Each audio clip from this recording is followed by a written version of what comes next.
Borgarstjórn Reykjavíkur 7. janúar árið 2025.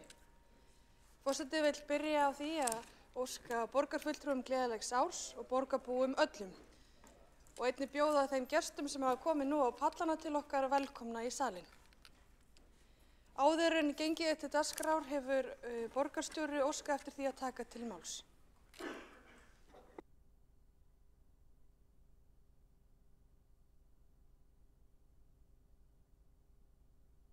Dagskrár þá langar mig til þess að minnast Egils Þórs Jónssonar fyrrverandi borgarfulltrúa og varaborgarfulltrúa en Egill lést fimmtudaginn 20. desember síðastliðinn aðeins 34 ára að aldri eftir hetjulega baráttu við krabbamein.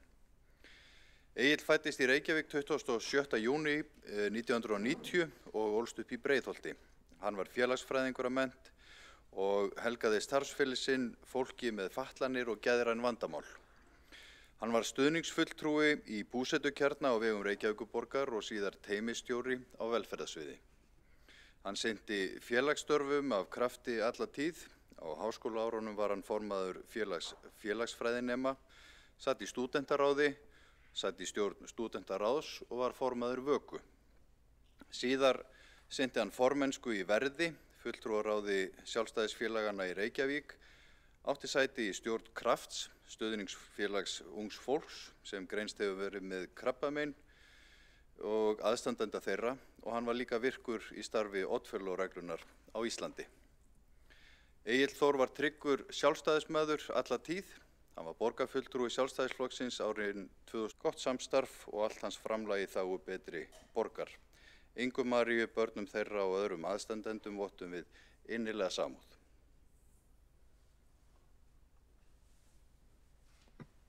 Borgarstjóri hefur lokið við mál sitt, þá hefur Hildur Björnsdóttir borgarfulltrúi óskað eftir því að taka til máls.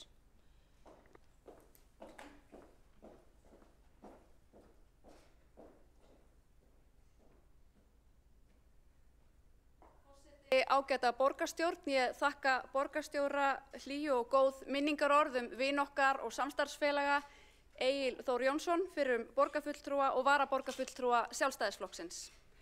Og það sannarlega auðvelt að standa hér í dag og tína til öll fegurstu orð í litrófi íslenskunnar til þess að lýsa vini okkar. Hann var góður samstarfsmaður, traustur vinur og einstakur mannasættir. Hann var falslaus og einlægur, réttsýnn og heiðarlegur. Í trúnaðarstörfum sínum fyrir Sjálfstæðisflokkinn gat Egill sér allstaðar gott orð fyrir kurteisi og hlýja framkomu. Á vettvangi borgarstjórnar varði hann kröftum sínum helst í þágu þeirra sem höllum fæti standa. Það var hans erindi, þar lá hans ástríða og það lýsti honum best. Egill mætti veikindum sínum af auðmýkt og æðruleysi en sýndi jafnframt einstakt baráttuþrek. Við ræddum saman fáeinum vikum fyrir fráfallið og þrátt fyrir langa og þunga sjúkrahúslegu mátti enn greina mikla bjartsýni og einstaka þrautseigu. Fyrir hönd borgarstjórnarhóps Sjálfstæðisflokksins sendi ég Ingu Maríu, eiginkonu Egils Þórs, börnum þeirra og nánustu aðstandendum dýpstu samúðarkveðjur. Minningin góðan vin og traustan samstarfsfélaga mun ávallt lifa.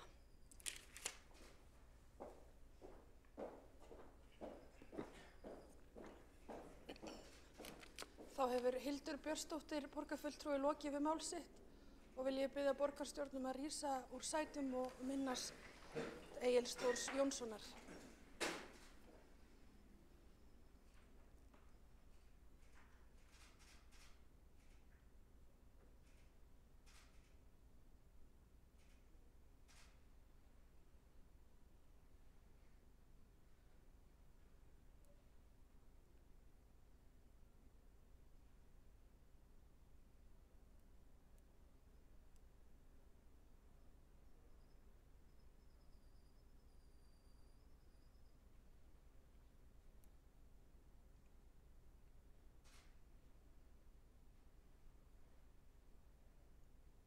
Fyrir.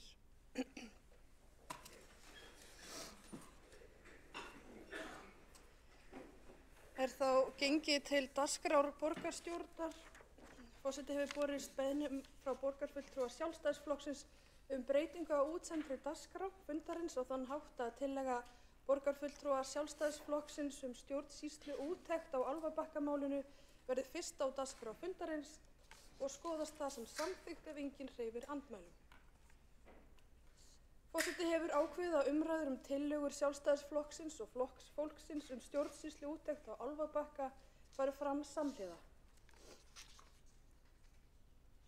Og þá göngum við til fyrsta liðar á dagskrá með svo breytt og það er þá tillaga 3 á útsendudagskrá og tillaga 5 á útsendudagskrá sem eru teknar saman og fyrst þess að taka til máls er borgarfulltrúinn Hildur Björnsdóttir.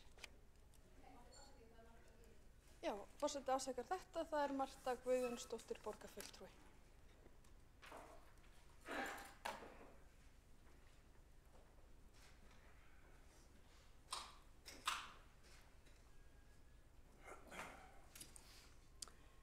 Forseti, góðir borgarfulltrúar, á aðvendunni stóðu yfir eldheitar umræður í fjölmiðlum, á samfélagsmiðlum og manna á meðal Álfabakkamálið. Lífsgæði, nærumhverfi og fasteignir fjölda einstaklinga hafa verið gjaldfelld með ótrúlegu klúðri. Og þetta skipulagsklúður er ekki einkamál borgaryfirvalda og þeirra borgarbúa sem hér sitja í súpunni. Samfélagið allt hefur logað stafna á milli af réttlátri reiði, hneykslun og trúnaðarbresti gagnvart borgaryfirvöldum. Engu að síður sá meirihluti borgarstjórnar ekki ástæðu til að ræða þessi mál hér í borgarstjórn fyrir jólafrí og kom reyndar í veg fyrir slíka umræðu. Þau vonuðust til að málið féll í gleymsku yfir hátíðarnar, en þeim verður ekki að þeirri ósk sinni. Nú er hafin almenn undirskriftasöfnun vegna málsins og því er hvergi nærri lokið. En hvað fór hér eiginlega úrskeiðis? Ekki hafa fengið skýr svör við þeirri spurningu frá þeim borgarfulltrúum sem setið hafa fyrir svörum málið í fjölmiðlum. Þau viðbrögð borgarfulltrúanna er heill kapítuli út af fyrir sig sem krefst sérstakra skoðunar. En engu að síður er eitt og annað kýrskýrt og óumdeilanlegt í þessu kostulega máli. Hér er það hafið yfir allan vafa að borgaryfirvöld hafa valdið gífurlegu tjóni á fasteignum fjölda fólks með óafsakanlegu klúðri. Hér eru það skemmdarvargarnir sem tjóninu valda sem bera ábyrgðina, ekki saklausir borgarar sem verða fyrir þessum skemmdarverkum. Svona mistök kalla á ítarlega, óháða og faglega rannsókn. Því mistök eru til að læra af þeim og lágmarka þannig líkur á að þau endurtaki sig. Að öðrum kosti vinna borgaryfirvöld ekki aftur þann trúnað sem þau hafa nú glatað hjá borgarbúum. Það skýtur svolítið skökku við að borgaryfirvöld reyna að afsaka ákvarðanir sínar í þessum efnum með þeirri viðleitni að reyna að einfalda regluverk. Það er óskiljanlegt að einfaldara regluverk þurfi að hafa í för með sér aðra eins katastrófu og hér ræðir. Það er ekki að sjá að almennir borgarar hafi hingað til notið góðs af þessari einföldu regluverks hjá skipulagsyfirvöldum Reykjavíkur. Almenningur verður enn og aftur að fjárfesta í ótal teikningum, kynningum og leyfum og bíða mánuðum jafnvel árum saman eftir því að fá leyfi til að breyta einum kjallaraglugga eða setja lítinn kvist á þakíbúð. En það er ekki sama hvað er einfaldað í regluverkinu, né heldur fyrir hverja það er gert. Staðreyndin er sú að eftir að borgaryfirvöld hætta að úthluta almenningi lóðum í Reykjavík hafa fjársterkir verktakar og fasteignaspekulantar haft sífellt meiri áhrif á skipulag og uppbyggingu íbúðahverfa á kostnað almennra lífsgæða og manneskjulegs umhverfis. Sem dæmi þetta má nefna að eftir einungis fáeina mánuði munu fasteignaverktakar hefja byggingu á íbúðablokkum meðfram og svo nálægt flugbraut Reykjavíkurflugvallar að ekki verður leyfilegt að hafa opnarleg fög á gluggum íbúðanna sem snúa að flugbrautinni. Þetta þykir góð latína hjá skipulagsyfirvöldum og fjáraflamönnum sem sjá ekkert athugavert við það að breyta íbúðabyggð almennings í mauraþúfur og býflugnabú. Það er svo annar þáttur í stjórnsýslunni og viðhorfi borgaryfirvalda sem ég hef ekki síður áhyggjur af. Það er sá kúltúr borgaryfirvalda á undanförnum árum sem felst í sívaxandi virðingarleysi gagnvart borgarbúum, eignum þeirra og nærumhverfi. Aðförin að íbúalýðræði. Gróðrarstía fyrir slíkt virðingarleysi eru yfirvöld sem telja sig alltaf vita betur en þegnarnir hvað þeir sjálfum fyrir bestu. Það skyldi þó ekki vera að þessi leiðinda kúltúr eigi sinn þátt í Álfabakkamálinu. Besta skipulagið ekki útópíur hugsjónamanna. Besta skipulagið verður til við samspil venjulegs fólks og lýðræðissinnaðra yfirvalda sem stjórna í umboði almennings og samkvæmt vilja fólksins. Borgaryfirvöld því miður komin langt af þeirri vegferð. Við slíkar aðstæður hætta yfirvöld að virða þegna sína, rétt þeirra og lífsgæði. Eða einhver hér í þessum sal sem veit hvenær íbúarnir í nágrenninu við Álfabakka 2 gerðu fyrst athugasemdir við þessi byggingaráform? Og einhver hér í þessum sal sem veit hversu oft það var gert eða hvernig þeim athugasemdum var tekið?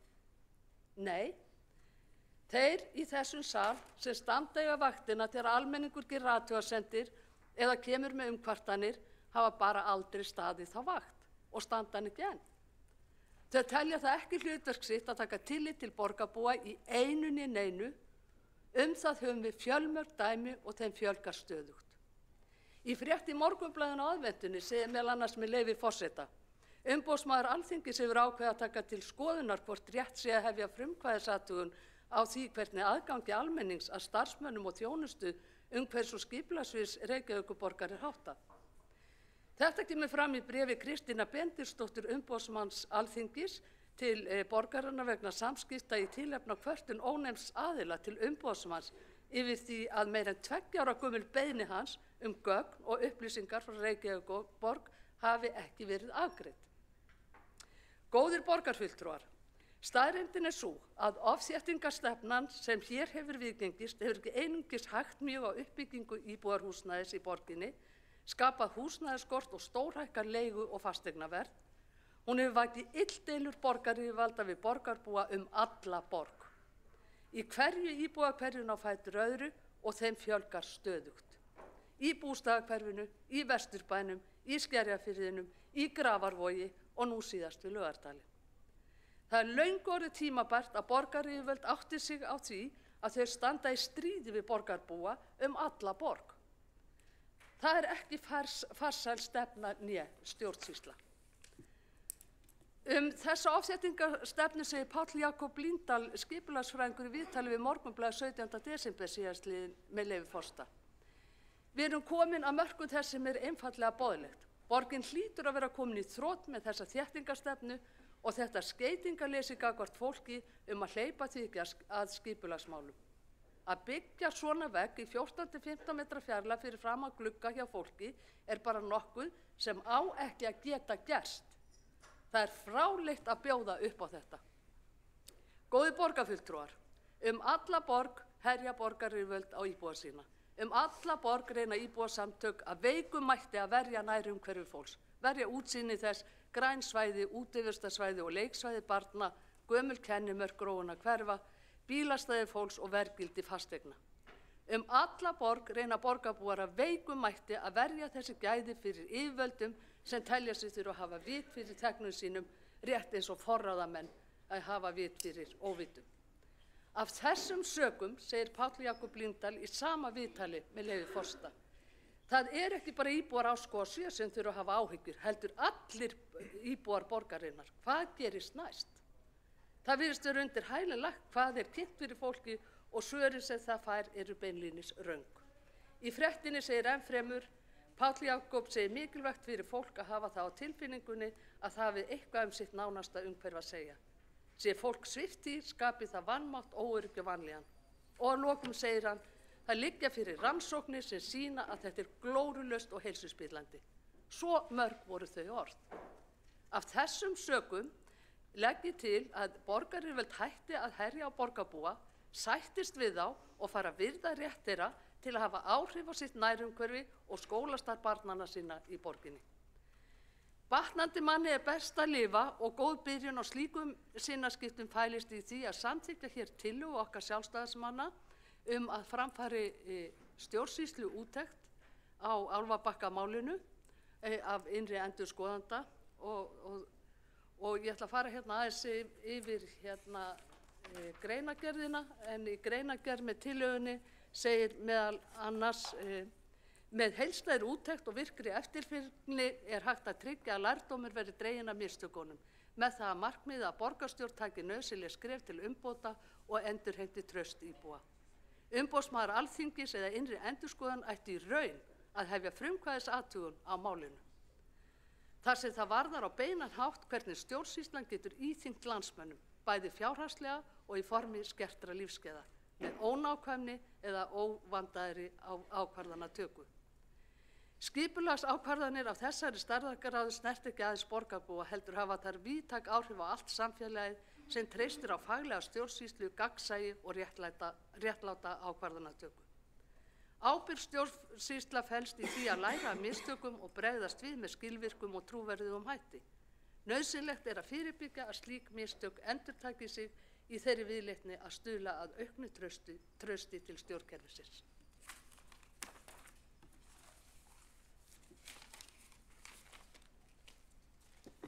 Borgarfulltrúinn hefur lokið við mál sitt. Næst á mælendaskrá borgarfulltrúinn Kolbrún Áslaugar Baldursdóttir.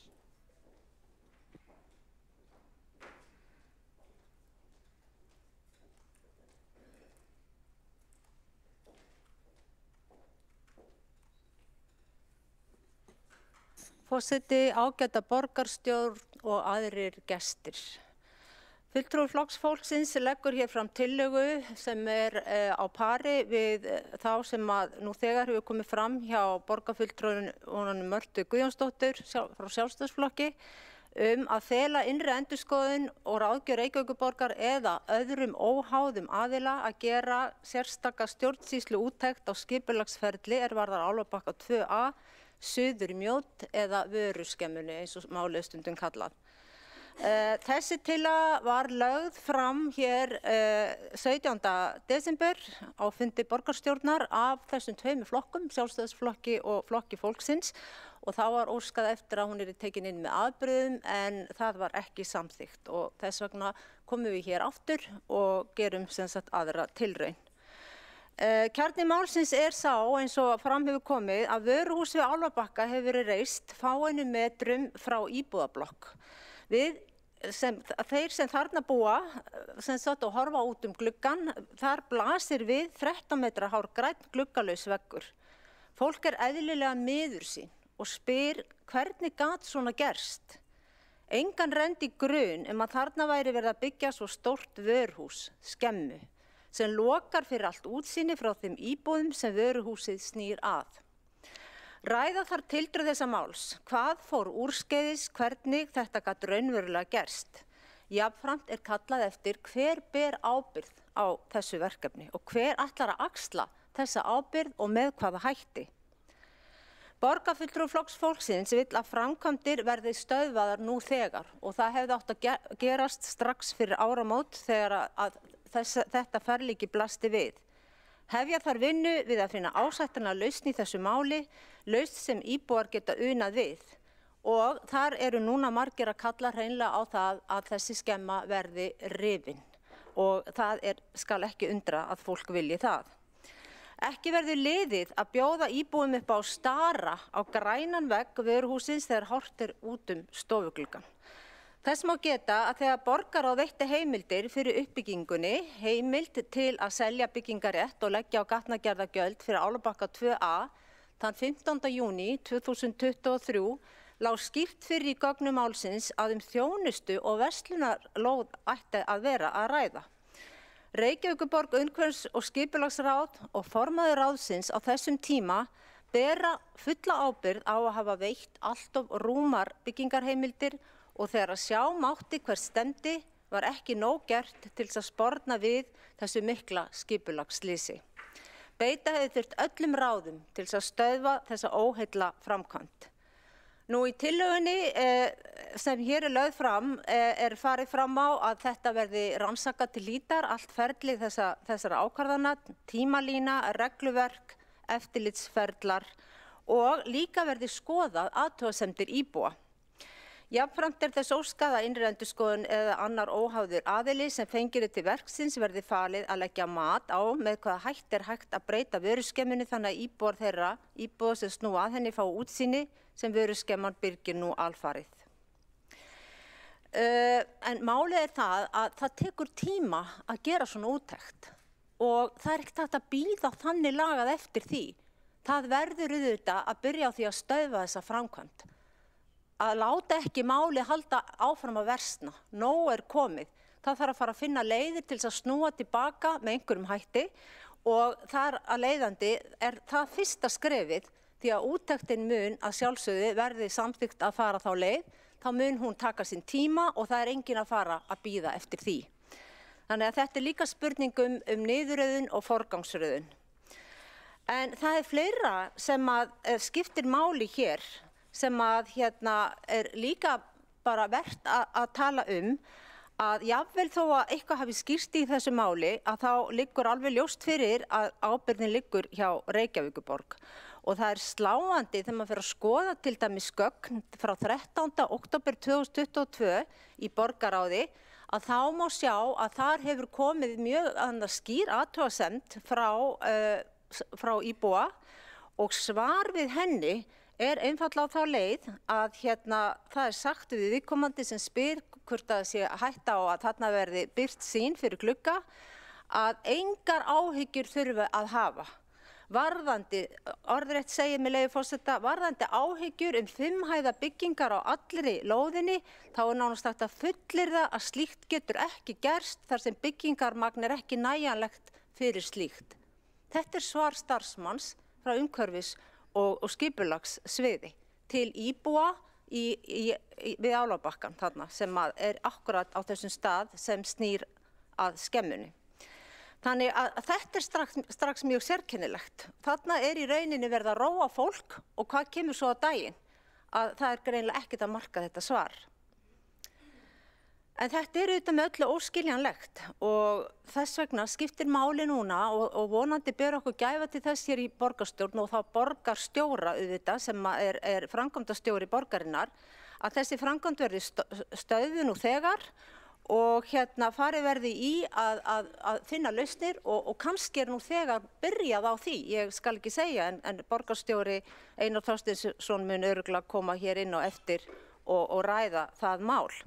En mér langar að víkja þess að öðrum áhrifum sem vöruhúsið við Álfabakka hefur og sem ég hef tínt til í samtölum við íbúa sem þarna búa og það er hluti af þessu máli aðeins að fara yfir það því að það er þó nokkuð búið að fjalla auðvitað hvernig þetta blasir við búsetablokkinni en það er svona margt fleira sem má bara skoða þarna hvernig áhrif þetta hefur á nágrennið. Það hefur til dæmis ekki komið nægilega fram að öll hús í Árskógum eru byggingar fyrir 60 ára og eldri. Hér er þjónustumiðstöð, til dæmis númer 4, sem sinnir öllum húsunum og fólki fer yfir götuna til að fá sér þar að borða og sinna félagsstarfi. Og í Árskógum 2 er hjúkrunarheimili Skógabær. Það gefur því augaleið að hér er mikið af fólki sem búið er að missa hreyfifærni og gengur nágrenni með göngugrindur, stuðningsstafi eða í hjólastólum jafnvel. Í búsetablokkinni sem fer vest út úr þessu er alveg við skemmuna er íbúakjarni fyrir fatlað fólk. Bak við húsin og við skemmuferlíkið er íþróttavöllur fyrir börnin í hverfinu. Þau fara því oft yfir götuna til að komast þangað. Þetta er umhverfi skemmunar.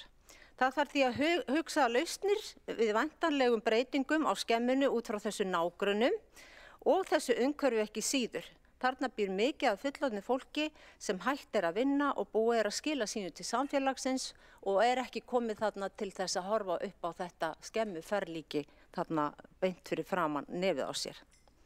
Miklar áhyggjur eru vegna umferðar stóra vöruflutningabíla til og frá skemmunni á öllum tímum sólarhrings. Þetta er lítil gata og umferð hæg vegna íbúana sem þarna búa. Og fullorðið fólk með skerta hreyfigetu og er orðið hægfari í hreyfingum hentar ekki að vera innan stóra vöruflutningabíla. Þarna er mikil slysahætta í uppsiglingu og nú þegar orðin.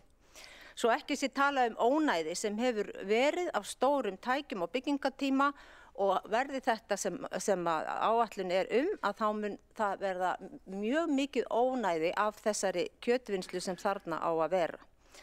Þannig að þessi ákvörðun borgarinnar er með ólíkindum og þarna að ræða vöruskemma sem stendur við aðalgönguleið eldri borgara sem þarna búa. sem áður voru bekkir sem fólk gat sest á og hvílt sig. Þetta nágrinni þarna í kring bara hreint orðið hörmulegt og ekki bjóðandi nokkurum, hvað þá fólki sem komið á viðkvæman aldur og býr við ýmiss konar fötlun og annað. Nú fólk spyr einnig, var enginn í þessum skipulagsnefndum, byggingafulltrúanefndum sem voru vakandi á fundum þar sem þetta var samþykkt? Því að fólk skilur einfaldlega ekki hvernig svona lagað gat bara gengið í gegn. Og það eru margar aðra spurningar sem liggja fyrir og bíður svars. En mér var sent hérna í morgun eitthvað sem væri gott líka að fólk vissi og það úr stjórnartíðindum frá því 2. október 2024. En þar kemur fram að í samræmi við skipulagslög 123/2010 samþykkti borgarráð Reykjavík þann 1. nóvember 2018 breyting á deiluskipulagssviði Mjóddar. Í breytingunni felst stækkun á lóðinni við Álfabakka 4, aukning á nýtingu og byggingamagni ásamt því að hámarkshæð bygginga hækkar auk uppfærðara kvaða setjörn og legu rafstrengja. Og þetta núna að koma í stjórnartíðindum eftir því sem ég kemst næst. En bara að lokum þá var ég miður mín að lesa greinin í Morgunblaðinu í morgun eða viðtal þar sem kemur fram að ekkert talið athugavert við þetta nýja vöruhús og embætti byggingafulltrúa hafi boðað til stöðuúttektar að Álfabakka þann 19. desember 2024 hafi niðurstaða stöðuskoðunina verið án athugasemda. Í rauninni á þetta bara að vera svona, á að keyra þetta áfram og láta þetta vera svona. Það markmið þessa meirihluta hér í Reykjavíkurborg? Borgarfulltrúinn hefur lokið við mál sitt. Næstur á mælendaskrá borgarfulltrúinn Kjartan Magnússon.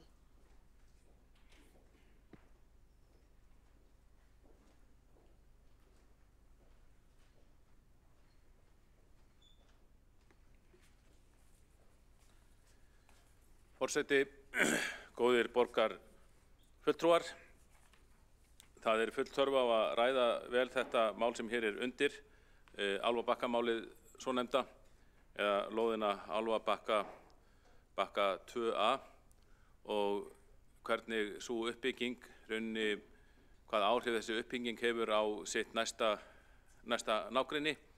Ég hygg að allir borgarfulltrúar sem séð hafa myndir eða farið á staðinn og skoða málið sjálfir, þeir geta tekið undir að þarna hafi hreint skipulagsklúður og jafnvel skipulagsslys átt sér stað.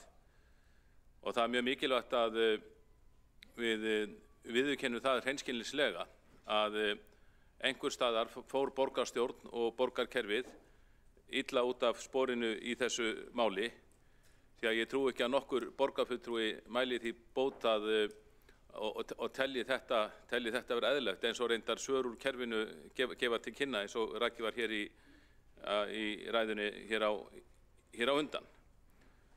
Nú, það lá skýrt fyrir í gögnum málsins upphaflega að það væri þjónustu- og verslunarlóð að ræða. Með einhverjum hætti þá rís hins vegar á þessari lóð stærðarinnar vöruhús sem ætti miklu frekar heima á athafnasvæði eða iðnaðarsvæði. Það að ekki ljóst að þessari starfsemi munu fylgja hávaðasamir vöruflutningar á ýmsum tímum sólarhringsins með ama fyrir íbúana. Nú, þegar maður kafar í þetta mál er ekki einfalt og þetta á sér ákveðna sögu hefur verið tekið fyrir á ýmsum sviðum, þá furðar maður sig á því að borgarfulltrúum hafi ekki verið gert ljóst hvers konar óskapnaður þarna myndi rísa á lóð við hliðina á þéttri íbúabyggð, einmitt á svæði, svokölluðu þéttingarsvæði, sem hefur verið undirbúið í mörg ár. Það hefur mikið verið fjallað þetta svæði í borgarstjórn og í nefndum ráðum borgarinnar. Þetta var ekki gert í neinum flýti eða asa. Borgarkerfið tók sér góðan tíma í að undirbúa uppbyggingu á svæðinu og það voru mörg orð höfð uppi það því að þetta á sér langan aðdraganda að þarna ætluðu menn sér svo aldeilis að vanda sig og þarna myndi rísa frábært hverfi, íbúabyggð aðallega fyrir eldri borgara en ákveðin rök síðan fyrir því að það svæði sem var í næstu hraðbrautinni, það var ekki íbúabyggð, þar var hægt að hafa atvinnusvæði, atvinnuhúsnæði sem mikil spurn eftir og skortur í borginni. En svo tekst þetta illa. Ég sannfærður það að það hefði verið hægt að skipuleggja þetta atvinnusvæði með þeim hætti að það hefði verið í góðri sátt við íbúabyggðina sem þarna og auðvitað þurftu menn að vera sérstaklega varkárir í vinnunni þegar það ljóst að það einungis nokkrir metrar á milli atvinnuhúsnæðisins og íbúðarhúsnæðisins. Og ég verð að segja, mig rakka hans í rogastans því að ég sitt í umhverfis- og skipulagsráði og margt vel gert í því ráði fyrir okkur sem þar sitjum og þar oft tíma eitt í svokölluð smáatriði kannski sem okkur finnst en eru auðvitað ekki smáatriði fyrir þá íbúa sem við erum að fjalla hverju sinni. Þó okkur finnist, okkur oft sýndar myndir af einhverjum hálfgerðum smáatriðum, jafnvel einhverjum kvistum sem á að bæta við einhver hús. Þetta kannski smáatriði, einhver slíkur kvistur smáatriði í okkar huga, en hann auðvitað ekki smáatriði kannski fyrir íbúan í næstu íbúð sem fær með þeim ætti skerðingu á útsýni eitthvað slíkt. Þessna held ég að allir þessu ráði reyna að vanda sig og fara vel yfir gögnin og okkur eru oft sýndir miklu minni hlutin þetta, en því segi ég þetta að þarna alls ekki neitt smáatriði að ræða.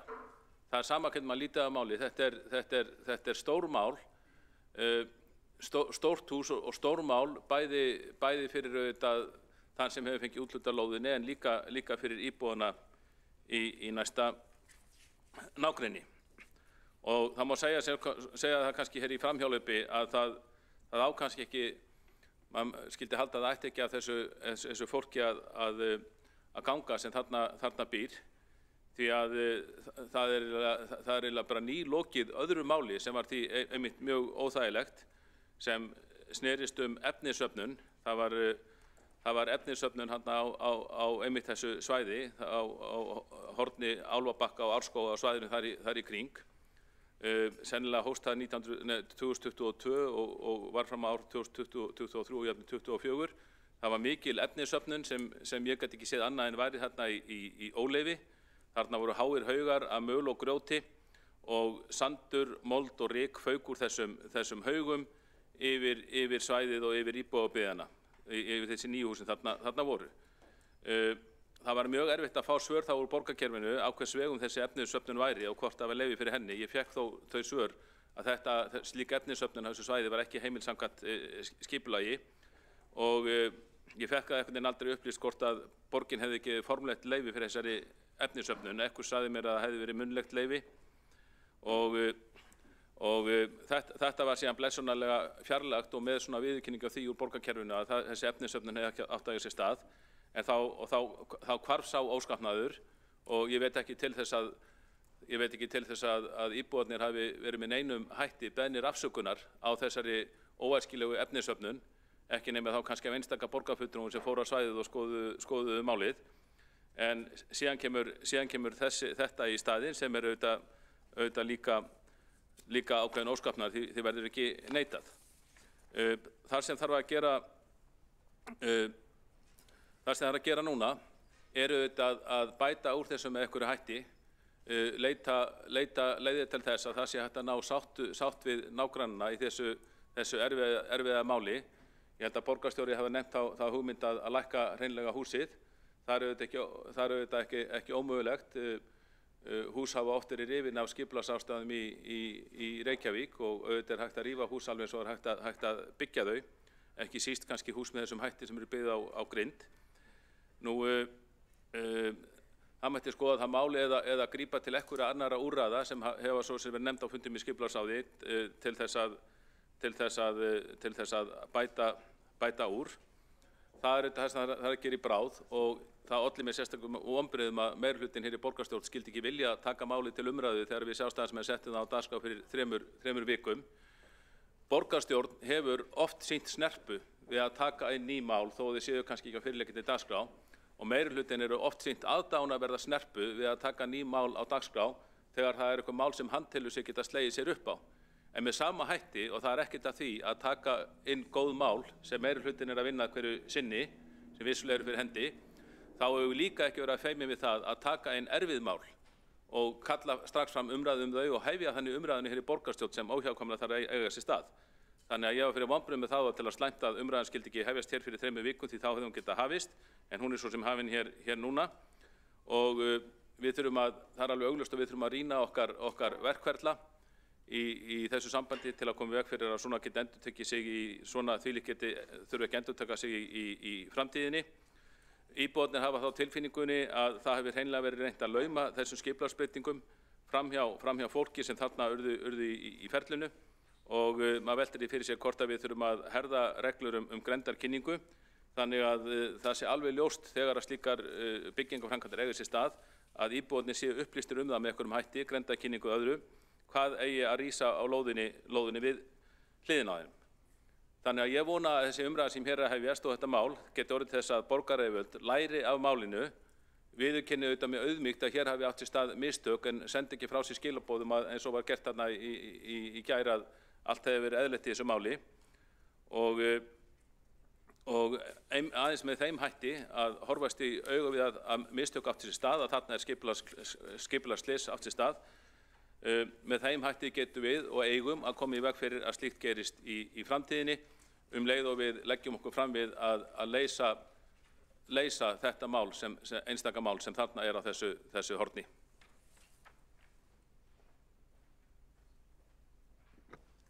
Borgarfulltrúinn hefur lokið við mál sitt.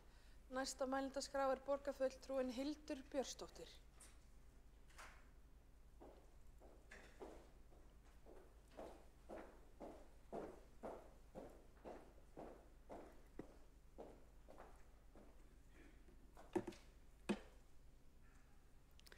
Forseti, ágæta borgarstjórn, kollega mínir, borgarfulltrúar Marta Guðjónsdóttir og Kjartan Magnússon hafa hér í ræðum sínum í dag gert ágætlega grein fyrir tillögu okkar sjálfstæðismanna að framfari stjórnsýslu úttekt á Álfabakkamálinu.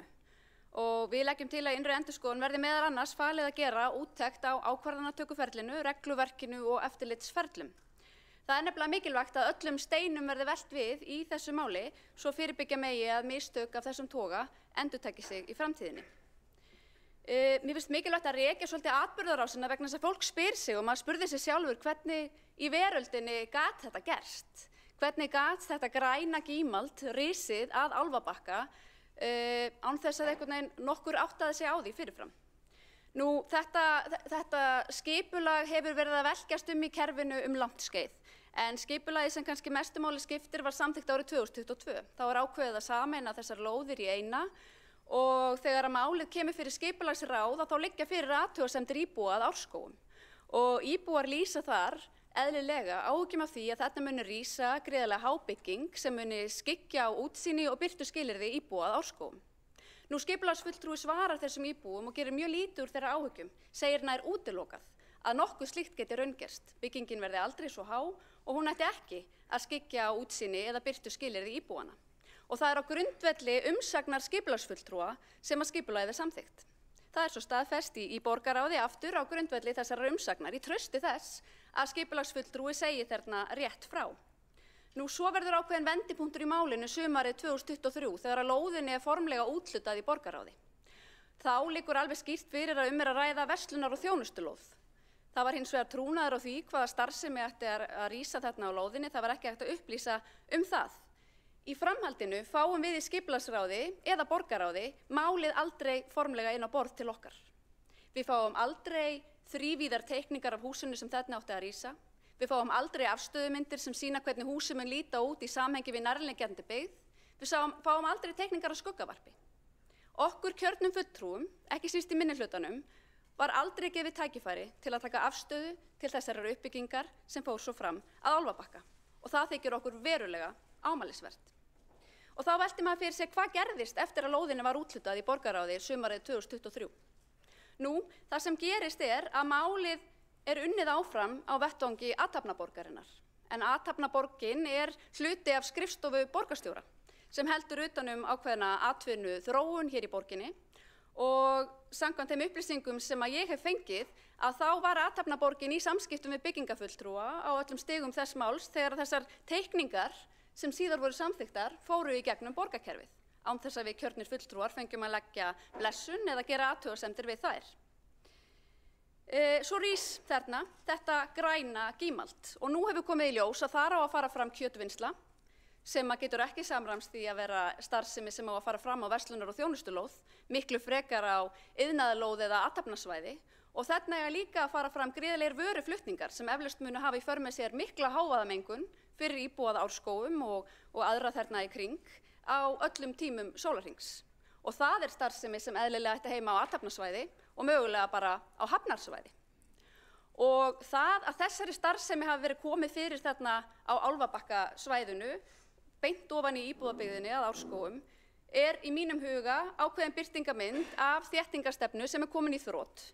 Vegna þess að hér alla borg hefur byggð verið þétt svo mjög að atvinnustarfsemi hefur þurft að víkja. Og borgin hefur ekki staðið sig nægilega vel í að tryggja fyrirtækjum atvinnulóðir hér í Reykjavík og við lesum það mjög reglulega að fyrirtæki sem áður störfuðu hér í borginni að flytja sig til annarra sveitarfélaga, mjög oft til Hafnarfjarðar. Þannig að þegar borgin vildi halda því fyrirtæki sem þarna ætlar að starfa hér í Reykjavík, að þá buðu þau þessa verslunar- og þjónustulóð. Og nú spyr fólk sig hvort að þessi starfsemi samræmist deiliskipulagi fyrir svæðið, aðalskipulagi fyrir svæðið, var ferlið í samræmi við byggingarreglugerð. Þetta eru allt spurningar sem þarf að svara. Eðlilega eru íbúar í Breiðholtinu ósáttir. Auðvitað. Eðlilega eru íbúar að Árskógum sem eru með þetta hræðilega græna gímald fyrir augunum og degi hverjum út sinn stofuglugga. Auðvitað eru þeir ósáttir. Þetta er agalegt mál. Og ég get líka sýnt samúð með þeim atvinnurekendum sem í góðri trú og ákveðnu trausti til borgarkerfisins ákveða að reisa sína starfsemi á þessum stað. Þannig að málið er auðvitað bara klúður frá upphafi til enda. Mér hefur þótt vont að sjá hvernig meirihlutinn lætur sem hann hafi ekkert vitað af þessu máli og rekur upp stóru augu þegar að græna gímaldið risið. Nú íbúar höfðu þegar lýst áhyggjum af því að þarna risi hábygging sem myndi skyggja á útsýni og birtuskilyrði íbúa. Það var fyrsta flaggið sem að borgin fékk. En þau virtu það að vettugi. Athafnaborgin sem ég sagði ykkur frá áðan, sem starfar á skrifstofu borgarstjóra, hún hafði kynnt það á vefnum LinkedIn að þarna væri fyrirhuguð þessi starfsemi, fagnaði því mjög ákaft og merkti meira þess að borgarstjóra og alla oddvita meirihlutans í færslunni. Þannig að þetta átti ekki heldur að hafa farið sérstaklega fram hjá þeim. Nú búseti fór fram á stöðvun framkvæmda í nóvember, sendi borginni bréf og fór fram á að framkvæmdir eru stöðvaðar. Nú hefur því bréfi verið svarað, hérna höfum við heyrt og þeirri beiðni var synjað. Búseti hefur greint frá því að þau sjá þann kost einan í stöðunni að leggja fram stjórnsýslukæru vegna þessara ákvörðunar að byggingafulltrúar hafa ekki stöðvað framkvæmdir og gangi það ekki eftir að þá ætla þau sér að fara dómstólaleiðina. Þau ætla að leita réttar síns. Og maður spyr sig bara, var enginn á vaktinni hér í þessu borgarkerfi? Hvernig gat þetta gerst? Þetta er auðvitað birtingarmynd af meingölluðu borgarkerfi sem við höfum oft bent á. Það þekkja allir sögur af því hvernig bæði fólk og fyrirtæki sem að afla upplýsinga inn í borgarkerfinu, leita gagna, óska leyfa, bíður, svo vikum og mánuðum og árum skiptir, eftir svörum og lausnum sinna mála og íbúar á Árskógum sögðu frá því í fjölmiðlum helgina að þau höfðu beðið í 18 mánuði eftir leyfi til að koma upp einföldum svalalókunum á íbúðum sínum. En á meðan fór hvert málið og fætur öðru afgreitt, hvað varðaði gímaldið að Álfabakka og skemman reits á ógnar hraða. Málið allt auðvitað klúður frá upphafi til enda. Stjórnsýslan brást og forystan hérna í borginni, hún brást. Og ég velti fyrir mér hvort að borgarstjóri fylgist ekki nægilega vel með því sem gerist á skrifstofans eða hvort hann láti sem hann hafi ekki vitað af því, hvort hann sé að segja okkur ósatt eða hvort hann hafi ekki fylgst nægilega vel með. Og ég veit hreinlega ekki hvort mér þykir verra. Við sjálfstæðismenn leggjum auðvitað ríka áherslu á það að borgin finni farsæla lausn á þessu máli sem verður öllum til heilla. En eitt er víst að sama hver lausnin verður, þá ber borgin ábyrgð á þessu klúðri og lausnin mun alltaf hafa verulegan kostnað í för með sér fyrir borgarsjóð. Og ég vil nýta að lokum þetta tækifæri til að minna á að við sjálfstæðismenn höfum ítrekað lagt fram og gerðum það raunar fyrst á síðasta kjörtímabili tillögur að ráðast í heildarendurskoðun á skipulagi í Mjóddinni. Með það fyrir augum að efla Mjóddina sem þjónustukjarna og til að styrkja Breiðholtið. og við fengum þessa tillögur samþykkta á síðasta kjörtímabili og það er ekki oft sem við í minnihlutanum fáum tillögur samþykktar á meirihlutanum. Og með samþykktinni fylgdi umsögn frá skipulagsfulltrúa sem ítrekkaði mikilvægi þess að þegar við værum að endurskipuleggja Mjóddina þá yrðum við að huga að hæðum húsa, við yrðum að huga að því hvernig byggðin rímaði við aðra byggð, öll þessi sjónarmið sem ekki var gætt að við uppbyggingu vöruskemmunar að Álfabakka. Eftir sem áður þá viljum við sjálfstæðismenn áfram ráðast í heildar endurskipulagningu á skipulagi Mjóddarinnar með það fyrir augum að styrkja Breiðholt, gera gott hverfi ennþá betra.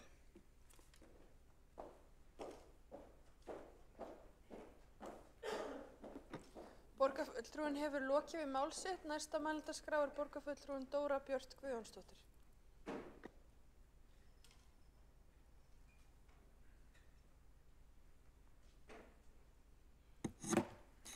Forseti, ágætu íbúar, auðvitað eru þið ósátt, auðvitað eru íbúar ósáttir og ég tek undir það og ég skil það. Og ég get í sjálfu sér upplýst að orðið gímald sem hefur náð ágætis festu húsnæðið sem nú er risið við Álfabakka 2A álíklega upphaf sitt í viðtali við mig málið. Ég hef sem sé ætíð viðurkennt að málið er vont að mínu mati. Glatað jafnvel. Mín aðkoma hefur verið að leita lausna og skoða leiðir til úrbóta. Það skal sagt að ég hef ekki verið í umhverfis- og skipulagsráði á þeim tímapunkti þegar skipulag þessu tengt hefur verið samþykkt. En ég skorast ekki undan að taka þátt í umræðunni því ég vil bæta kerfin og ferlana þegar mál koma upp sem bregðast þarf við. Vegna þess að það er það sem skiptir máli. Það er að við nýtum tækifæri til þess að laga, til þess að breyta og til þess að bæta og þar sem að við sjáum að eru vankantar á kerfunum okkar að þá verðum við að bregðast við.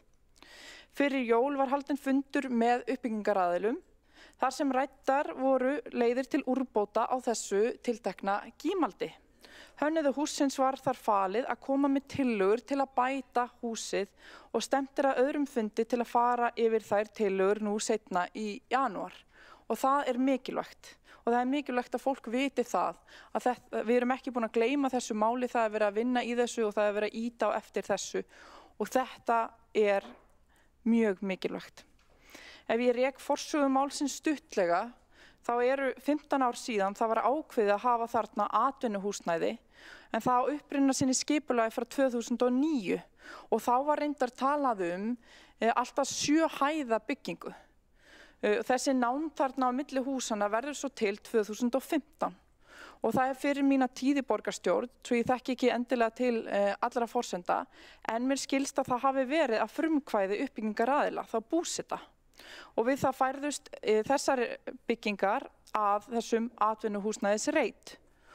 Og þess vegna viðurkenni ég að það er alveg áhugavert að sjá búsetaláta eins og brotið hafi verið á þeim því þeir hafa væntanlega vitað hvað myndi koma þarna. Hins vegar er skrítið að það er heimilt í dag að selja fólki íbúðir með uppbyggingarheimildum við hliðina án þess að upplýsa það. Svoleiðis skilst mér að það sé ekki í nágrannalöndunum.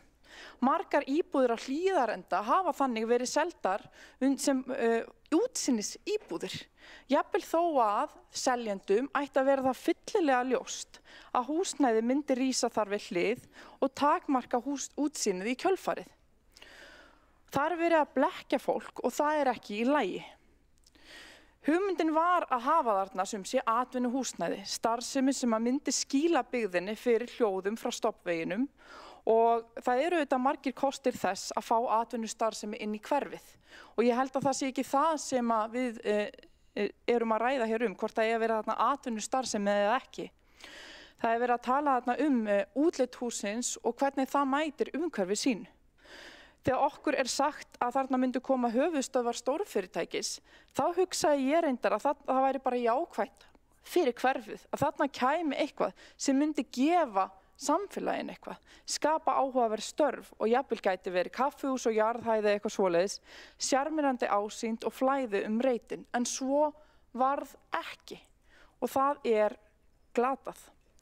Þetta ferli hefur leitt það í ljós að ég og við innan borgarinnar höfum í raun ansið takmarkað vald til að hafa áhrif á útlit. Sífellt reyndar innbragð á því að það sé ekki okkar hlutverk að hanna hús og það sé hálfpartinn að hálum ís að hafa skoðun á hönnun húsa. Mín nálgun hefur verið að tryggja gæðin. Auðvitað eru sumir hlutir matskendir en það eru til ákveðin fræði, svokölluð borgarhönnunar fræði, sem ganga út á að upplifun okkar af umhverfi okkar og rammanum sem því settur ekki bara matskend. Sumt frekar almennt. Ég myndi vilja stíga í þá átt að tryggja betur gæðin. Þess vegna erum við að móta fyrstu borgarhönnunarstefnu Reykjavíkur undir minni forystu og af mínu frumkvæði. Hún gæti í reynd verið kölluð gæðaskipulagsstefna eða eitthvað í þeim dúr, en það allavega viðfangsefnið. Við erum að þétta byggð, en það ekki sama hvernig það gert. Það málið, þar koma gæðin inn. Og í þessu máli þá vantar þau að miklu leyti og það alveg ljóst og það vandamálið. Þegar ég var að undirbúa vinnu við borgarhönnunarstefnu ræddi ég reyndar við Pál Líndal umhverfis sálfræðing sem hefur verið til viðtals þetta mál. Því ég persónulega mikinn áhuga á sálfræðilegum álitaefnum skipulags og umhverfis. Hans sjónarmið að mörgu leyti verðu að mínu mati og það mikilvægt að taka inn allavega þann þátt í skipulagsgerð, hvernig upplifun okkar af umhverfinu, af skipulaginu sem við erum að ákveða. Þetta snýst allt fólk og þetta snýst að fólki líði vel í því umhverfi sem við erum að skapa. Og þetta það sem mín pólitík snýst og þetta það sem ég hef mikinn áhuga á. Ég hef mikinn áhuga á birtu en það frekar sjokkirandi að fyrst í haust var birtur ljósvistarkafli sem ætti að fara inn í byggingareglugerð þar sem gerðar eru kröfur að sé næg birta hjá húsnæði. Það var ekki áður. Það fyrst í haust, sjáu þið til. Og þetta það sem ég hef verið að segja. Það hefur vantað áherslu á gæði uppbyggingu að mínu mati. Það stanslaust talað að það þurfa að einfalda ferlana en munum það að ferlarnir og kerfið okkar þarna til að tryggja gæðin, til að bæta verkin vegna þess að hið opinbera og við kjörnir fulltrúar eigum að standa vörð almannahag. Uppbyggingaraðilar að hugsa sínar þarfir. Það hefði þurft að vera stífari skilmálar þetta hús og það hef ég sagt ítrekað oft. En það alltaf verið að kvarta yfir að við séum að skipta okkur af. Þarna hefði frekar þurft að skipta sér meira af en minna og hafa strangari kvaðir. Og við ættum að hætta að tala að kerfi og kvaðirnar sé alltaf vandamáli og það þurfi bara að skræla byggingareglugerð. Í einni skrælingunni var ekki alveg ljóst að vera ennþá kvöð glugga á íverurými og þá hægt að spyrja sig, hvert erum við komin? Á síðasta fundi umhverfis og skipulagsráðs fyrir jól fengum við Álfabakka 2A til umfjöllunar. En ég bað umsvifalaust svör og yfirferð eftir að máli kom upp. Þar var rætt að taka máli áfram á næsta fundi sem einmitt í næstu viku og þar var hugmyndin að leggja fram úrbótatillögu næstu skref. Að sama skapi var rætt að það yrði að hefja samtal við uppbyggingaraðila úrbætur sem og var gert og verður gert áfram eins og ég hef upplýst hér í dag. Ég get upplýst það þegar ég sá í hvað stemdi, þó mig hafi ekki grunað að þetta yrði svona slæmt, þá beitti ég mig fyrir því að það yrði bætt úr og við erum að gera það. Ég vil bregðast við því að við þurfum að tryggja gæðin. Ég ekki viss að stjórnsýslan hafi verið vandamálið, heldur þarf líklega að styrkja stjórnsýsluna, það að segja geta og heimildir hennar til að hafa skoðun, til að geta brugðist við. Við þurfum neyðarhemil, við þurfum að fá gæjast betur í pakkan. Það vont að við séum stundum að samþykkja heimildir án þess að vita neitt það sem að koma, án þess að fá teikningar. Ég held ekki að þetta sé bannað, ég held bara að þetta sé vont. Þetta vont fyrir útkomuna, niðurstöðuna og almannaheill og þessu viljum við bregðast við. Þess vegna hyggjumst við samþykkja tillögu stjórnsýsluúttekt sem góðra gjalda verð en líklega ekki nóg til að bregðast við því sem þarf að bregðast við hér. Þess vegna viljum við ganga lengra með þeirri tillögu sem við stefndum að því að leggja fyrir á næsta fundi umhverfis- og skipulagsráðs. Við viljum bæta henni við tillöguna stjórnsýsluúttekt og ég legg því til að gera breytingatillögu og bæta við þann þátt stjórnsýsluúttekt í tillögu Sjálfstæðisflokksins sem ígrunduð og góð eftirfarandi. Sömuleiðis lagt til að hafin verði vinna við að endurskoða feril skipulagsmála innan borgarinnar til að tryggja frekari gæði við skipulagsgerð og ekki síst skilvirka innleiðingu borgarhönnunarstefnu sem liggur fyrir í drögum og verður samþykkt með vorinu. Stefnan verður lögð til grundvallar við alla deiliskipulagsvinnu. Nú þegar eru meðal annars unnin skuggavörp og samgöngumat við skipulagsgerð, en tilefni til að gera frekari kröfur hvað varðar gæði og útfærslu mannvirkja sem og lóðar hönnunar. Efla þarf áherslu á samspil mannvirkja við umhverfi sitt við breytingar og skipulagi ekki síður en við nýja skipulagsgerð. Fengin verði utanaðkomandi aðstoð sérfræðinga í arkitektúr og borgarhönnun. Meðal verkefna verði að tryggja í ferlinu að fyrir hendi sé öryggisventil svo hægt sé að grípa inn í ef verkefni stefna fyrirsjáanlega í neikvæða átt eftir samþykkt skipulags. Sömuleiðis verði skoðuð aðferðafræði sem gengur út á að hönnun stærri verkefna sé komin lengra í ferlinu við deiliskipulagsgerð svo ekki sé verið að samþykkja skipulagsheimildir sem ófyrirsjáanlegt hvernig spilast úr. Skoðuð verði fordæmi og fyrirmyndir erlendis frá í þessu samhengi. Jafnframt lagt til að auka strax gagnsæi í skipulagsgögnum með því að fara fram á það við deiliskipulagsvinnu umfram minniháttar breytingar að umfang og drög að ásýnd mannvirkis og samhengis þessu umhverfi sitt verði sett inn í þrívídar módel svo auðveldara sé að meta og skilja betur áhrif þess á nærumhverfið. Af því að þetta stóra málið. Takk.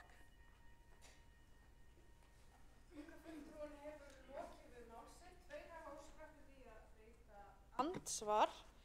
Fyrstur til að veita andsvar borgarfulltrúinn Kolbrún Áslaugar Baldursdóttir. Forseti, ágæta borgarstjórn, ég vil byrja á að þakka borgarfulltrúanum Dóru Björt Guðjónsdóttir fyrir sitt innlegg og þar hefur komið fram að samþykkja á tillögum stjórnsýslu úttekt og með viðbótum sem að held ég sé bara hið besta mál, en það sem að mjög margir hafa áhyggjur af núna nákvæmlega að það verið að halda áfram að byggja skemmuna bara í þessum töluðu orðum og nú á næsti fundur til lausna að vera í lok janúar. Sko, það ekki betur séð en að ef eitthvað vita á að vera í að finna einhverja lausnir að framkvæmdir verði stöðvaðar strax. Það ekkert viti að halda áfram með að ljúka þessari byggingu, hún gengur hratt og svo eftir einhverja vikur á að halda áfram með að finna einhverja lausnir. Lausnir þá að rífa hlutennar eða rífa hana, það ákall að þetta verði rifið. Þannig að til þess að gefa svigrúm og rými til að skoða lausnir, hvort sem það að rifa hluta eða alfarið, þá verður að stöðva framkvæmdir. Borgarfulltrúinn hefur lokið við það að veita andsvar. Svara það andsvari borgarfulltrúinn Dóra Björt Guðjónsdóttir. Forseti, eins og ég segi þá eru þessi samtöl eitthvað sem við höfum verið að taka og erum að taka áfram. Ég þekki ekki alveg til lagatækninnar við að stöðva framkvæmdir og hversu flókið og einfalt það að gera það. Það strandar í sjálfu sér ekkert á okkur að gera það og það ekki þannig að það sé þannig að við viljum ekki stoppa framkvæmdir og höfum svo mikinn vilja fyrir því að þetta haldi áfram. Það þarf að leysa úr þessu máli og það kannski eðlilegt að hingra við á meðan það gert. En ég get ekki úttala mig einhverju lögfræðilega álitefni sem ég þekki ekki nægilega vel til. Það þarf bara aðeins að bara treysta lögfræðingunum fyrir því. En við erum að reyna að bæta þetta og það stóra myndin og það það sem skiptir máli. Borgarfulltrúinn hefur lokið við að svara andsvari. Veitir þú andsvar öðru sinni borgarfulltrúinn Kolbrún Áslaugar Baldursdóttir. Forseti, ágæta borgarstjórn, því lengra sem haldið áfram með skemmuna, því dýrara verður að finna lausn. Því að lausnin hlýtur að felast í því að einhverju leyti að það verður eitthvað rifið hluta af henni ef ekki allt. Ég velti bara fyrir mér hvort að borgin og skipulagsyfirvöld sé í einhverju sambandi við eigendur, við hönnuði, við þá sem eru að byggja, hvort það sé einhver brú þarna yfir eða bara hvort að hver sé í sínu horni og ég vil minna á að bæði borgarstjóri og formaður umhverfis- og skipulagsráðs búin að segja að það verði að gera á þessu breytingar og verði að laga þetta einhvern veginn finna lausnir og þær lausnir hljóta að vera í samráði við íbúana sem kalla eftir að rífa þetta og samt á að halda áfram að byggja þetta. Þetta náttúrulega, þetta bara, með leyfi forseta, meikar ekki sens. Ég fæ bara orða það hreint út þannig. Borgarfulltrúinn hefur lokið við að veita andsvar öðru sinni. Svarar ekki. Þá veitir næst andsvar borgarfulltrúinn Helgi Ás Grétarsson. Forseti, ágæta borgarstjórn. Í ræðu borgarfulltrúans Dóru Bjartar Guðjónsdóttur var að finna málflutning þar sem var einhverju leyti að vera að vísa ábyrgðina annars vegar á Búseta, eiganda fasteignanna Árskóga 7 og svo þeirra sem að reisa skemmuna, gímaldið eins og fulltrúinn kallaði það, að Álfabakka 2A og talaði skipulagsreglur og svo framvegis. En punktur hjá mér þessi sem ég vil beina spurningu til borgarfulltrúans. Skipulagsskilmálarnir voru opnir meðal annars til þess að það væri hægt að selja lóðina. Hún var seld í júní 2023 fyrir núvirði 1 milljarðs króna. Er það ekki þá ábyrgð borgarinnar að hafa haldið svona á málum í stað þess að vera að vísa ábyrgðinni eitthvað annað? Spurningin því þessi, ekki borgarfulltrúinn sammála það að skipulagsklúðrið eign borgarinnar? Borgarfulltrúinn hefur lokið við það að veita andsvar. Svarar þá andsvari borgarfulltrúinn Dóra Björt Guðjónsdóttir. Forseti, ég hef aldrei sagt að borgin beri enga ábyrgð í þessu efni. Að sjálfsögðu berum við ábyrgð í þessu efni, en ég hef bara verið að benda á núansa þessa máls sem eru þeir að ef að við veitum mikið svigrúm þá hægt að túlka það svigrúm í bæði neikvæða átt og jákvæða átt. Það hægt að gera vel innan þess svigrúm sem við veitum og það hægt að gera illa. Og hér var því miður ekki farið með þetta í góða átt. Þar með ég ekkert að segja, raunveruleikin ekki svart-hvítur sjáðu til. Það eru grátónarnir og blæbrigðin sem að skapa raunveruleikan.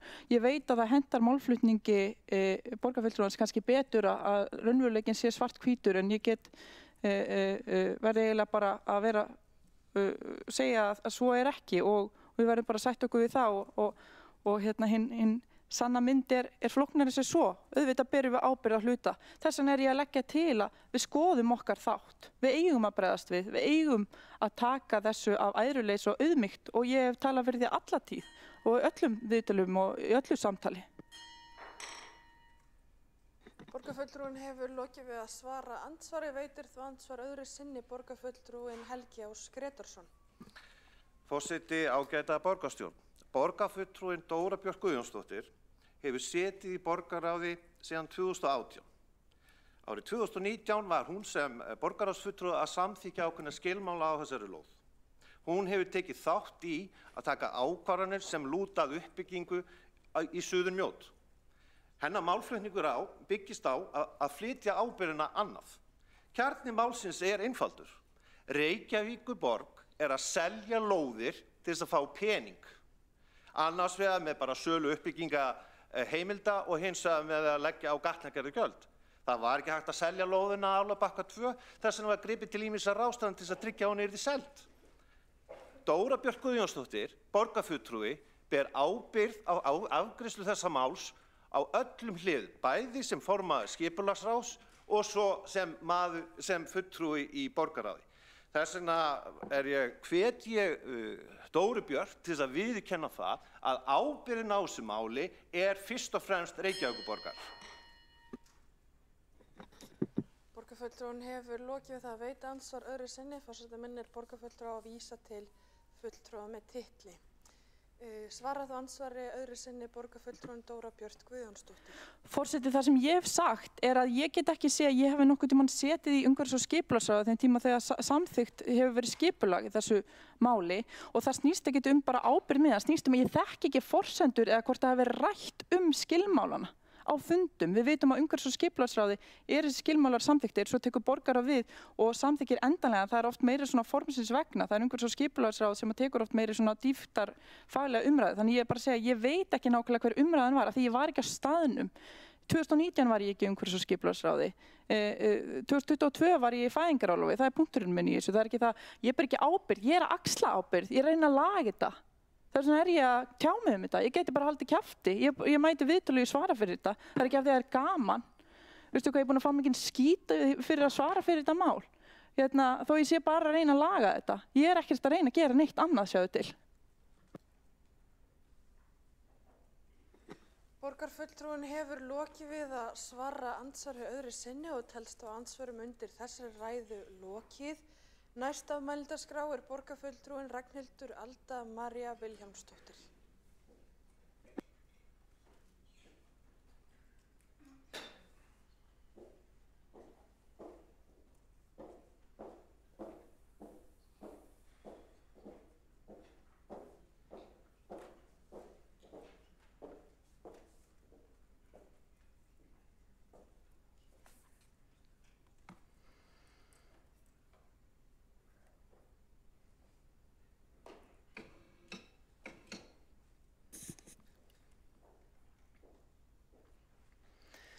Já, ágæti forseti og borgarstjórn og góðir gestir. Borgarstjórn ekki oft sammála en miðað við fullyrðingar undanfarna daga þá það þó eitt sem að sameina fólk hérna inni og það það að þykja bygging þessa græna kassa eða grímalds vera eitt ótrúlegasta klúður sem sést hefur í skipulagi í Reykjavík. Þetta hefur bara gjörsamlega gengið fram af fólki og ekki bara íbúum, heldur líka ekki bara íbúum hérna blokkarinnar sem þurfa að horfa á græna kassan á hverjum einasta degi, heldur bara öllum landsmönnum. Þetta var það sem allir voru að tala í hverju einastu jólabúði. Þetta það sem kom fyrir við horfum alltaf skaupið og margir fóru á Ara og við skulum bara segja eins og þetta virkilega búið að liggja á fólki að þetta hafi getað gerst. Því ég held að sé óhætt að fullyrða það. En hér hafa borgarfulltrúar meirihlutans lýst yfir að þetta komið þeim algjörlega opna skjöldu og fulltrúar meirihlutans í skipulagsráði hafa sagst koma fjöllum og bara ekkert vitað þetta og mér þykir nefnilega svolítið merkilegt að nota þessa afsökun vegna þess að það þýðir að annarkvort eru bara borgarfulltrúar meirihlutans ekkert að sinna vinnunni sinni eða samþykkja bara allt sem kemur frá sviðinu hugsunarlaust og gæti þar bara alveg sleppti að mæta á fundina. Eða þá það kannski bara þannig að þeir átta sig ekki á því hvert kjarnahlutverk borgarfulltrúa Því það sko tilgangur okkar borgarfulltrúa, það sem við erum hér ráðin til þess að gera, að tryggja að það sé sýslað með sameiginlega sjóði og eignir okkar borgarbúa eftir vilja íbúa. Til þess eru við kosin, til þess sitjum við fundi hér í fagráðum og í borgarráði og hér í borgarstjórn. Og máli að íbúar, þeir geta, eins og ég margsinnis sagt, íbúar geta hvorki ráðið né rekið embættismenn. Og það eru íbúar sem eiga Reykjavíkurborg, það eru íbúar sem eiga borgarsjóð og það eru íbúar sem eiga borgarlandið. Það ekki kennitalan Reykjavík eða borgarkerfið eða örfáir einstaklingar hérna í ráðhúsinu. Íbúar kjósa svo borgarfulltrúa til þess að sitja í þeirra umboði og tryggja að borgarkerfið starfi eftir vilja íbúa. Og borgarfulltrúar samþykkja eða hafna deiliskipulögum eftir því hvort það sameinist þeirra skipulagssýn fyrir borgina eða ekki. Það það sem við vorum ráðin hér til þess að gera. Þannig ég gef voðalega lítið fyrir það að sitja í mesta valdastólnum, formaður skipulagsráðs, eða í meirihluta hér í borgarstjórn og vera svo kvart yfir því að þurfa að axla ábyrgð.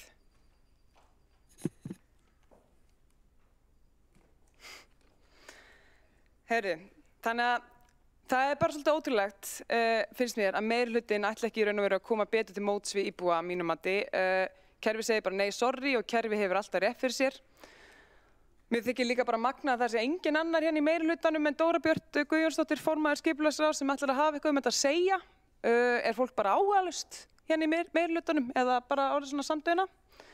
En talandi skipulagssýn meirihluta, Samfylkingarinnar, Viðreisnar og Framsóknar, þá finnst mér líka svolítið fyndið að heyra þau sem hafa sittið hér í valdastól í áratugi segjast allt innu núna fara að setja áherslu eða hafa alltaf sett áherslu á gæði og birtu. Það bara augljóslega rangt. Verkin sýna það. Og það eru fjölmörg dæmi og ég meina eitt bara mjög gott dæmi að núna rétt fyrir jól þegar þetta mál í hápunkti kemur deiliskipulag út af veðurstofuhæð sem hérna seinna í dag. Ég bendi þá á þeim fundi, við og odditinn okkar í borgarráði, að það vantar allar upplýsingar skuggavarp í gögnin Og við erum fullvissaðir um það að þá eigi að setja inngögn með upplýsingum skuggavarp.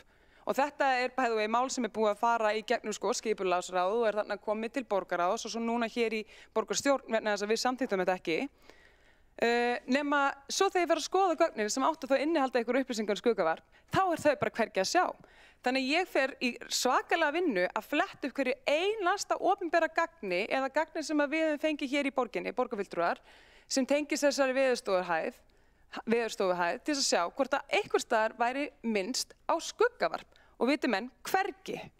Þetta var búið að fara í gegnum borgarkerfið og öllum stigum málsins þar til að ég og kollegi minn og við í Sjálfstæðisflokknum erum ábendingar og athugasemdir þetta. En enginn í meirihlutanum vildi taka mark á því. Þetta var bara business as usual. Við samþykkjum þetta, ekkert mál. Og þetta á hápunkti þessa máls sem við erum hér til umræðu og á sama tíma og að formaður skipulagsráðs segist hafa gæði í húsnæði og hagsmuni íbúa sér fyrir brjósti. Verkin bara sýna eitthvað allt annað og það magnaði við þetta vegna þess að við erum núna að tala þessa þéttingarstefnu og hér vilja menn segjast að þetta tengist ekki neitt þéttingarstefnunni eða hvernig sem hún og það náttúrulega farið strax í þá lausn að boða bara meira stjórnlyndi frekar en að bara axla ábyrgð á því, það þarf ekkert meira stjórnlyndi, það þarf bara meira af því að borgarfulltrúarnir sem eru við stjórnvölinn sinni vinnu. Það vita það allir. Jæja, ég meina ef að meirihlutinn hefði kannski hlustað á íbúana sem kom með þessar athugasemdir, að þá værum við ekki hér, því að borgarfulltrúarnir eiga að vera öryggisventlanir. Það aftur kjarnahlutverk okkar. En eins og ég segi, það bara þannig að á verkunum að dæma þá hefur þessi meirihluti sýnt það aftur og aftur að íbúar eru bara aukaatriði og það jafnvel svo augljóst að umboðsmaður Alþingis þarf að kvarta yfir því til þess að fá einhvers konar svar hérna frá borgarkerfinu. Og þetta eitthvað sem hefur legið fyrir lengi að væri vandamál, fjölmargir íbúar bent á, við í minnihlutanum margsinnis bent á, en það bara engin áhugi. Það bara engin heima eins og oddvitinn okkar sjálfstæðismanna orðaði það. Og já, talandi hérna skipulag og þéttingarstefnuna. Það magnaða að fyrir svona tæpum 100 árum þá byrjaði hérna innreið svokallast funkístílsins og það var í raun og veru rosalega brautryðjandi dæmi þar sem að borgaryfirvöld settu sér það markmið að það ætti ekki að skipta máli hvað við værum að byggja, í hvaða tilgangi eða fyrir hvern. Það ætti alltaf að setja sólarljós, grænsvæði og gæði húsnæðis í forgang. Þetta hefur núverandi meirihluti algjörlega lagt til hliðar og það sést. Það eins og fólk hérna sé einfaldlega bara staðráði í og hefur unnið hérna hörðum höndum að því að breyta Reykjavík í Skuggavík. Og hér bara allt gert þess að auka dimmu í borginni með því að þétta í burt allt beint sólarljós og eins og ég segi, hvert skipulagið fætur öðru fer í gegnum skipulagsráð og svo borgarráð þar sem að meirihlutinn sýnir hlutum eins og skuggavarpi mjög lítinn áhuga. Af því aftur, þessi sami meirihluti hefur hérna haft 10 til 15 til 20 ár eftir jafnvel 30 eftir hvernig þú vilt byrja að telja til þess að ákveða hvort að skuggavarp væri forgangsatriði hjá þeim eða ekki og augljóslega þeim alveg sama það hvort að íbúar fái beint sólarljós. Valshlíðarhverfið bara mjög gott dæmi það. Þar sem að íbúar fyrst og annarri hæð fá aldrei til sín beint sólarljós. Og þetta var eitthvað hverfið sem ég hef heyrt fólk hérna hrósa aftur og aftur. Ekki í lagi. En mér finnst, og eins og við höfum sagt hérna, ég og mínir flokksmenn hérna í Sjálfstæðisflokknum, að það algjört lágmark að koma til móts við íbúa með einhverjum hætti sem íbúa búseta og fara að skoða það almennilega hvar, við vitum augljóslega hvert vandamálið það bara ekki verið að sinna vinnunni sinni hérna, fyrir utan það bara að það ekki verið að hlusta á íbúa, það einhver skeytt það þegar þeir komu með athugasemdir, það eru bara fjölmörg deiliskipulög sem hafa verið felld úr gildi nákvæmlega af þessum ástæðum, jafnvel þegar það komið athugasemdir gennum íbúaráð sem hefur verið að benda á að deiliskipulagi mun ekki halda, væri það kært til úrskurðarnefndar umhverfis- og auðlindaráðs, þá hafa meirihlutar, borgarfulltrúar og meirihlutar sér samþykkt að láti kæra það og það fellt úr gildi vegna þess að þeir þora ekki að axla ábyrgð. Það er bara þannig. Þannig ég segi bara að ég held að það skilji og sjái það allir að þetta er óviðunandi ástand að halda áfram með sama hætti. Og ég bara vona innilega að það verði farið vel ofan í kjölinn á því hverju þarf að breyta, varðandi það að hér sé raunverulega byrja að hlusta á íbúa og svara þeim þegar senda tölvupósta kannski og gera athugasemdir, ekki bara sagst hafa gert það. Og íbúar geta verið vissir það að við í Sjálfstæðisflokknum munum berjast eins og við getum til þess að þeir fái lausn sinna mála. Takk fyrir. Þá hefur borgarfulltrúinn lokið við mál sitt og næsta á mælendaskrá er borgarfulltrúinn Líf Magnúsdóttir.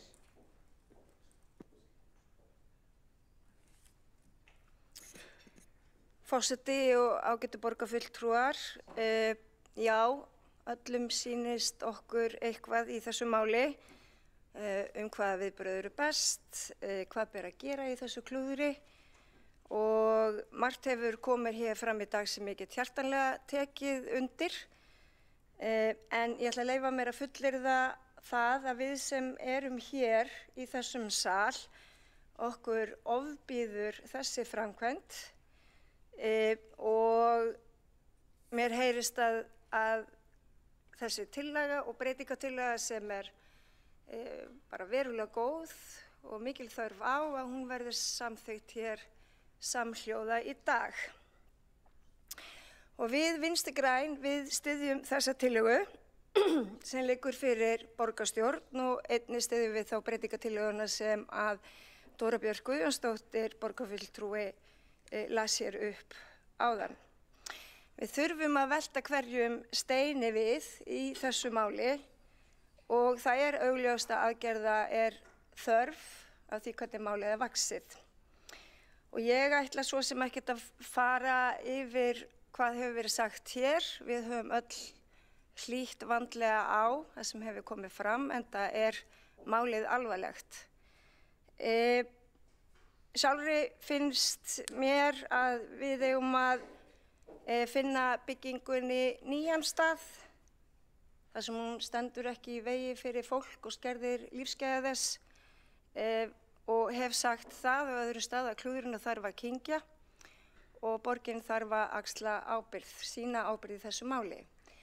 En það eru auðvitað margt annað sem að kemur til og þetta verður ekki bara dregið upp úr einhverjum hatti hvaða aðgerð er besti þess fallin til þess að sætta alla aðila málsins.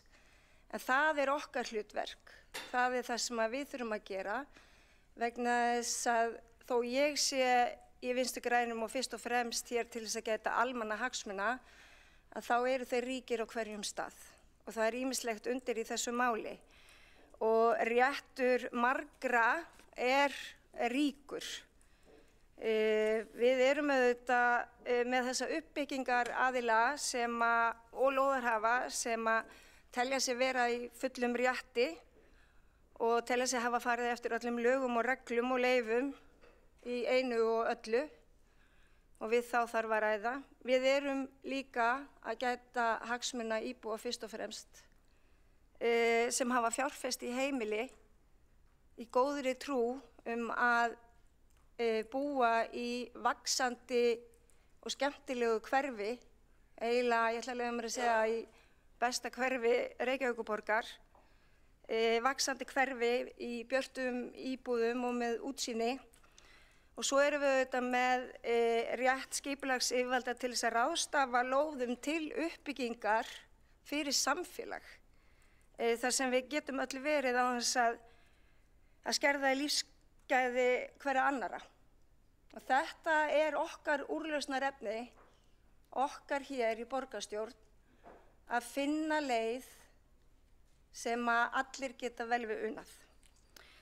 Og það auðvitað verk fyrir höndum og þess vegna styðjum við Vinstri græn það að það verði farið í ítarlega úttekt, stjórnsýslu úttekt í þessu máli, vegna þess að það líka vont að ef almenningur hefur þá upplifun af kerfinu að það sé strangt og smásmugulegt fyrir einstaklinga þegar það kemur á uppbyggingu, en það sé eins og villta vestrið þegar stóri fjársterkir framkvæmdaaðilar ákveða að byggja, þá okkur auðvitað vandi á höndum.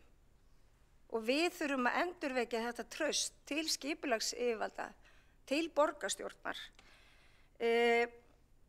vegna þess að borgarbúar og aðrir verða að geta treyst því hvernig staðið að skipulagsmálum í Reykjavík. Og í flestöllum tilfellum þá gengur þetta allt saman vel.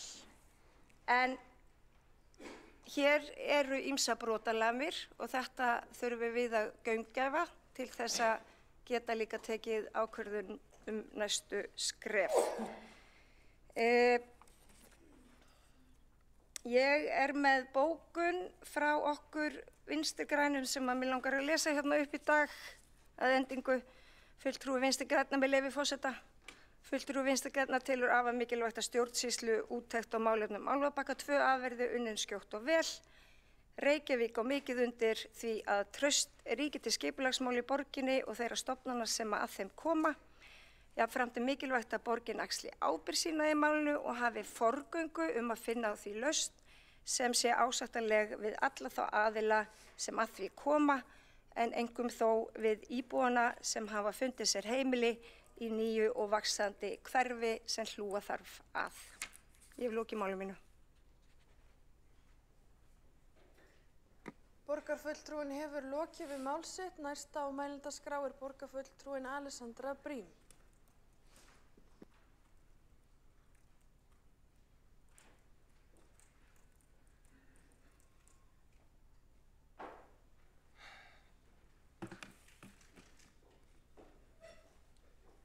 Forseti, borgarstjórn og bara góðir gestir. Þetta náttúrulega hrikalegt mál og ég tek bara undir að við þurfum úttekt á því hvernig þetta gerðist og ég tek jafnframt undir með Dóru Björt, borgarfulltrúa, að meira en bara stjórnsýslu úttekt þá ættum við að fara í það að undirbúa bara skýra reglur það hvernig eigi að standa hönnun og skipulagi til að tryggja að svona gerist ekki aftur. Sko, mér finnst þetta að hafa komið frekar mikið aftan að mér, bara svona í fullri einlægni. Ég var þarna formaður umhverfis skipulagsráðs 2022 til 2023 og það var á meðan Dóra Björt var í fæðingarorlofi.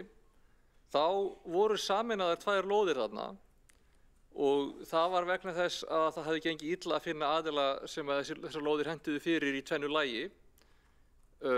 Ég minnist þess ekki að það hefði verið mikil umræða hæðina eða nálægð við hús búseta þarna við hliðina, hvorki af hálfu sérfræðingar borgarinnar sem kom inn að kynna þetta fyrir okkur, né frá borgarfulltrúum meirihlutans, né frá borgarfulltrúum minnihlutans. Það eins og það hafi bara ekki, við töldum að við værum þarna að samþykkja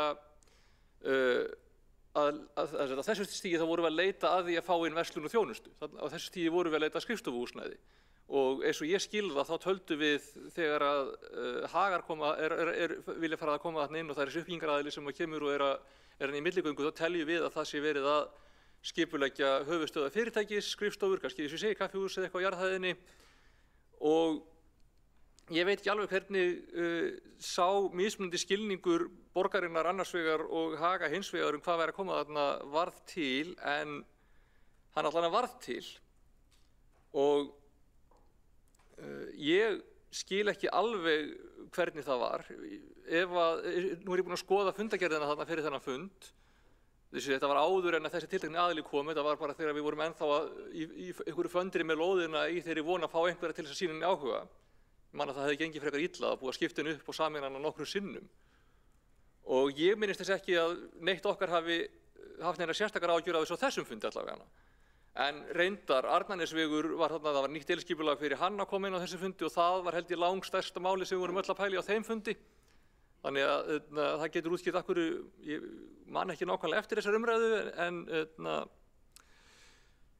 já, svo vil ég kannski segja að það virðist líka vera, ofan á allt hitt, að okkar sérfræðingar á umhverju skipulagssviði hafi vanmetið hversu mikið væri hægt að byggja þarna. Út af því að fermetrafjöldin á lóðinni væri þrátt fyrir allt ekki það mikill. En svo virðist vera að það hafi verið farið framhjá því, eða ekki farið framhjá, bara það hafi verið hort framhjá því að fermetrafjöldin gæti samt búið upp á töluverða hæð með því að byggja bara mjög hávaxna fyrstuhæð sem að væri ekki eins margir fermetrar þannig séð eins og að húsið var á mörgum hæðum. Og eins og ég skila þá var á grundvelli þessa mismunandi skilnings á mögulegri hæð sem að starfsfólk borgarinnar segir fólki að það þurfi ekki að ágjur af hæð hússins, ekki af því að það hafi viljað ljúga eða fela neitt, heldur af því að það hafi einfaldlega ekki átt að sjá þessu möguleika í þessu tilfelli. En það sem kannski skiptir máli er að við þurfum að finna einhverja lausn á þessu og bara eftir því sem er mögulegt. Það er náttúrulega því miður þannig að það er í gilt deiliskipulag og uppbyggingarheimildir og það er mjög erfitt einhvern veginn að afnema þær eftir á. En við þurfum líka að koma til móts við það sem er hægt þarna eins og við getum og bara eina þeirra laga sem er í gildi og bara þannig að við séum ekki að ganga gegn lögum eða þannig. En við þurfum líka að passa að svona gerist ekki aftur. Og til þess þá er okkar tól skýr stefna borgarhönnun og við verðum að passa að setja ekki of mikið íþyngjandi reglum vissulega, en þetta dæmi sýnir okkur það svart á hvítu að við verðum samt að hafa reglur til þess að tryggja þau gæði sem að við viljum gera kröfu Sko, fulltrúar borgarinnar reyndu þegar að ljóst var í hvað stemdi að sannfæra þennan uppbyggingaraðila að gangi ekki svona gróflega fram, en það samtal bar ekki mikinn árangur. Það er líka bara erfitt að sannfæra markaðsaðila að gera hlutina ekki með þeim hætti sem þeir telja hagkvæmast, telja þessi hafa heimild til þess, jafnvel þá þeir heimildi séu ekki endilega samræmi við það sem að skipulagsyfirvöld töldu sig vera að veita. Og þannig virkar svolítið bara markaðshagkerfið því miður. Þannig að það er margt sem við þurfum að læra af þessu máli. Það hefði ekki átt að leyfa þetta deiliskipulag á þess að fyrirvara útlit og hæð. Þetta væri til dæmis ekki alveg svona svakalegt ef þetta væri til dæmis skrifstofuhús með gluggum og trjám fyrir framan eða eitthvað, þó að nándin sé vissulega mikil. Og svo hefði heldur ekki átt að leyfa búseta á sínum tíma að færa sína blokk svona nálægt lóðamörkunum á sínum tíma. En auðvitað var ekki fyrirséð á þeim tíma hvernig útlitið myndi vera, svo ég er heldur ekkert eitthvað að segja ábyrgðin sé alfarið þeirra. Þeim er alveg vorkunn fyrir það að þeir vissi ekkert hvað ætti að koma þarna seinna. Og enda hefðu við örugglega ekki samþykkt, það var einhver annar borgarmeirihluti 2015, en þau hefðu heldur örugglega ekki samþykkt að hefðu þau ef þessi hönnun á þessu húsi hefði verið fyrirliggjandi þá hefðu ekki samþykkt að færa íbúðarhús svona nálægt. Sko, ef við veitum of mikið svigrúm í deiliskipulagi, þá getur það mjög greinilega farið illa. Svo að það sem við þurfum að gera í framtíðinni er að passa hvernig svigrúm við veitum. Og svo þurfum við líka bara að hafa í huga þegar að það eru miklar breytingar á lóðum yfir langt tímabil, þar sem að mismunandi starfsmenn fara með málið, þar sem mismunandi formenn fara fyrir skipulagsráði, mismunandi meirihlutar fara með stjórn borgarinnar, þá er alltaf hætta á því að eitthvað svona sleppi í gegn eða gleymist. Og það er ekki gott, það er ekki sanngjarnt og það er ekki, það er bara hræðilegt. Og eiginlega mín stærsta lexía út úr þessu er að í framtíðinni þá upplifi ég þurfi að vantreysta frekar þeim tillögum sem eru lagðar fyrir skipulagsráð og vera tortryggnari. Mér finnst það mjög leiðinlegt. Þá er ekkert endilega að segja bara gagnvart þessum aðila, bara gagnvart öllum aðilum, að bara, og kannski sérstaklega þeim sem að hafa bólmagn til að vera með, hvað segjum við, dýra sérfræðinga til þess að presentera jákvæðustu myndina fyrir okkur, eða þannig. En mér finnst það leiðileg og óæskileg þróun, en það er okkar hlutverk sem fulltrúar almennings að passa upp á svona. Við berum á endanum ábyrgðina, þó við getum auðvitað bent á hvað aðrir hafi gert vitlaust og getum bent á ástæður þess að þetta fóru svo fór, getum bent á hvaða hagsmuni hinn og þessi aðili hafi haft og af hverju staða málsins á hverjum og einum tíma hafi ekki endilega gert hættuna augljósa, þá erum við satt á endanum skipulagsyfirvöld og það er okkar ábyrgð að hafa yfirsýnina, að passa að við vitum hvað gæti gerst og passa að við séum ekki að hleypa ykkur í gegn. Og Þess vegna held ég að úttekt á þessu máli sé góð hugmynd. Við verðum að læra af þessu. Þetta hefði náttúrulega aldrei átt að gerast. Við heldum ekki að þetta geti gerst. Þetta var ekki einn af þeim möguleikum sem við sáum fyrir okkur þegar þessi deiliskipulag voru á sínum tíma samþykkt. Það er auðvitað ekki þannig að pólitíkin hefur nokkurn tímann sest niður og rætt sín á milli að það væri bara fínt að hafa risavaxinn gluggalausan vegg á móti íbúðarhúsnæði. Auðvitað gerist það samtal átti sér aldrei stað, svo að því sé haldið til haga. Og það má líka segja að það var alveg á sínum tíma til einhvers að vinna að hafa þarna öfluga starfsemi.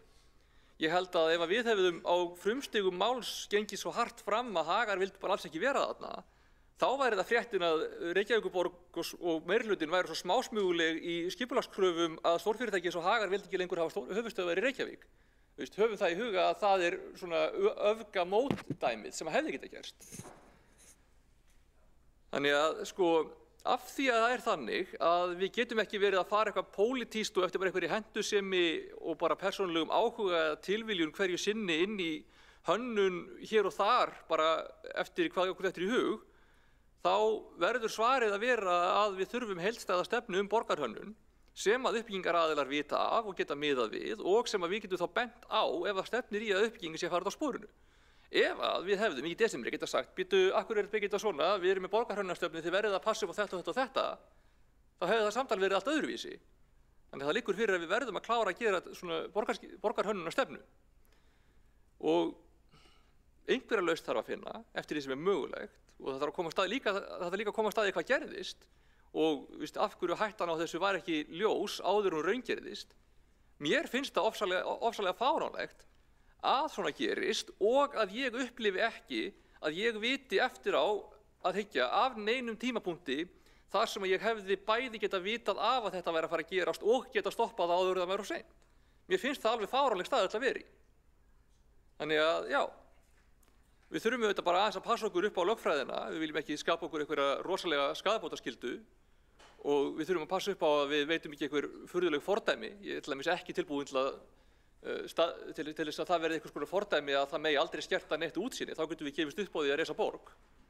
En þetta er full mikil skerðing á útsýni og ef þetta hefði verið íbúðarhús eða skrifstofuhús og ef það hefði kannski verið aðeins innar á lóðinni, þá væri þetta ekki svona svakalegt. En svona á ekki geta gerst og þess vegna þurfum við einhverja staðla fyrir það í framtíðinni.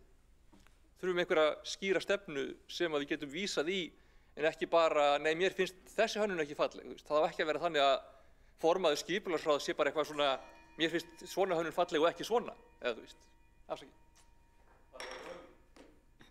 Borgarfulltrúinn hefur lokið við mál sitt, einn hefur óskað eftir því að veita andsvar og það er borgarfulltrúinn Kolbrún Áslaugar Baldursdóttir. Forseti, ágæta borgarstjórn. Ég er alveg að upplifa það að borgarfulltrúinn Alexander Briem þykir málið afar leiðilegt og eins og okkur öllum. En borgarfulltrúinn var tíma formaður skipulags- og umhverfisráðs og þekkir því þessi mál vel og ég er aftur svona að hugsa að núna meðan að verið er að halda áfram að byggja skemmuna þarna að þá sé verið að auka skaðabótaskyldu borgarinnar bara með hverjum deginum því að segjum sem svo að það er nú eftir að þurfa að rífa þarna hluta eða allt að því fleiri fjalir og spýtur og naglar sem koma í þetta ferlíki því dýrara verður þetta að taka hana niður. Og það er tala hérna, þessir skipulagsfrömmur hérna, tala eins og það sé engin tenging við framkvæmdina sem þarna er að fara fram. En samt á að skoða lausnir.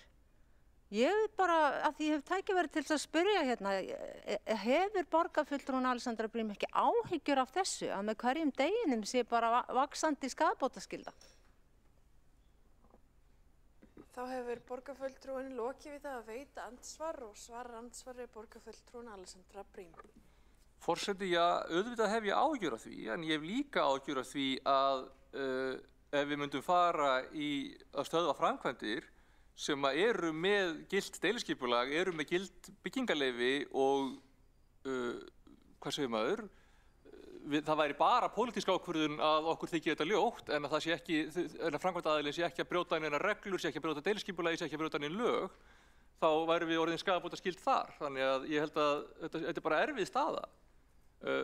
Og ég vil heldur ekki, eins og ég segi, skapa það fordæmi að maður sé að stöðva framkvæmdir bara á einhverjum, við fagurfræðilega ástæðum sem ekki samræmi við lög. Ég alveg sammála því að þetta er hrikalegt, en ég held að það væri mjög, og þess að ég vilji bara gefa mér, ég ekki lögfræðingur, en ég held að það væri mjög kæranleg ákvörðun að stöðva framkvæmdina. Þá hefur borgarfulltrúinn lokið við að svara andsvari og veitir andsvari öðru sinni borgarfulltrúinn Kolbrún Áslaugar Baldursdóttir. Forseti ágæta borgarstjórn, þetta er bara svo ótrúleg staða. Ég meina, talandi lausn, því að í lausn felst að einhvers konar niðurrif. Við erum klárlega að tala hvort það eru lækkun eða helmingurinn fer eða öll skemman fer. Ég meina, það verður aldrei öðruvísi lausn en að það verður eitthvað niðurrif. Hvernig er þá hægt að halda áfram bara að reisa bygginguna, reisa skemmuna? Þannig ég held að hér bara má ótti og hræðsla við eitthvað lögfræðilegt dæmi ekki ráða för. Það verður að tala saman. Þessi aðilar sem koma að þessu máli, skipulagsyfirvöld í Reykjavík og hönnuðir og eigendur og framkvæmda aðilar verða að tala saman og það verður að koma beiðni héðan að stoppa framkvæmdina meðan verið að skoða mögulegar lausnir. Ekki bara sitja hér og bíða og fundur í lok janúar. Ég meina, skemman verður full klárið áður en að við vitum af. Borgarfulltrúinn hefur lokið við að veita andsvar öðru sinni og svarar þá andsvari öðru sinni borgarfulltrúinn Alessandra Brím. Já, ég skil alveg þessar áhyggjur, en á sama tíma ef það verður einhvers konar samkomulag eða breyting á þessu, þá verður það út frá samkomulagi eða samtali. Það er ekki þannig að við getum með boðvaldi stoppað þetta og það myndi bæði drepa áhuga viðmælenda á að reyna að koma til móts við okkur, held ég, og það myndi mögulega skapa okkur sjálfstæða skaðabótaskyldu í hina áttina og setja þetta í enn meiri flækju. Þannig að ég held að við þurfum að vinna í því að sjá hvort það sé einhver milding sem hægt er að ná, en henni verði ekki náð fram með skipulagsákvörðun eða með því að senda kröfu að stoppa framkvæmd. Ég held að það myndi bara, eins og ég segi, gera það erfiðara að ná niðurstöðu og búa okkur til mögulega búa okkur til sjálfstæða skaðabótaskyldu í hina áttina. Borgarfulltrúinn hefur lokið við að svara andsvari öðru sinni og telst og andsvörum undir þessari ræðu lokið. Forseti minnir borgarfulltrúa á að ávarpa forseta í upphafi máls. Og næstur á mælendaskrá er borgarfulltrúinn Helgi Ás Gretarsson.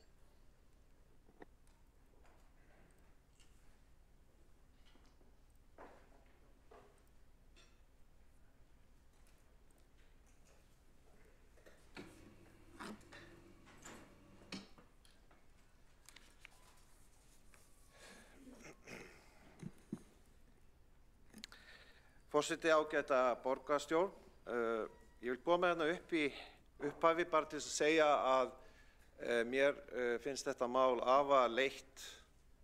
Ég ólst upp þarna steinsnar frá og það er mjög erfitt að horfa upp á þetta sem bornum og manni sem ólst upp í Neðra Breiðholti og sérstaklega þá líka í tengslum við þá miklu íþróttastarfsemi sem er á ÍR-svæðinu. Þannig að frá öllum sjónarmiðum er þetta erfitt mál. Þess vegna skiptir miklu máli að það sé talað þessi málefni af ábyrgð og vissri auðmýkt, vegna þess að hér hafa allir meira og minna gert mistök. Ég líka horfi í eigin barm.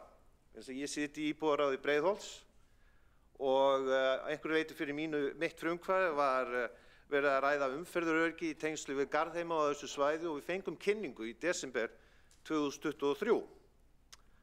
Og það var það aðalega umferðaröryggismál en þar var líka skipulagsfulltrúi sem veitti upplýsingar. En ég náttúrulega sitt hvorki í umhverfis- og skipulagsráði né í borgarráði og áttaði mig ekki alveg á skipulagsþáttum málsins. En sem fræðamaður í lögum og áhugamaður eignarrétt þá hafði ég mikla þekkingu á innviðum skipulagslaga og grundvallar uppbyggingu þeirra laga. Og þannig að maður svona eftir á að hyggja hefði átt að kannski að grúska í þessu máli eins og ég hef síðan gert eftir að það kom upp. Nú hér tillaga sem liggur fyrir að þetta fari til innri endurskoðunar. Ég veit ekki alveg nákvæmlega hversi staðan og starfsemi innri endurskoðunar, satt best að segja, en ég veit til dæmis að það búið að vísa stórum málum þangað eins og varðandi Brákaborg og meðal annars sölu bensinstöðvarlóðanna og ég veit ekki svo sem alveg hvenær eitthvað svona úttekt geti farið fram, þannig að við sjáum til hvað setjum með það. Ég tala kannski í seinni ræðinu meira mögulega lausnir. Það sem ég vildi koma upp var aðalega, fólk skilur ekki hvernig gat þetta gerst. Mín reynsla í svona málum að til þess að vita hver sé sannleikurinn, þá þurfum við að fylgja peningaslóðinni. Hvar eru peningarnir? Hvar eru hagsmunirnir? Og hverjir eru þeir í þessu máli? Þeir eru þess eðlis að borgin með stefnu sem byggir á því að lóðir í borgarlandinu séu seldar eftir atvikum hæstbjóðanda. Þannig að eins og í þessu tiltekna skipulagi sem búið að vera í gildi lengi eins og hér hefur komið fram, þá á þessari tilteknu lóð sem var á sínum tíma margar lóðir, af því að þarna átti að vera mismunandi starfsemi, þá var sem sagt lagt upp með það í mars 2019 á hálfu borgarráðs að heimila tilteknar uppbyggingarheimildir og það gert af hálfu skrifstofu sem deild sem hluti af skrifstofu borgarstjóra og borgarritara og eins og borgarfulltrúinn Hildur Björnsdóttir nefndi hluti af athafnaborginni. Nú þetta formlega heiti sem sagt skrifstofa eign- og atvinnuþróunar. Punkturinn sá að sú skrifstofa hún hefur verið gagnrýnd meðal annars í skýrslu innri endurskoðunar í braggamálinu og hún hefur bara alltaf frjálsar hendur. Án samhengis við önnur stjórnsýslukerfi hérna í borginni. Sem sagt í mars 2019, þar sem meðal annars borgarfulltrúinn Dóra Björk Guðjónsdóttir var viðstödd, var samþykkt að hefja í raun og veru sölu á þessum lóðum. Og þetta gert af frumkvæði þessarar skrifstofu. Það tekst ekki að selja lóðina. Það fást ekki peningar fyrir þessa eign borgarinnar. Það tekst ekki. Þess vegna var hægt við að reyna að selja á opnum markaði og það tókst að gefa út lóðarvilyrði í byrjun árs 2021 sem þýddi það að það var fyrirtæki sem samkvæmt gögnum málsins heitir Eignabyggð EHF sem greiddi fyrir lóðarvilyrðið og auðvitað þetta svona tæknilegt málefni og svo framvegis. En það þýðir í hnotskurn að þessi aðili hann hafi þá tryggt sér það að geta keypt uppbyggingarheimildir og fleira á þessari lóð. Og þetta gerist í ársbyrjun 2021. Síðar það ár þá leitað til borgarinnar og breytingar á þessu lóðarvilyrði vegna þess að það sé verið að vinna í því af hálfu fjárfestisins að fá traustan leigutaka vegna þess að án þess að fá traustan leigutaka þá fjárfestingin í lóðinni algjörlega tilgangslaus. Þannig að lóðarvilyrðinu breytt, þannig að það verði tveir aðilar sem í raun og veru standa að því og þetta ákveðið haustið 2021. Og eitt af skilyrðunum fyrir því var að lóðirnar yrðu sameinaðar. Vegna þess að það kemur fram í gögnum málsins en bréf 14. september 2021. Þá kemur fram og með leyfi forseta, þar sem núverandi skipulag lóðarinnar hentar ekki þeirri starfsemi, óskar Eignabyrgða ehf. Eftir vilyrði fyrir lóðunum með það fyrir augum að kanna möguleika á að breyta deiliskipulagi lóðanna í samræmi við þarfir félaganna. Í samræmi við þarfir félaganna. Sem sagt, það hefur verið að greiða 50 milljónir á ári til borgarinnar. Borgin hefur áhuga að selja lóðina. Þessir aðilar sem að hafa lóðavilyrðir hafa hagsmuni af því að geta byggt með ákveðnum hætti til þess að þjóna hagsmunum sinna leigutaka. Hér erum við komin í rökræna slóð peningana. Borgin vill græða, þeir sem hafa lóðina vilja græða. Svo fer af stað ferli 2022, rétt fyrir kosningar vorið 2022, þar sem óskað eftir þessum breytingum og þær fara síðan í gegn og allt ferli við að auglýsa deiliskipulagsbreytinguna sem var töluvar var mjög undarleg vegna þess að þetta var birt í lögbirtingablaði annars vegar og svo í mjög skrítinni auglýsingu í sumarið 2022 í Fréttablaðinu. Þannig að nágrannar almennt séð höfðu mjög erfitt með að átta sig á að það væri verið að breyta eða sameina lóðinni og færa aðeins lóðamörkin. Þetta gengur síðan í gegn. Það sem gerist síðan er að í ársbyrjun 2023 þá er lögð fram fyrirspurn og á henni tekið af hálfu skipulagsfulltrúa. Vegna þess að það var ein forsenda leigutakans, væntanlegs leigutaka, að væri hægt að reka þar kjötvinnslu. Ef það er ekki hægt að reka kjötvinnslu, þá mun ég ekki leigja húsið. Og það er ekki ennþá búið að selja uppbyggingarheimildirnar á þessum tímapunkti. Skipulagsfulltrúi, hann samþykkir það að það sé í samræmi við skipulagsskilmála lóðarinnar og það er bréf sem er aðgengilegt dagsett 10. janúar 2023. Dagsett 10. janúar 2023. Þar með eru komnar forsendur fyrir því að hefja í raun og veru ferlið. Og svo er það þannig að í 12. júní 2023 þá var bréf hérna frá þessari ágætu skrifstofu eign- og atvinnuþróunar úthlutun lóðar og sölu byggingarréttar. Þar sem meðal annars borgarfulltrúinn Dóra Björk Guðjónsdóttir sat á fundi borgarráðs 15. júní 2023 og samþykkti þessa úthlutun lóðarinn og sölu byggingarréttarins. Og það var ekki lág fjárhæð sem borgin fékk. Að nú verði næstu 1 milljarð króna samtals. Svo í framhaldinu er farið á stað í mjög sérstakt ferli við að samþykkja bygginguna. En kjarni málsins er einfaldur. En menn eru að elta peningana.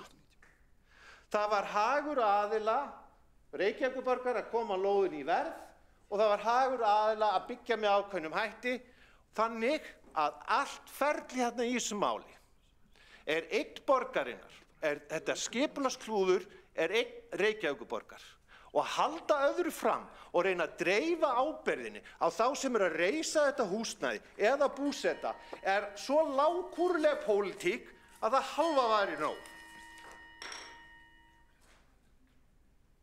Þá hefur borgarfulltrúinn lokið við mál sitt. Tveir hafa óskað eftir því að veita andsvar og það er fyrst Dóra Björk Guðjónsdóttir borgarfulltrúi sem veitir andsvar. Forseti, fyrst að borgarfulltrúinn Helgi Ás Grétarsson er að tala skrifstofu eigna- og atvinnuþróunar, þá vil ég bara upplýsa það að skrifstofu eigna- og atvinnuþróunar var lögð niður mitt ár 2019 mitt í kjölfar Braggamálsins. Og ef að borgarfulltrúinn þekkir ekki til þá er eignaskrifstofa staðsett undir fjármála áhættustýringarsviði þannig að það virðist vera að borgarfulltrúinn hafi einhverja ununa því að skapa einhverja hugrenningatengsl sem ekki eru fyrir hendi einmitt út af að það var ráðist í gigantískar breytingar í kjölfar Braggamálsins sem að voru stjórnsýslubreytingar sem voru mjög umfangsmiklar. Þar á meðal var svo skrifstofa lögð niður og verkefnin fær til og miklar breytingar gerðar þarna bara. Og ég hef aldrei neitað því að vera á einhverjum fundum þar sem við erum að útdeila lóðum með öðru. Ég hef talað skipulagið og það er skipulagið sem við erum að ræða sem að var ekki gott. og þar stendur það sem ég hef sagt. Þannig að óþarfi að vera að gefa í skyn að ég hafi farið með rangmál, ég hef ekki gert það á neinum tímapunkti. Hins vegar undarlegt að hlusta á fulltrúa Sjálfstæðisflokksins láta eins og þetta komið gíða þegar þeir hafa samþykkt þetta mál ítrekkað á mörgum fundum og skipulagi þessu tengt.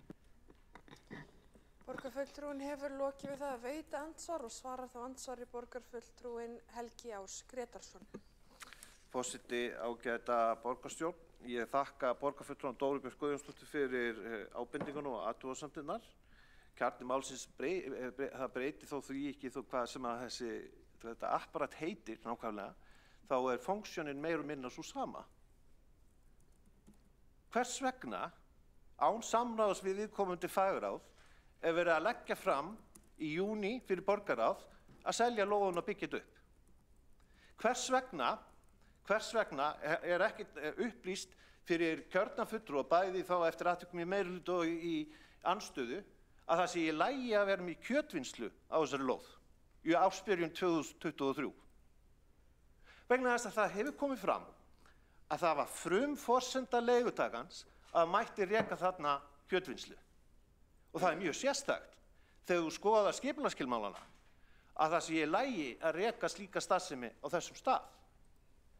Þannig að ég biðst velvirðingar á því hafi ég farið rangt með einhver heiti eitthvað slíkt. Það breytir því ekki að aðilinn sem var að standa í því að leggja þetta fram fyrir borgarráð í raun og veru sá sami. Borgarfulltrúinn hefur lokið við að svara andsvari. Óskar borgarfulltrúinn eftir að veita annað andsvar? Nei. Veitir þá næst andsvar borgarfulltrúinn Alexandra Brím? Ég fell frá það. Ég ætlaði bara að segja nákvæmlega sama og Dóra Björk sagði. Borgarfulltrúinn hefur fallið frá andsvari. Og þá næst á mælendaskrá borgarfulltrúinn Kolbrún Áslaugar Baldursdóttir.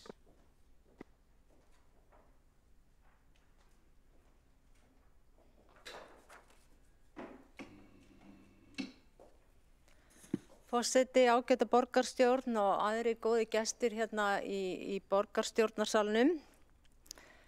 Ég vil byrja á að þakka borgarfulltrúanum Helga Ás Grétarsyni fyrir góða skoðun og gott yfirlit á þessu máli. Og í rauninni má segja að svona kannski eru bara flest kurl dálítið komin til grafar. Búið að rekja þetta ágætlega, það er hægt að sjá núna svona hvernig kannski þetta bara þróaðist og hvar voru svona helstu pittirnir sem að meirihlutinn og skipulagsyfirvöld féllu í.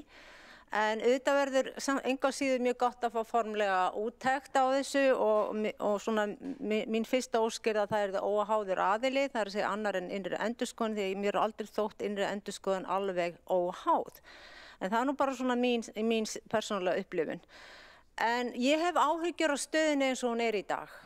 Og þrátt fyrir öll þessi orð og fólki þykir þetta leiðilegt og hræðilegt eins og við höfum líka heyrt frá meirihlutafulltrúum og ég trúi sannarlega þeim þykir, að þá er nú ennþá verið bara að negla þarna spýtur og annað byggingarefni, álplötur og hvað eina þetta er þarna, ég er nú ekki sérfróð í byggingu svona skemmu.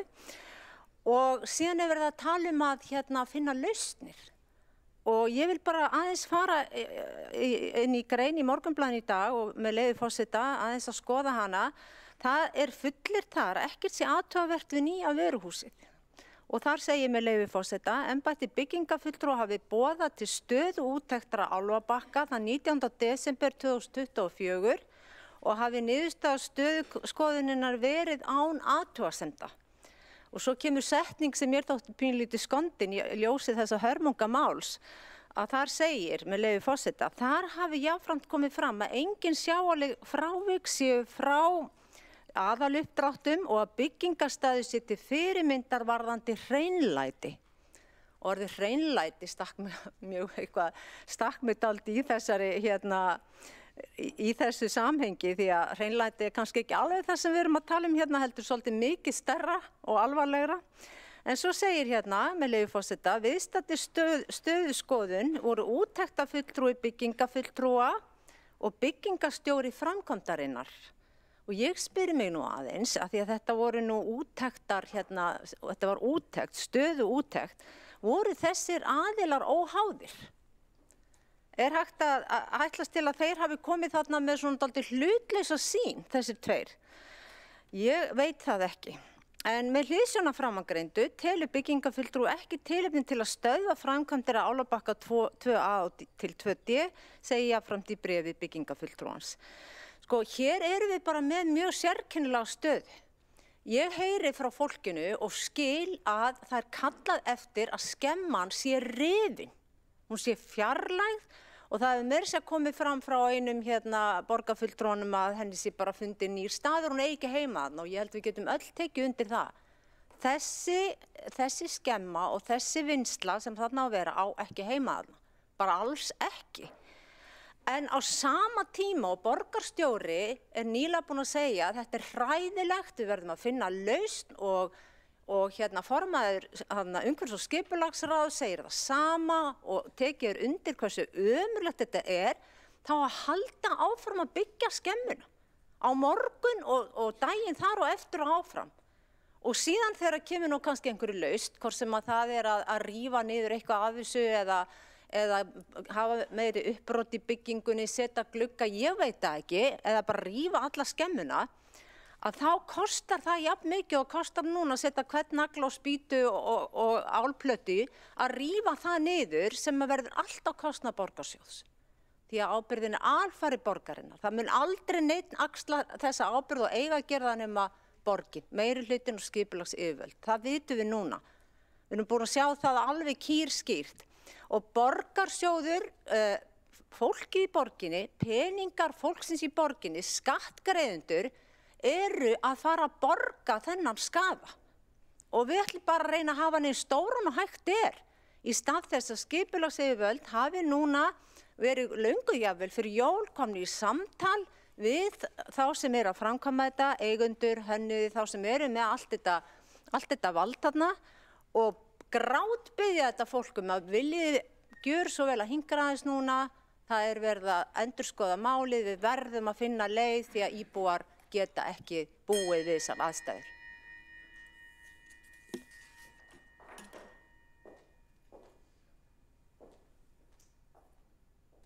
Þá hefur borgarfulltrúinn lokið við mál sitt. Næst á mælendaskrá er borgarfulltrúinn Dóra Björt Guðjónsdóttir.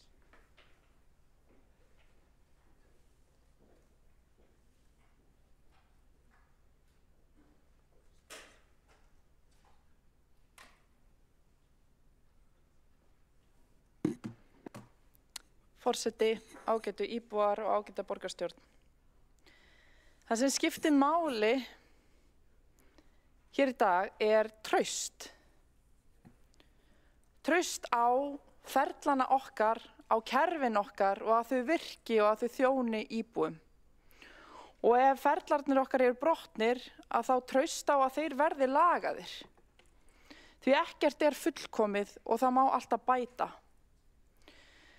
Það skiptir máli að þessi traust á að allt verði gert til að laga þetta hús og við ætlum að gera allt þetta. Oftast gengur skipulag vel, en hér gekk það ekki vel.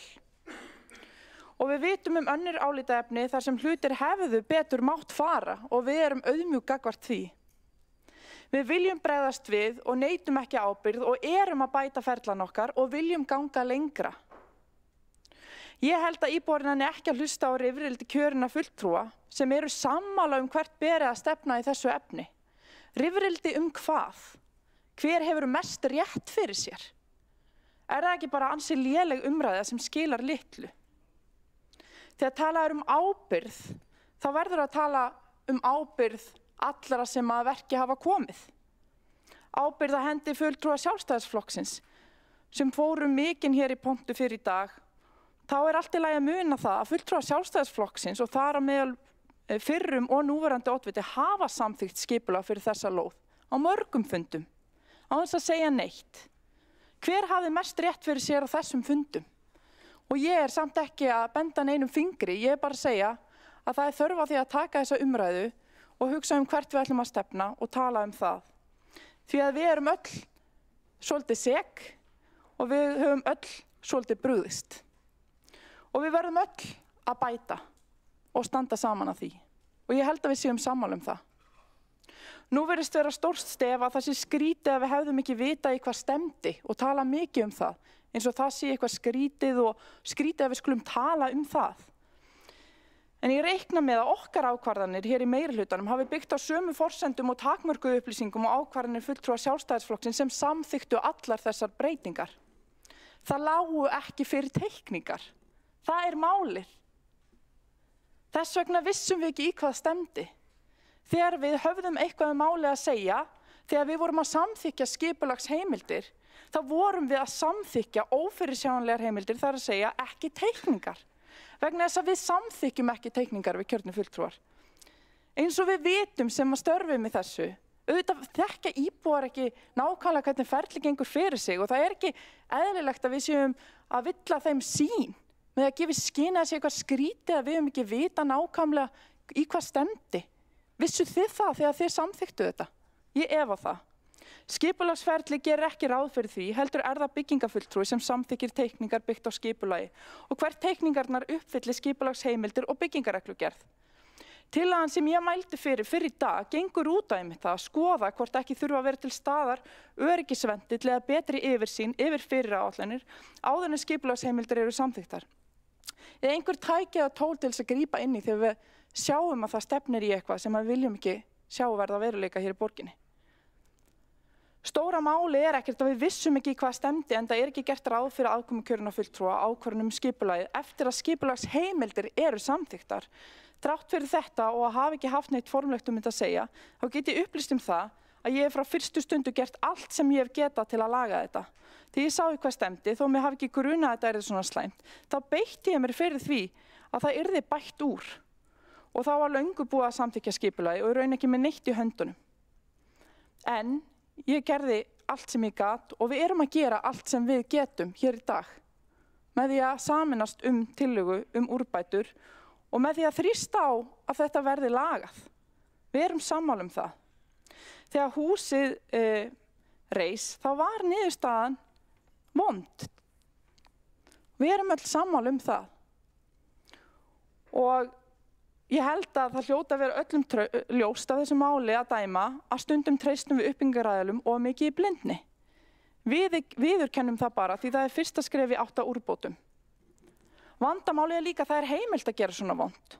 Vandamáli er ekki að þetta er bannað, heldur kannski frekar að niðurstaðan er heimil.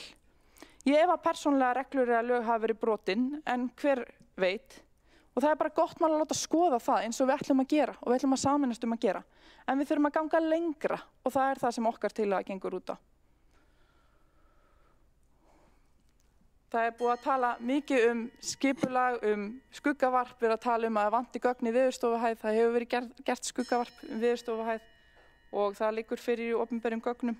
Þannig að við skulum allavega ekki reyna að búa til einhverja hugmyndir og einhverja loftfimleika sem að standast ekki skoðun, tölum málið, leysum þetta mál og stöndum saman að því.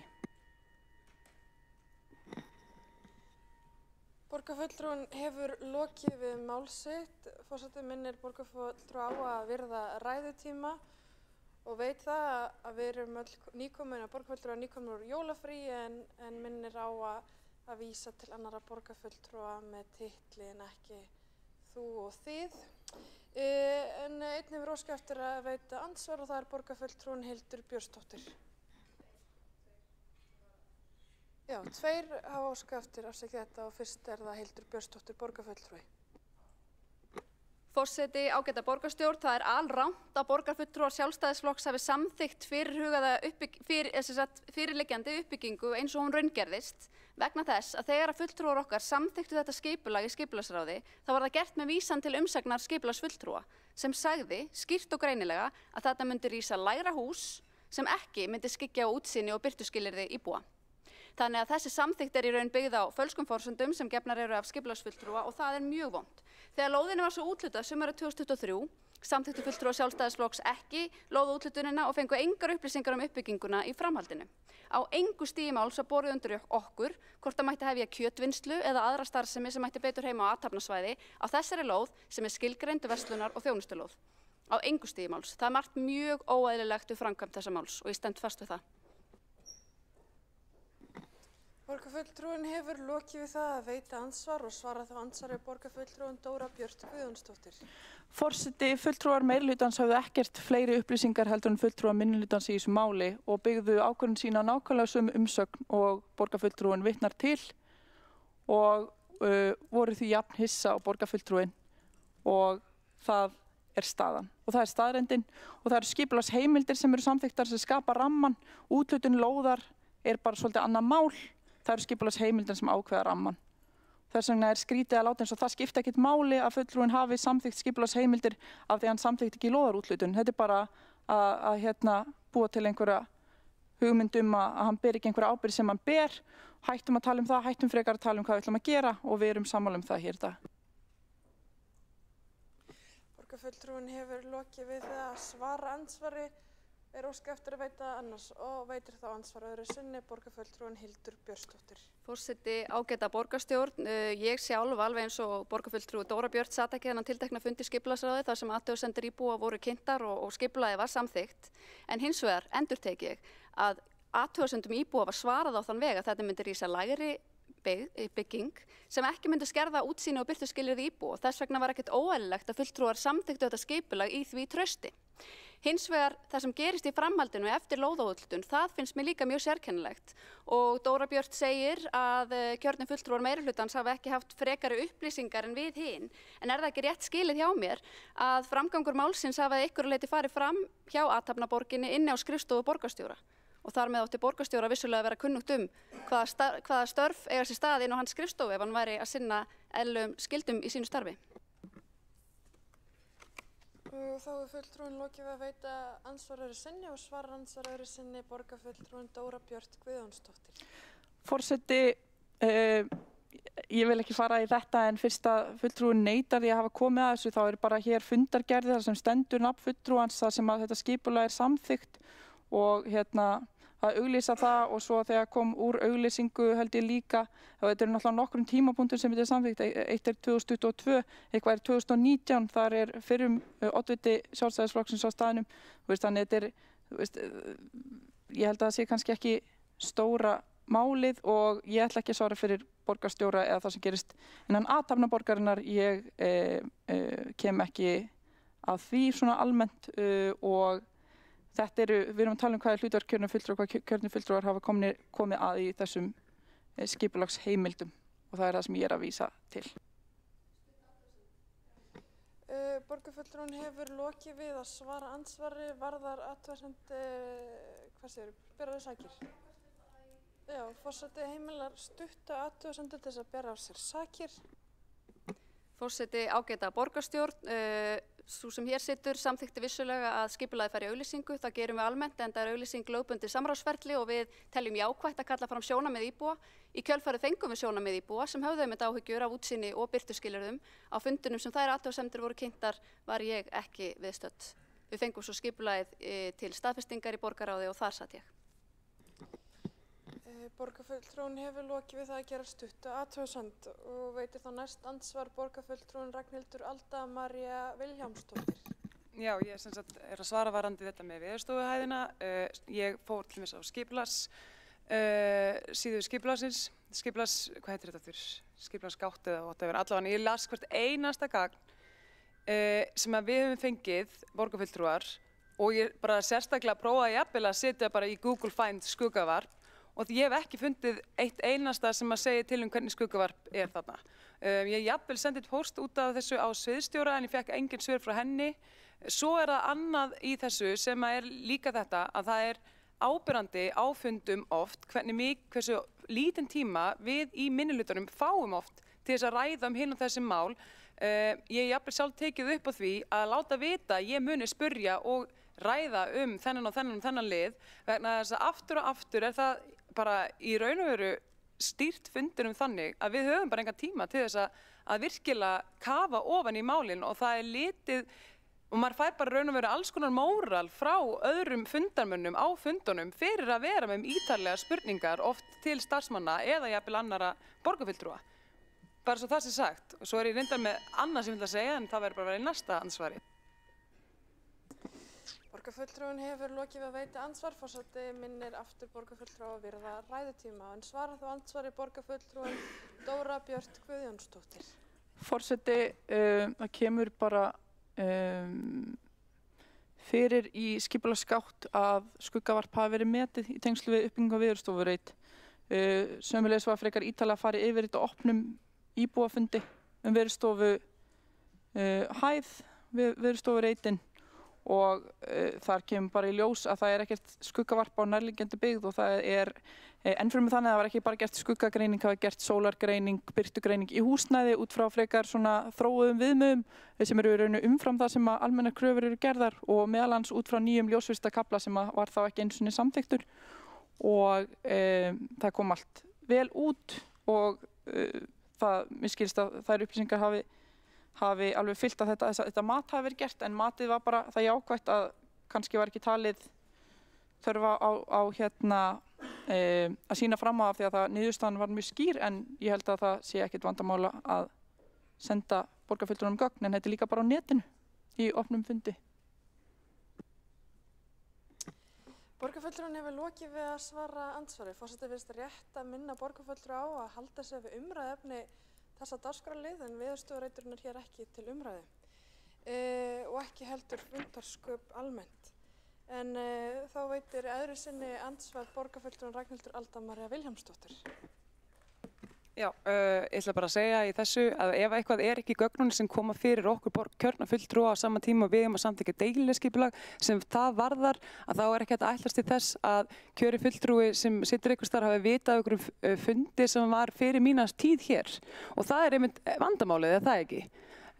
Að þegar það er óskað eftir gögnunum það á fundi sem ég gerði á þessum tiltekna borgarráðsfundi, að þá er ekkert engin gögn þetta sett inn. Og fyrir utan að því sögðu allt sem var nú skipulagsgátt aftur, það sem kemur þar inn, það sem athugasemdir frá íbúum eiga að berast, þar var ekki verið að skoða skuggavarp milli húsa. En annað í þessu sem er líka bara kannski máli með þessa breytingatillögu sem að meirihlutinn er að koma með á okkar tillögu, hún er líka frekar áhugaverð, en þess að við erum að leggja til að hér verið farið ofan í sauminn á því hvers svona hluti geta gerst.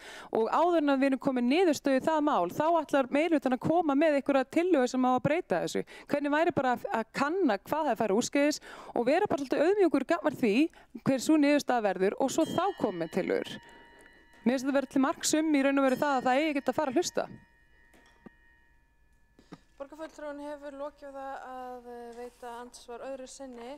Forseti áréttar aftur að hér er ekki til umræðu Veðurstofureiturinn, hér er til umræðu mál nr. 3 og 5 á útsendri dagskrá og ber borgarfulltrúum að halda sig við það umræðuefni sem hér er til umræðu. En svarar þá andsvari borgarfulltrúinn Dóra Björt Guðjónsdóttir.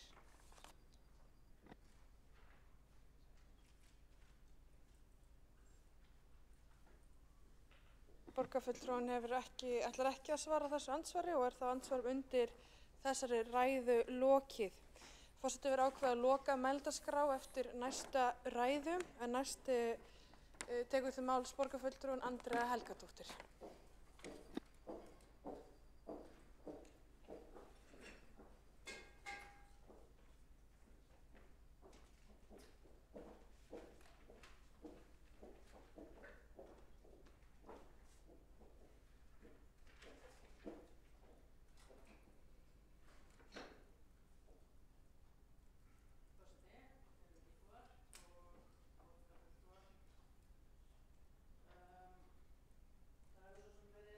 Nefnt flest það sem ég hef verið að hugsa í þessu máli. Við ræddum þetta ansi ítarlega á náttúrulega lokuðum fundi umhverfis- og skipulagsráðs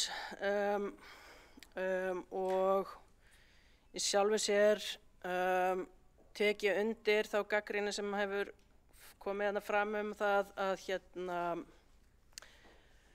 að skipulag á því hvernig þessi ferlar eru augljóslega eitthvað.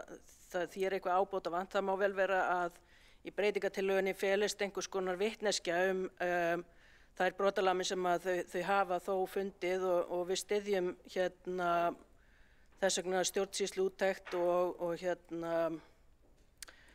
teljum þessa breytingatillögu bara ágæta. Það sem að mér finnst í sjálfu sér mikilvægast og það bara að það sé ekki gerð kerfi, svona ferlar sem að geta einhvern veginn hlaupið frá okkur sem að getum fylgt þeim eftir. Og ég bara hlakka til að heyra hvernig á að bæta úr því. Í sjálfu sér myndi ég kjósa að þarna yrðu stöðvaðar framkvæmdir bara til þess að passa þetta bara fari ekki lengra heldur en að það nú þegar farið. Þetta náttúrulega bara hræðileg staða og en það náttúrulega líklegt að skaðabótaskylda eins og í svona samfélagi eins og við búum í að hún sé bara miklu erfiðari fyrir almenna borgara að standa að það yrði bara stærri skaðabótaskylda ef við færum eitthvað að stöðva peningavaldi sem þarna á ferðinni. Svo að það nú bara eins og það en ég myndi kjósa með því að við myndum stöðva þessar framkvæmdir þó að það myndi kosta okkur einhvern pening því að þetta bara, það gengur ekki upp að svona aðilar geti bara vaðið áfram án þess að hugsa neitt fólki sem þarna í kring. Mér finnst það skrítið að fyrirtæki vilji standa í svona og það vilji fara svona gegn sínum næstu nágrönnum. Ég sé bara ekki alveg hvað liggur að baki innan í svoleiðis fólki, ég vil bara segja það hér eins og en af því að það svona flest sem ég myndi vilja segja þetta mál komi fram, annað heldur en það að til þess að koma í veg fyrir svona skipulag og svona mistök og það augljóslega einhver glufa fyrir það í kerfinu hjá okkur, að þá þarf að skipuleggja einhvers konar jaðarsvæði þar sem íbúabyggð og athafnasvæði eða iðnaðarsvæði að mætast. Það sem einhvers konar skilgreining og meiri takmarkanir bara á því hvernig hægt að byggja þar upp svo að þar sé manneskjulegt umhverfi sem skapar ekki hættu eða ónæði fyrir íbúa og sem skerðir ekki lífsgæði á þennan hátt eins og þarna hefur verið gert. Og ég veit nú ekki alveg hversu margir hafa farið þarna og staðið þarna á útisvæði íbúðinnar og jarðhæð sem verður mest fyrir áhrifum af þessu en ég bara vil ekki bjóða neinum upp á það að fara að búa við þetta. Ég sé bara ekki, ég sjálfur sér bara, þetta bara ómöguleiki í mínum huga að þetta nái á þennan stað og hafi komist þetta langt. Þannig að ég ætlaði kannski bara að lesa upp bókun okkar þetta í lokin. Sósíalistar styðja stjórnsýslu úttekt á máli Álfabakka 2a. Það mikilvægt að íbúar séu ávallt hafðir í öndvegi og þeir séu varðir fyrir mistökum sem þessum. Því skipulag borgar þarf að miða að manneskjulegu umhverfi fyrir alla íbúanar. Þar sem athafna- eða iðnaðarsvæði og íbúabyggð mætast þarf að vera til skipulagsleg skilgreining á jaðarsvæði sem með ríkari skilyrðum til manneskjulegrar ásýndar og umhverfis sem á takmörkun og starfsemi sem að veldur hættu eða ónæði fyrir íbúabyggðina. Sósíalistar hafa mælt fyrir því umhverfis- og skipulagsráði og munu leggja fram tillögu slíkt. Ég þakka ykkur.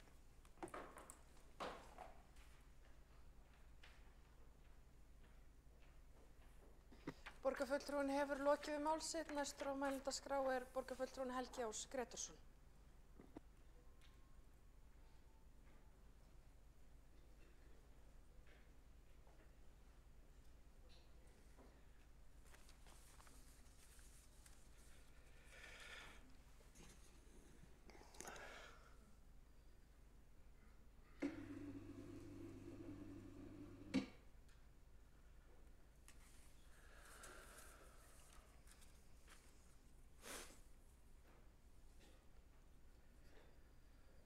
Forseti, ágæta borgarstjórn, mér var það á að kalla skrifstofu eign- og atvinnuþróunar eitthvað annað en það sem það en ég með glærukynningu, Athafnaborgin, atvinnu- og borgarþróunarteymi á skrifstofu borgarstjóra og borgarritara.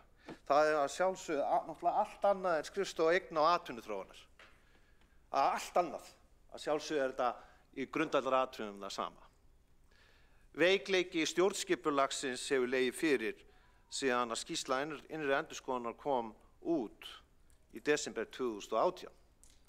Þessi skrifstofa starfar ekki endilega í nánu samstarfi við fagráð og það var þessi skrifstofa sem lagði til sölu uppbyggingarheimilda og álagningu gagnagerðargjalda í júní 2023. Og þannig fékk borgin pening fyrir þessa eign. Ef að þetta hefði ekki gerst, þá hefði borgin þurft að greiða yfir 100 milljónir vegna þess að lóðarhafinn hefði skilað lóðinni. Það kemur hérna fram í Morgunblaðinu í viðtali 18. desember 2024, í viðtali við lögfræðing framkvæmdaaðilana að Álfabakka 2 og með leyfi forseta, þá segir hér orðrétt.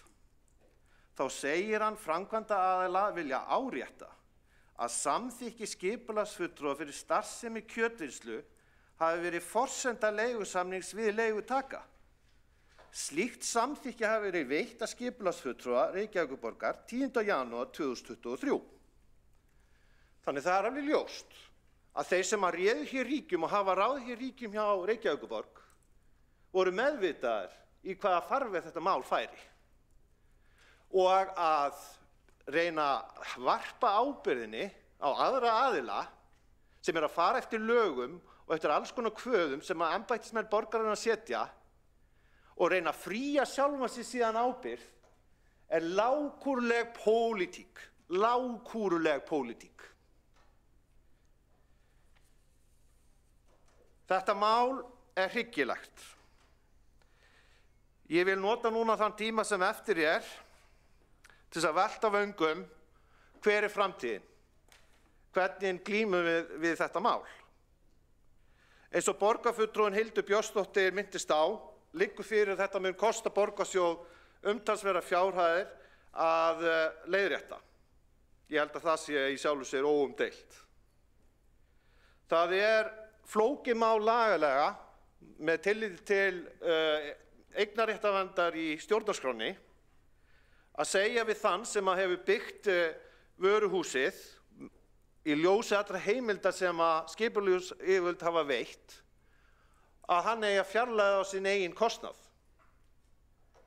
Það er of mikið inngrip í eignarréttinn og þess fyrir utan að borgin seldi viðkomandi þessar uppbyggingarheimildir og hann nýtti þar sér með að segja það er ekki alveg allu fullu, bara 11.000 fermetra rúma í staðan fyrir 15.000 fermetra. Það virðist því vera ansi róttækt, það myndi allan að kosta borgina mjög mikið að rífa skemmuna í heilu lagi. Að lágmarki nokkra milljarða, myndi ég halda. Annar kostur er að koma til móts við hagsmuni þá íbúa sem er að Árskógum 7 með einum eða öðrum hætti, hvort sem að það fæli í sér einhvers konar fegrunaraðgerðir á hálfu byggingaraðilans að Álfabakka 2A eða þá að íbúðarnir eru keyptar eftir atvikum á yfirverði. En ég get ekki betur séð í öllum aðalatriðum að það sé heppilegt að borgin viðurkenni sína ábyrgð á þessu máli. Hún hafi verið of áköf í að koma þessum lóðum í verð og hún hafi gengið of langt á hagsmuni íbúa í hverfinu og á hagsmuni breiðhyltinga almennt með því að sinna stjórnsýslunni með þeim hætti sem hún gerði. Það væri meiri bragur af því að ganga þannig til verka í stað þess að drepa málinu á dreif og reyna að kenna öðrum Að lokum þá vona ég að framsóknarmennirnir í borgarstjórnarmeirihlutanum finni fyrir ábyrgðarkenndar sinnar og leiði málið til lykta.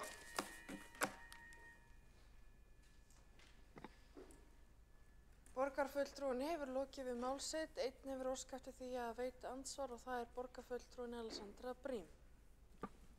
Forseti, já, ég ætla ekki að fara út í það í mjög djúpgreiningu á því, en skrifstofa eigna og atvinnuþróunar allt annað en eignaskrifstofa og öll sem voru hérna á síðasta kjörtíðanbili ættu að skilja þann mun og af hverju sú breyting var framkvæmd. Mér finnst það mjög skrítið að fara upp í eitthvað reiðilestur að augljóslega setja sami hluturinn þegar þetta alls ekki sami hluturinn. Ég vil svo líka bara biðja borgarfulltrúan Helga Ásk Grétarsson velvirðingar á því að við virðumst hafa skemmt söguna sem langaði að segja af þessu fundi með því að samþykkja tillöguna þeirra með ákveðnum viðbætum og með því að gangast við því að við berum ábyrgð á þessu skipulagslega, því að mér finnst það mjög gróft að koma inn upp og tala að við séum að kenna öllum öðrum Við vissulega förum aðeins yfir söguna og bendum á af hverju hinir þessi hluti getið hafa gerst, en það enginn hérna að segja að við berum ekki ábyrgð á þessu skipulagi og við þurfum ekki að finna út úr því hvað ég að gera næst. Og mér finnst það frekar asnalegt að byggja heila ræðu á því hvað við séum að fara undan í flæmingi þegar að akkurat öfugt í það þá höfum við komið inn upp og sagt jú, við erum skipulagsvaldi hérna, við berum ábyrgð á því að hafa þessi yfirsýn sem við greinilega mistum þarna og það ekki nógu gott. Borgarfulltrúinn hefur lokið við það að veita andsvar og svara þá andsvari borgarfulltrúinn Helgi Ásk Grétarsson. Forseti, ágæta borgarstjórn. Það alveg ljóst að það þarf að athuga starfsemi þessa sem á skrifstofu borgarstjóra og borgarritara, sama hvað nafni hún nefnd. Varðandi þennan pólitíska málflutning sem maður hefur þurft að hlýða á, meðal annars á hálfu núverandi formanns umhverfis- og skipulagsráðs, að ýja því að annars að búseti hafi mátt vita þetta allan tíman og hins vegar það að byggingar heimildir séu of rúmar, skipulagsheimildir séu of lausar í reipunum og þess vegna hafi sá sem að reisa vöruhúsið geta byggt það á þann hátt sem að viðkomandi gerði. Semst að dreifa ábyrgðin annað en það sem hún á heima hjá Reykjavíkurborg. Það kjarni minnar gagnrýni í staðan fyrir að ganga hreinlega til verks, viðurkenna sína ábyrgð, leita síðan í lausna í samstarfi við aðila og viðurkenna að skattgreiðendur hér í Reykjavík muni þurfa að punga út verulega fjárhæðir til að leysa úr þessari krísu sem upp komin. Borgarfulltrúinn hefur lokið við það að svara andsvari, veitir þá andsvar öðru sinni borgarfulltrúinn Alessandra Brím. Forseti, ég ætla bara fyrsta lagi að árétta að það ekki í neinum skilningi að drepa málinu á dreif að samþykkja að fara í stjórnsýsluúttekt á þessu máli, bara svo það sé sagt. Og svo vil ég líka benda á það að það samt alveg rétt að búseti færði upp í sínu uppbyggingu vísvitandi nær lóðinni. Það alveg rétt að með því að veita of óljósar heimildir og með því að vera með of lítið regluverk þá erum við að bjóða hættunni heim á að svona skipulagsslys eigi sér stað. Það ekki þar með sagt að við berum ekki á endanum ábyrgð sem skipulagsyfirvaldið, en við hefðum bjargað þessu með því að vera gagnrýnni, með því að hafa skýrari reglur og jafnvel meiri reglur, ekki með því að hafa færri reglur eða með því að fylgjast minna með, bara svo því sé haldið til haga. Og þess vegna finnst mér þetta fáránlegt. Við megum alveg benda á það að það ýmsir hlutir sem ollu því að þetta gerðist, þó að þar með séum við ekki að firra okkur pólitískri ábyrgð á því að það skipulagið samþykkt á okkar vakt. Og já, svo má alveg benda á það líka að það líka ábyrgð minnihlutans að fylgjast með og veita aðhald og ekki voru fulltrúar Sjálfstæðisflokksins að gagnrýna þetta í skipulagsráði, allavega ekki á þeim fundum sem ég satt. Borgarfulltrúinn hefur lokið við að veita andsvar öðru sinni og svara þá andsvar öðru sinni borgarfulltrúinn Helgi Ásk Grétarsson. Forseti, ágæta borgarstjórn. Fyrir almenning til þess að skilja þetta mál einfaldast að fylgja peningaslóðinni. Borgarráð ákvað að reyna að selja þessa lóð sem var þá 4 lóðir í mars 2019. Það tókst ekki að selja hana. Dóra Björk Guðjónsdóttir var þá í borgarráði, borgarfulltrúi. Nú, svo tekin ákvörðun sem hjá þessu apparati sem á skrifstofu borgarstjóra og borgarritara, hvort sem við köllum það athafnaborg eða hvað svo sem það sem að bara vinna í því að reyna að koma lóðum sem þessum í verð. Það síðan unnið að því, með þetta gögn sem við vorum að lesa upp frá haustinu 2021, að það þarf að uppfylla tiltekin skilyrði svo það gangi. Ákvörðun skipulagsfulltrúa að leyfa kjötvinnslu í janúar 2023 var síðan enn frekari forsenda fyrir því að lóðin yrði seld eins og síðan hún var gerð í júní 2023. Þeir sem að sátu í öllum fagráðum borgarinnar hefðu enga aðkomu að þeirri tillögu fyrir en þeir sem að sátu í borgarráði sumarið 2023. Og hver satt þá í ráðinu meðal annars? Dóra Björk Guðjónsdóttir.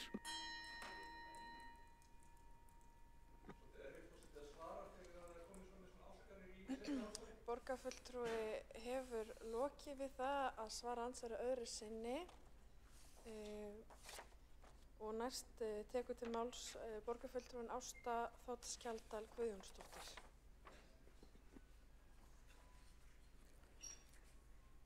Forseti, borgarfulltrúar og ágætu gestir. Ég held að við getum öll verið sammála að þarna á ferðinni skerðing á lífsgæðum íbúa þeirra húsa sem snúa að þessu græna ferlíki og þá sérstaklega þeirra íbúa sem hafa eingöngu glugga í þá áttina. Ég segi svolítið eins og Alexandra nefndi áðan, mér finnst svolítið komið aftan að mér í þessu máli. Ég sit sem áheyrnarfulltrúi í umhverfis- og skipulagsráði en þrátt fyrir það þá hafi ég enga forsendur til þess að átta mig á því sem að hér hefur átt sér stað.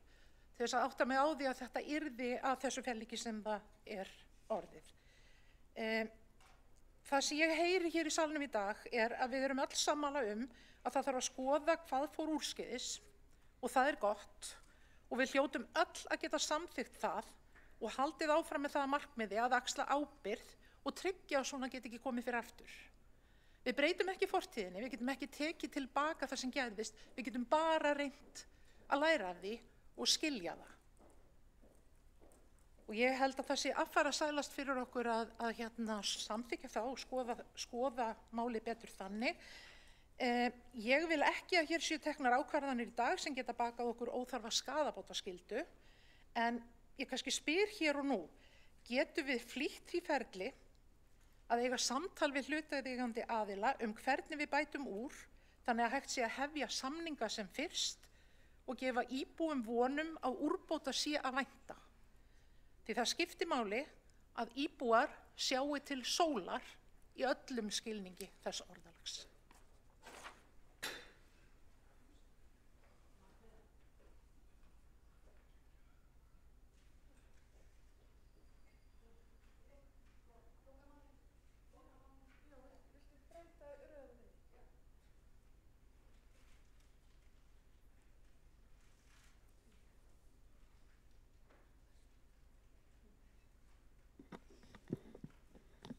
Borgarfulltrúinn hefur lokið við mál sitt og næstar á mælendaskrá er borgarfulltrúinn Friðjón Friðjónsson.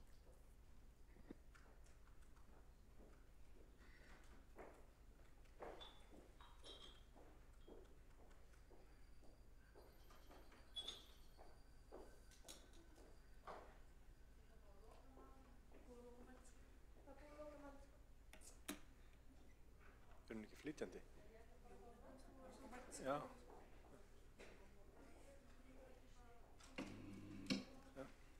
Nei, ég er hættur að verja kolumnist. Forseti, mig langaði til þess að koma hérna aðeins upp stuttlega til þess að vekja athygli á einu sem að mér finnst vera áhugavert í þessu máli. Nú erum við búin að tala hérna í bráðum 3 klukkutíma þetta ágæta mál og mér finnst lítið að hafa heyrst til meirihlutans fyrir utan Pírata. Og ég veit alveg að borgarstjóri ætlar að koma hérna upp á eftir og ég vona það að hann komi með eitthvað markvert inn í þessa umræðu. En ég velti því fyrir mér, hvar í ósköpunum Samfylkingin í þessu máli. Vegna þess að við erum að tala mál sem að var á skrifstofu borgarstjóra Samfylkingarinnar, borgarstjóra sem er ekki lengur hérna, eða öllu heldur er ekki mættur hérna í dag. Þar á málið átti málið heima, en Samfylkingin algjörlega að skila auðu í þessu máli. Það hefur verið farið hérna vel yfir í hvernig þessi máli liggur og ræður borgarfulltrúans Helga Áss Grétarssonar hafa varpað ljósi eins og borgarfulltrúinn Kolbrún Áslaugar Baldursdóttir nefndi hérna áðan, hafa varpað ljósi á málið og það vel hvernig hann hefur staðið sig í þessari umræðu. En fjarvera Samfylkingarinnar og í raun og veru meirihlutans í þessu máli fyrir utan það hvernig Píratar hafa kosið að kasta sér fyrir þessa lest aftur og aftur vekur hjá manni furðu og ég hreinlega auglýsi eftir því að Samfylkingin og einhver fulltrúi Samfylkingarinnar taki þátt í þessari umræðu og aðeins sýni að þeir bera ábyrgð á þessu máli líka en skýlir sér ekki á bak við það að oddvitið þeirra ekki á staðnum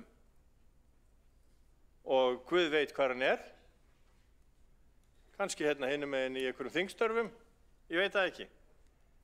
En hann allavega ennþá skráður hérna sem borgarfulltrúi. Hér eru fulltrúar sem hafa setið við í skipulagsráði eins og borgarfulltrúinn Hjálmar Sveinsson, lon og don, árum saman. En ekki hann að koma og útskýra stöðu og afstöðu Samfylkingarinnar í þessu máli, grúfi sig bara ofan í tölvuna. Þannig að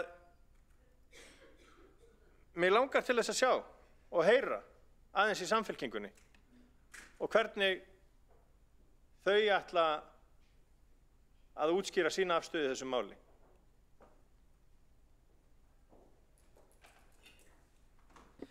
Þá hefur borgarfulltrúinn lokið mál sitt, einn hefur óskað eftir það að veita andsvar og það borgarfulltrúinn Heiða Björg Hilmirsdóttir.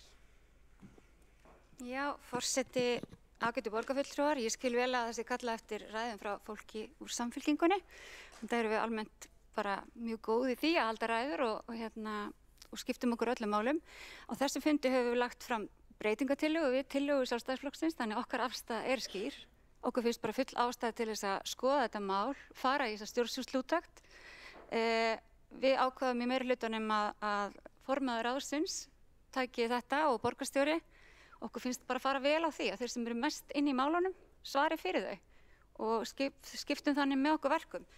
En við getum auðvitað haldið margar ræður þetta og í rauninni myndum við þá endurtaka það sem að borgarfulltrúinn Dóra Björt Guðjónsdóttir hefur sagt og borgarfulltrúinn Alexandra Brím.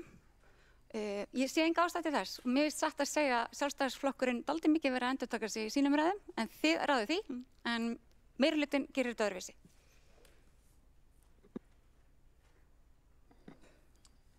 Borgarfulltrúinn hefur lokið við það að veita andsvar. Forseti minnir enn og aftur á það að vísa til borgarfulltrúa með titli en ekki þú og þið. Og einnig minnir almennt borgarfulltrúa á að vísa til fulls nafns á borgarfulltrúum þegar vísið til einstakra fulltrúa. Óskar borgarfulltrúinn eftir að svara, ekki það. Og þá næst að melda skrá borgarfulltrúinn Sandra Ókares.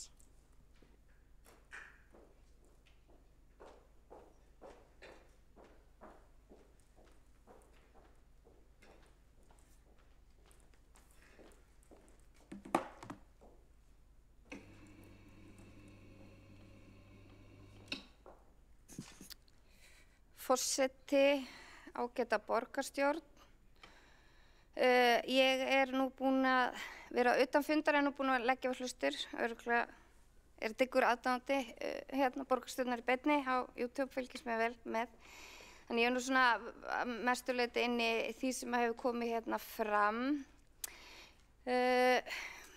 mér finnst kannski eins og borgarfulltrúin Heiða Björg Hilmarsdóttir var að agnast út í að borgarfulltrúar Sjálfstæðisflokksins væru að endurtaka sig, en það kannski skýrir sig að því leyti að engin svör eða lítil hafa komið og engar útskýringar.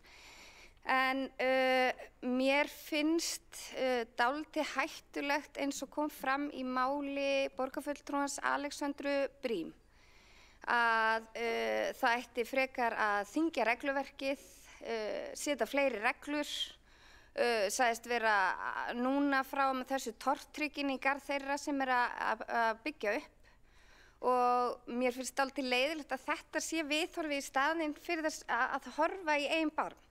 Því við erum með ákveðið regluverk sem nota bene eitt af flóknasta í Evrópu.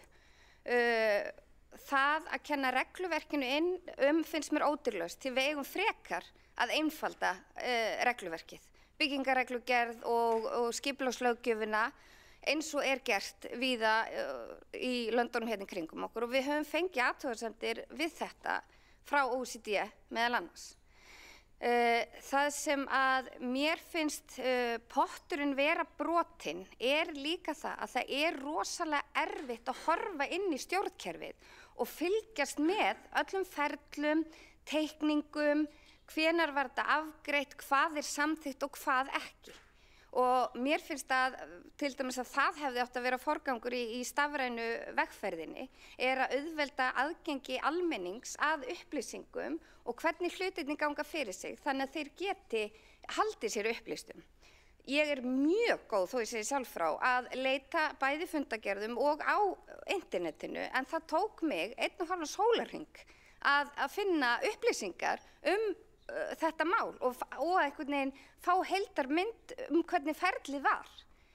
Þannig að mér finnst að það þurfi og ég bara saknaði svolítið, að það sé ekki umræðan hérna og mögulega tillögur hérna frá meirihlutanum, að það sé svo vinna sem eigi að fara að ráðast í, hvað á að læra af þessu.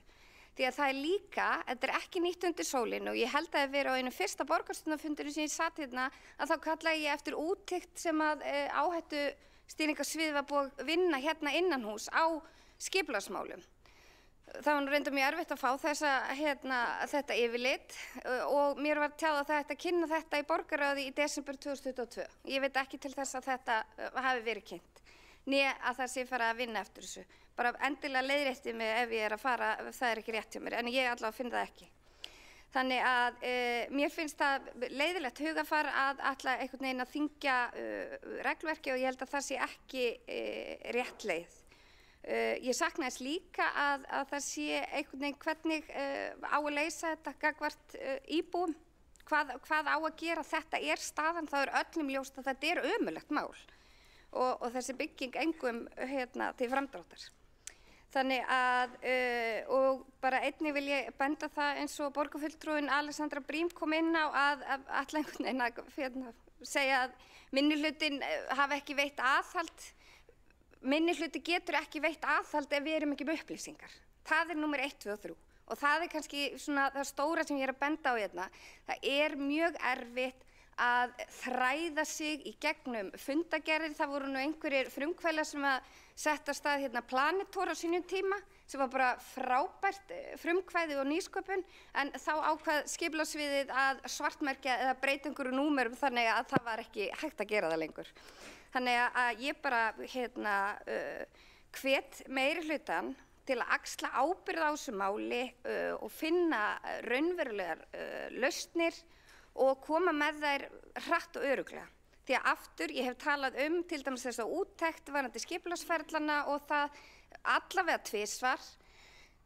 Því hefur verið tekið fagnandi, en 2 ára seinna, 2,5 ára seinna, ekkert gert. Þessi vinna til. Þannig að bara vonandi að þetta fari í betri farveg. Takk. Borgarfulltrúin hefur lokið við mál sitt. 2 hafa óskað eftir því að veita andsvar og fyrst veitir andsvar borgarfulltrúin Heiða Björg Hilmarsdóttir. Takk fyrir það, forseti og ágætu borgarfulltrúar. Ég vildi fyrst bara segja að borgarfulltrúin Heiða Björg var ekki að agnúast út í að einhver taki til máls, alls ekki. Hér eiga auðvitað flestir að taka til máls, það er bara mismunandi hvernig fólk velur að haga því og meiri hlutin öðruvísi en minni hlutin og það er bara eðlilegt. En mér langar að segja að ég veit ekki hvort að borgarfulltrúinn Sandra og Karis var búin að sjá tillögu okkar, breytingatillögun okkar, en hún einmitt, breytingatillöga við ágæta tillögu Sjálfstæðisflokksins og Flokks fólksins tekur til þeirra atriða sem hún var að fara yfir í sinni ræðu. Þannig að við erum í rauninni að sýna okkar vilja í verki, við ætlum að samþykkja tillöguna og við ætlum að bæta því við ætlum að skoða feril skipulagsmála, við ætlum að fara í þessa borgarhönnunarstefnu og hún verði grundvölluð, við ætlum að skoða að það sé öryggisventil þannig að við getum gripið inn í sem við höfum ekki núna og við erum öll þar á sama stað og ef við upplifum að einhvern veginn verkefni sé að stefna í einhverja aðra átt en fyrirsjáanlegt var og líka bara þessi aðferðafræði við hönnun stærri verkefna og auka gagnsæi skipulagsgagna. Þannig allt þetta kemur fram í viðbótinu okkar við ágæða tillögu ykkar. Þannig að ég held að það sé algjörlega á hreinu hvað meirihlutin vill í þessu máli. Það liggur fyrir skriflega.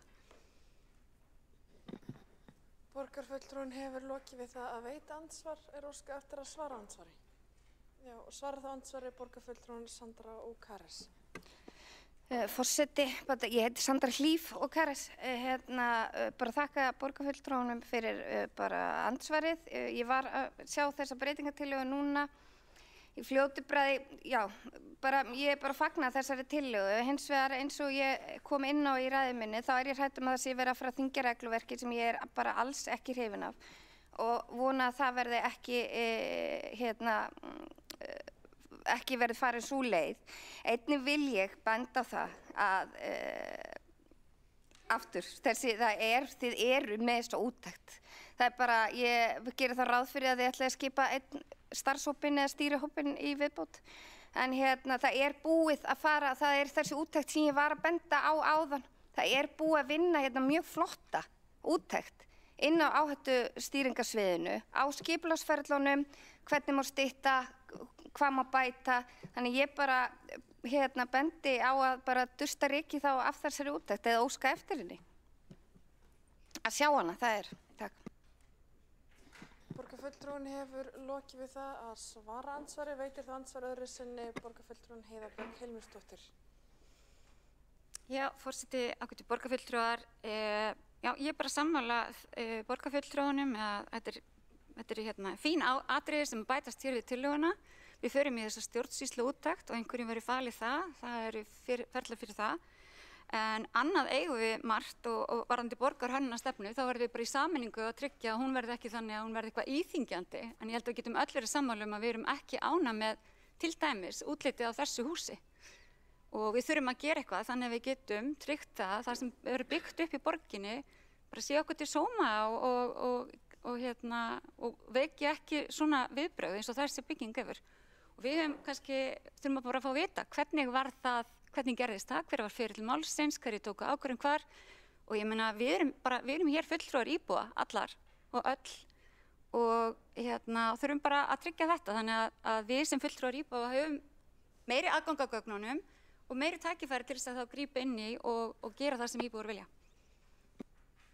Borgarfulltrúinn hefur lokið við að veita andsvar öðru sinni, svara það andsvar öðru sinni borgarfulltrúinn Sandra Hlíf og Karis. Forseti, ágæta borgarstjórn, bara, já, ég held að við séum bara sammála að mörgu leyti. En aftur bendi ég á og eins og borgarfulltrúinn kom inn á að það er okkar að hafa eftirlit og fylgjast með. En það hefur augljóslega klikkað í þessu máli. Og ég bara fagna því að fólk ætlar að líta inn á við og gera betur. Ég reyndi að sakna þess aðeins bara meira samtal við íbúa og hvernig er þetta að koma til móts við þá. Takk. Borgarfulltrúinn hefur lokið við að svara andsvar öðru sinni. Næst veitir andsvar borgarfulltrúinn Dóra Björt Guðjónsdóttir. Forseti, ég er bara mjög sammála mikilvægi þess að tryggja gagnsæi skipulagsgagna. Það er bara eitt af mínum stóru pólitísku áherslum. Þess vegna er einmitt eins og Heiða Björg Hilmarsdóttir borgarfulltrúi hefur bent á hluti af þessari breytingatillögu að fá inn þrívíddarteikningar sem mjög nýtt og mikilvægt og það hluti af því. Önnur verkefni sem við höfum verið að vinna til að auka gagnsæi kringum skipulag og uppbyggingu að það verið að þróa og klára kortasjá húsnæðisuppbyggingar þannig að það sé enn gagnsæra hvar verið að byggja og allur rammi og allar upplýsingar í kringum það. Það verið að vinna betri leitarvél. Við höfum samþykkt og það búið að innleiða aðgengilegra yfirlit yfir svona lykil tölfræði skipulag sem fylgir hverju skipulagi fyrir sig og það bara nýkomið í virkni hjá okkur. Þannig að við erum búin að gera mjög margt í þessu og gott að heyra að það sé áhugi fyrir því. En mér finnst svolítið, þessi umræða var svolítið svona, ber vott að þessari svart-hvítu umræðu sem að það má ekki þyngja regluverk en samt eigum einhvern veginn að passa upp á allt sé í lagi. Þú veist, það svo svart-hvítt. Við þurfum einhvern veginn að passa upp á að það regluverk til staðar sem skiptir mestu máli og það ekki bara ekki þyngja regluverk. Sumt regluverk bara gott og við þurfum á því að halda. Borgarfulltrúinn hefur lokið við að veita andsvar. Svarar þá andsvari borgarfulltrúinn Sandra Hlíf Ókares. Já, forseti ágæta borgarstjórn. Bara fagna því sem að fram kemur í máli borgarfulltrúans Dóru Bjartar Guðjónsdóttur varðandi framþróun og betri skilvirkni og gagnsæi í þessum málum. Varðandi regluverkið, ég finnst eitt reglur sem að viðkomandi þarf að fara eftir og svo líka eftirlit og það mjög mikilvægt að hálfu hins opinbera að sinna eftirlitinu vel. Vera með skýra og viðramma en sinna eftirlitinu vel sem að mér finnst, já, það bara mjög augljóslega, það hefur eitthvað klikkað hérna því að þetta græna hús fer nú ekki fram hjá neinu og ætti ekki að hafa farið fram hjá neinu eftirliti.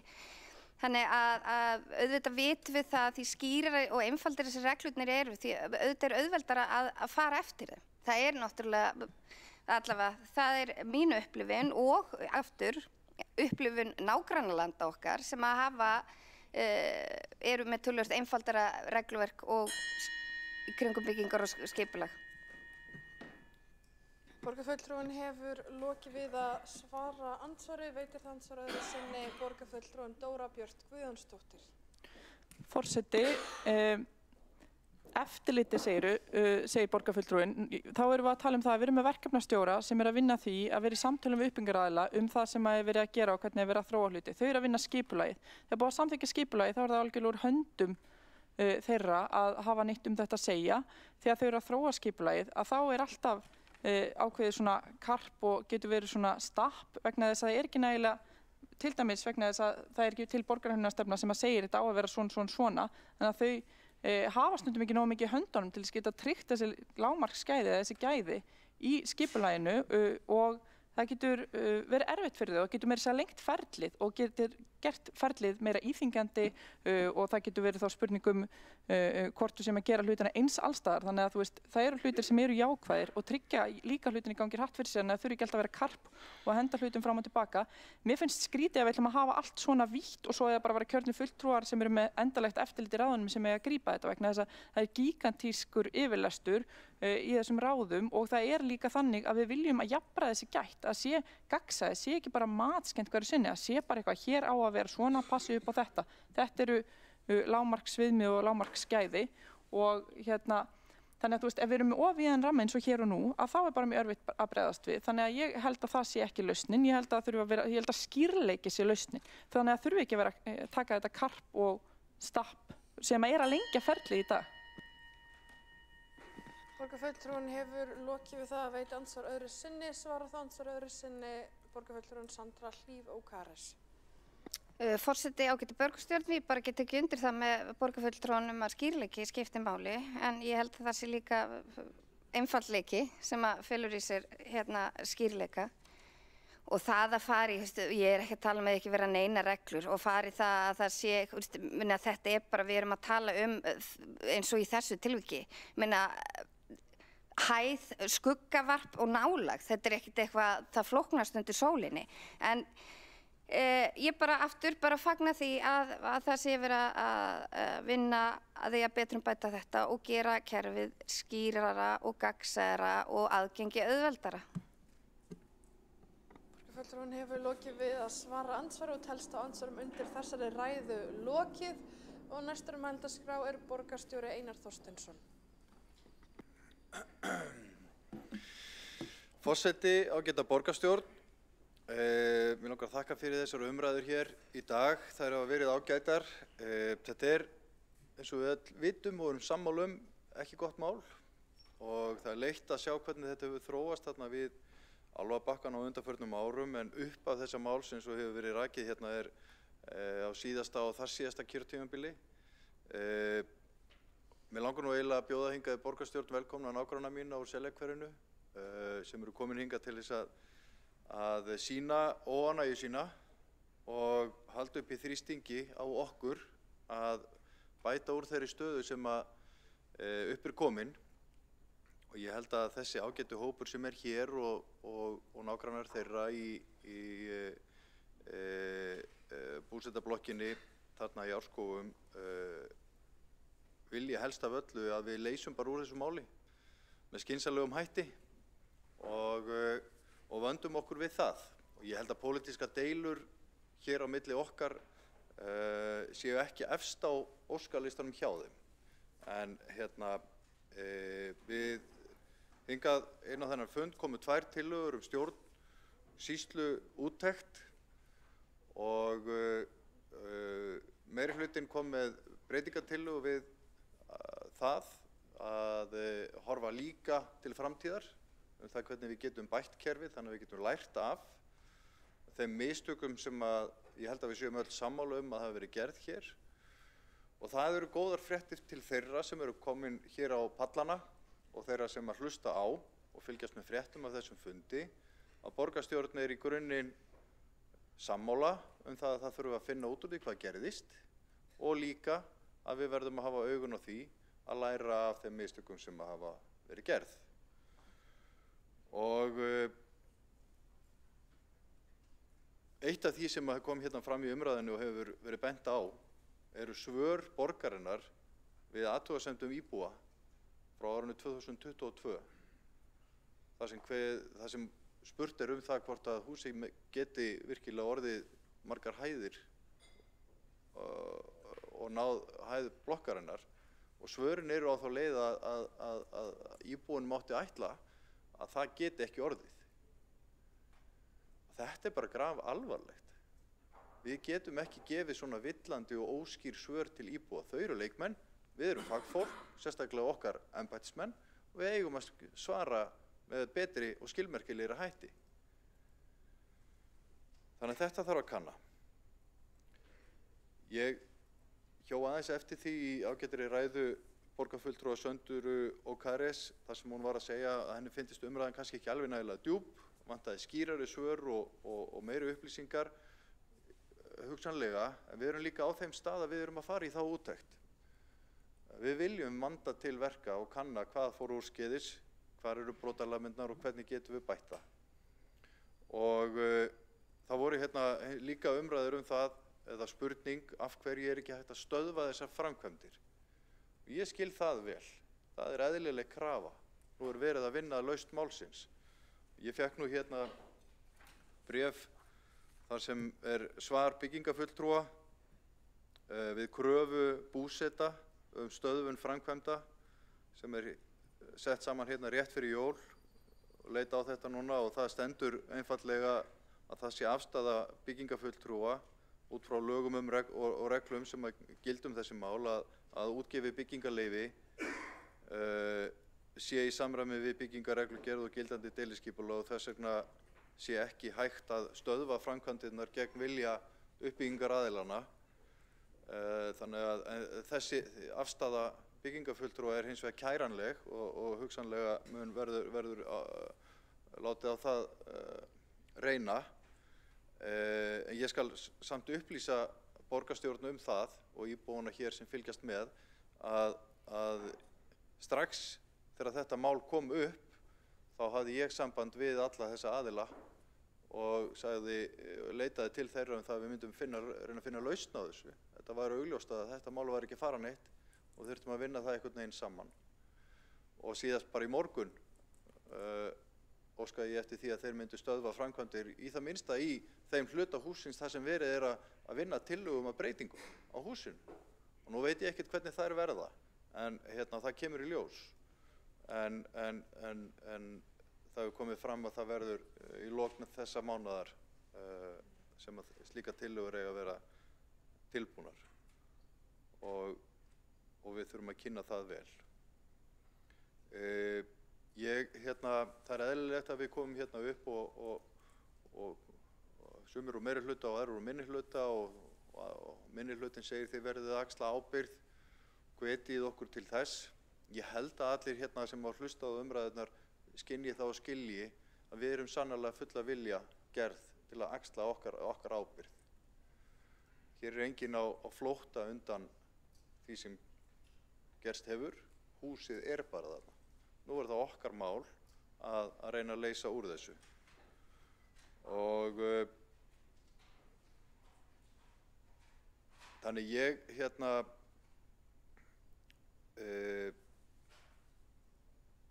sem framkvæmdastjóri borgarinnar vík mér alls ekki undan ábyrgð á því sem gerist í stjórnsýslunni.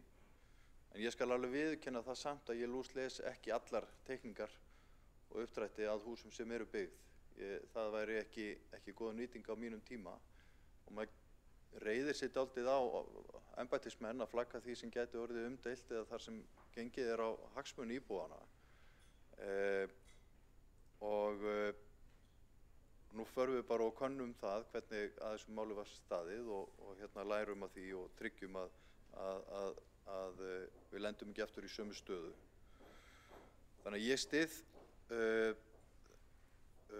tillögu stjórnsýslu úttekt á málinu og sérstaklega líka þá í samhengi tillögu frá sem formaður umhverfis- og skipulagssviðs Dóra Björt Guðjónsdóttir bar upp hér áðan að við horfum líka til framtíðar og hvernig hægt er að vinna þessi mál með þeim og í grunninn út frá þeirri stefnu sem við höfum unnið eftir hér í húsnæðismálum og skipulagsmálum að við viljum græn svæði, við viljum sólarljósin í allar íbúðir, við viljum mannvænleg hverfi þar sem öllum líður vel. Þetta er stefnan okkar. Þess vegna er það svo súrt að horfa upp á það þegar okkur mistekst svona.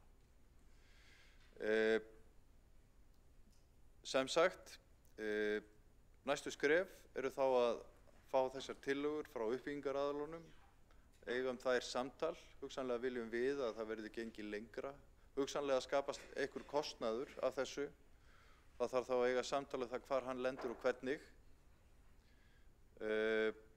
Það þarf að eiga samtal við íbúa þessi mál, það er þarna aukin umferð og það er ýmislegt fleira sem við þurfum að ræða við íbúa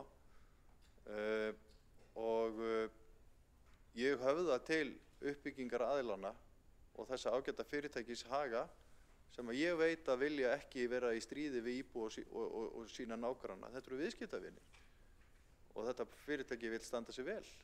Þannig að taka þátt í þessu samtali hvernig hægt er að gera þetta sem best.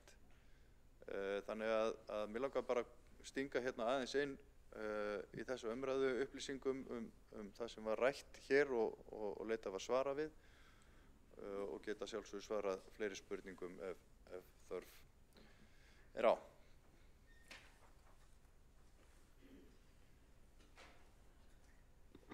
Þá hefur borgarstjóri lokið við mál sitt og 3 hafa óskað eftir það að koma upp í andsvar og fyrst er það Hildur Björnsdóttir, borgarfulltrúi.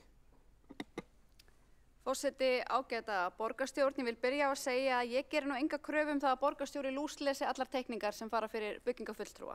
En ég geri hins vegar kröfu að borgarstjóri sé upplýstur þá vinnu sem fer fram á hans skrifstofu og bendi líka á eins og Helgi Ás Gretarsson borgarfulltrúi hefur farið yfir hér í dag að það er skynsamlegt að rekja peningaslóðina og þessi lóð er seld hérna árinu 2023 og hér hefur borgin oft hlaupið upp til handa og fóta til að reyna að fá sem mest verðmæti út úr eignasölu, hvort sem það er sala byggingaréttar eða sala perlunar eða hvað eina annað til að færa hjá sér bókhaldi og þetta lyktar af slíku. En mér langar að spyrja vegna þess að ég er sammála borgarstjóra við verðum að líta til framtíðar og ég vil vita að því að nú hafa viðræður farið fram við húseigendur hverjar eru lausnirnar sem er verið að ræða, kemur til álita að húsið verði rifið eða er eingöngu verið að ræða breytingar á byggingunni? Borgarfulltrúinni hefur lokið við það að veita andsvar og svarar þá andsvari borgarstjóri. Forseti, það er alveg rétt að það er eðlilegt að selja lóðir og auðvitað viljum við fá mest verð fyrir þær. Það hafa nú verið umræða um það að lóðir hafi verið seldar á undirverði og það harðlega gagnrýnt. Þannig að þetta er einhvers konar jafnvægi. Það skiptir máli hins vegar hvað er byggt og þar verðum við að vera með augun á boltanum. Ég treysti mér hreinlega ekki til þess, Hildur Björnsdóttir borgarfulltrúi, að fara að útlista eitthvað nánar en ég gerði bara í viðtali hér á dögunum fyrir jól það hvað við ættum að gera við þessa byggingu eða hvað ég vildi að verði gert. Nú er þetta í höndum hönnuða og verkfræðinga sem að þessari byggingu standa. Ég stakk því nú bara inn í umræðunum í þetta eðlilegt að reyna að sjá hvort það verði ekki hægt að lækka bara bygginguna á þessum kafla þar sem að hún er næst blokkinni, kannski það of mikið, en ég veit að íbúar sumir vilja rífa bygginguna alla, ég held að það sé óraunhæft, en það er bara einfallega of mikill kostnaður sem felst í því og flókið í framkvæmd líka. Þannig en við þurfum bara að bíða og sjá þessar tillögur og sjá hvað kemur. Borgarstjóri Einar Þorsteinsson hefur lokið við það að svara andsvari. Veitir það andsvar öðru sinni borgarfulltrúin Hildur Björnsdóttir. Forseti, ágæta borgarstjórn, mér langaði þá bara að óska upplýsingu um það hvernig er tímalínan í málinu í framhaldinu. Hvenær er stefnt að því að það verði komin lausn á þessu máli? Hvenær geta íbúar að Árskógum vænt þess að það sé komin lausn í málið? Borgarfulltrúin hefur lokið við það að veita andsvar öðru sinni, svarað andsvari öðru sinni borgarstjóri Einar Þorsteinsson. Forseti, síðustu upplýsingar sem að ég hef fengið um það er að stefnt að því að það verði einhvers konar tillögur tilbúnar til þess að fara yfir 22. eða 3. janúar segi ég, þannig að í lok þessa mánaðar, en það er nú hættulegt að vera að gefa út einhverja svona tímasetningar, þetta er hönnunarvinna og einhver verkfræðileg vinna að skoða þetta, þannig að það ég held að sé eðlilegt að tala bara um í lok mánaðarins. Það skiptir máli bara að vinna þetta vel. Borgarstjóri hefur lokið við að svara andsvari, veitir þá andsvar borgarfulltrúin Helgi Ás Grétarsson. Forseti, ágæta borgarstjórn, ég hef 3 spurningar til borgarstjóra. Í fyrsta lagi, er það hans mat að ákvörðun skipulagsfulltrúa 10. janúar 2023 eða umsögn skipulagsfulltrúa að þarna mætti starfrækja kjötvinnslu að finnst honum það að hafa verið eðlileg ákvörðun í fyrsta lagi. Númer 2, í ljósi þessa máls finnst borgarstjóra ástæða til þess að endurskoða starfsemi atvinnu og borgarþróunarteymis á skrifstofu borgarstjóra og borgarritara. Í 3. lagi, liggja fyrir einhver frumdrög að kostnaði borgarinnar, einhverjar hugmyndir hvað þetta muni kosta borgina, hafa einhverjar sviðsmyndir verið dregnar upp, þar sem að heildarfjárhæðir eru teknar saman ólíka sviðsmyndir og hvað þetta muni endanlega kosta borgarsjóð. Borgarfulltrúin Helgi Ás Grétarsson hefur lokið við að veita andsvar og svarað á andsvari borgarstjóri Einar Þorsteinsson. Forseti, ég kom ekki að þessu mati skipulagsfulltrúa þarna 10. janúar það hvort að kjötvinnslan samræmdist skipulagi. Minnir að þessi kjötvinnsla hafi verið í Ármúla fyrr áður. Þarna er gert ráð fyrir einhvers konar léttum iðnaði, við gerum ráð fyrir því að þarna hafi talist samrýmast skipulaginu. Ég hef ekki kannað það sérstaklega sjálfur. Það liggja ekki fyrir neinar áætlanir áætlaðan kostnað borgarinnar af þessu. Við erum ekki komin á þann stað, ekki einu sinni hvort að lendi yfir höfuð einhver kostnaður á borginni. Þetta er bara, við þurfum að sjá þessa tillögur fyrst og starfsemi atvinnuþróunarteymisins á skrifstofu borgarstjóra og borgarritara er bara eins og allt annað í hluti af því sem við þurfum alltaf að vera að skoða, en ég er ekki viss um að þetta mál sé neitt sérstakt tilefni til þess að endurskoða starfsemi þess teymis. Borgarstjóri hefur lokið við að svara andsvari, óskar borgarfulltrúin eftir að veita annað andsvar? Nei. Þó telst andsvörum undir þessari ræðu lokið og næsta mælendaskrá og lýkur þessari umræðu er borgarfulltrúin Marta Guðjónsdóttir.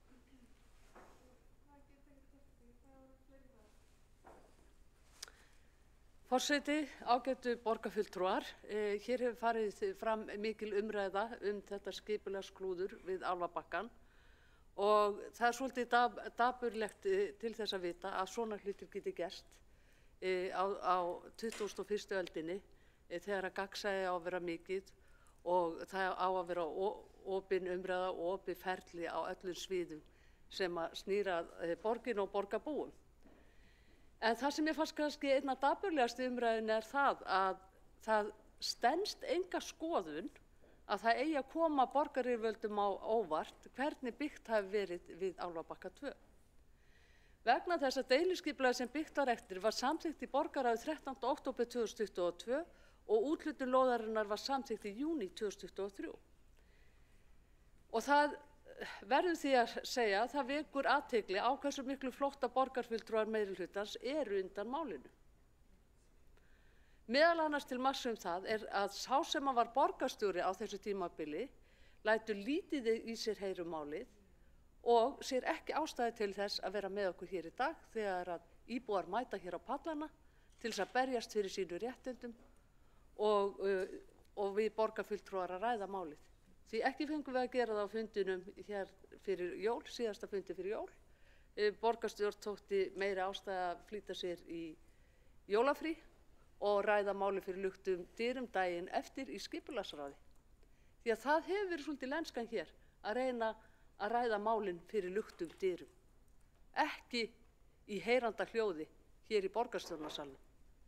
Það er svo gott að fela sig á bak við luktar dyr svo að borgarbúar viti ekki hvað aðhafst hér í þessu húsi og hvað þeir kjörnu fulltrúar sem að þeir kusu að aðhafast. Þannig að ég vona að þetta mál verði okkur mikill lærdómur að því leytinu til að auka hér gagnsæi og hafa stjórnsýsluna skilvirkari og réttlátari. Haft var eftir lögfræðingi framkvæmda aðila vöruskemmunnar, Halldóri Þorkilssyni lögfræðingi í Morgunblaðinu 18. desember síðastliðinn, að framkvæmda aðilar hafi haft mikil samskipti við fulltrúa borgarinnar vegna vöruhúsis og að þeir eigi bágt með að sjá að útkoman eigi að koma fulltrúum borgarinnar á óvart. Engu að síður kemur hér hver borgarfulltrúar að fætur öðrum upp og lætur eins og að þetta mál hafi gjörsamlega dottið að himni ofan hér rétt fyrir jól. En kannski það jákvæða sem hefur komið út úr þessum fundi það að hér ætlar meirihlutinn að reyna að líta í eigin barm og tekur vel í það að það fari fram stjórnsýsluúttekt á málinu. Enda það brýnt að finna lausn á þessu skipulagsklúðri sem fyrst og á meðan að stjórnsýsluúttekt fer fram að þá ætti í rauninni að fresta framkvæmdum. Vegna þess að og sú stjórnsýsluúttekt sem við erum að fara fram á, hún krefst því augljóslega flýti meðferðar. Þar sem að meðal annars verið tekið tillit til ákvörðunarferilsins, tímalínumálsins frá upphafi til loka, regluverksins og framkvæmd þess með áherslu á hvort að farið hafi verið eftir gildandi lögum og reglum, eftirlitsferla með sérstakri áherslu á hvernig staðið var að eftirliti við byggingu skemmunnar, athugasemda íbúa og hvernig henni var úr þeim athugasemdum. Jafnframt mikilvægt að innri endurskoðun fylgi svo úttektinni eftir með virku eftirliti sem byggir á niðurstöðum hennar til að stuðla að nauðsynlegum umbótum og auknu trausti á skipulagsferlum borgarinnar. Hér kom fram breytingartillaga frá meirihlutanum sem að við munum ekki styðja, við munum greiða atkvæði gegn, einfaldlega vegna þess að við teljum að sú tillaga sem að við leggjum hér fram, sjálfstæðismenn í dag, sé mjög ítarleg, hún sé mjög skýr. Við erum að fela óháðum aðila að gera faglega úttekt á málinu og það sé ekki okkar höndum að fara yfir þetta mál og koma með tillögur að úrbótum, heldur séu það óháðir aðilar eins og innri endurskoðun sem að ber að gera það og koma með tillögur að því hvernig við getum bætt okkar ferla, en þannig að við munum ekki greiða atkvæði með þessari tillögu sem kveður á það að farnar verða ýmsar leiðir til þess að bæta skipulagsferla kerfisins. Það er ekki okkar að gera það, við eigum ekki að dæma í eigin sök, við eigum að fá aðra til þess. Og ég legg til að meirihluti dragi sína tillögu til baka og styðji tillögu okkar sjálfstæðismanna. Borgarfulltrúinn hefur lokið máls sitt og telst að umræðu undir þessu máli lokið. Forseti lokaði mælendaskrá áðan, sem þýðir það að enginn borgarfulltrúi getur tekið til máls eftir að mælendaskrá hefur lokuð og það gildir jafnt alla borgarfulltrúa óháð því hvort þessi flutningsmenn tillöguna eða aðrar. Já, en það var lokuð umræðinu, mælendaskrá var lokuð eftir það bil 2 tíma af umræðu og borgarfulltrúinn hefur þá getað sett sér mælendaskrá fyrir þann tíma ef hann óskaði þess. En við göngum þá til atkvæðagreiðslu. Þetta er í samræmi við reglur, Þetta er í samræmi við reglur og fundarsköp borgarstjórnar. Við göngum þá til atkvæðagreiðslu og hér vantar fólki í salinn.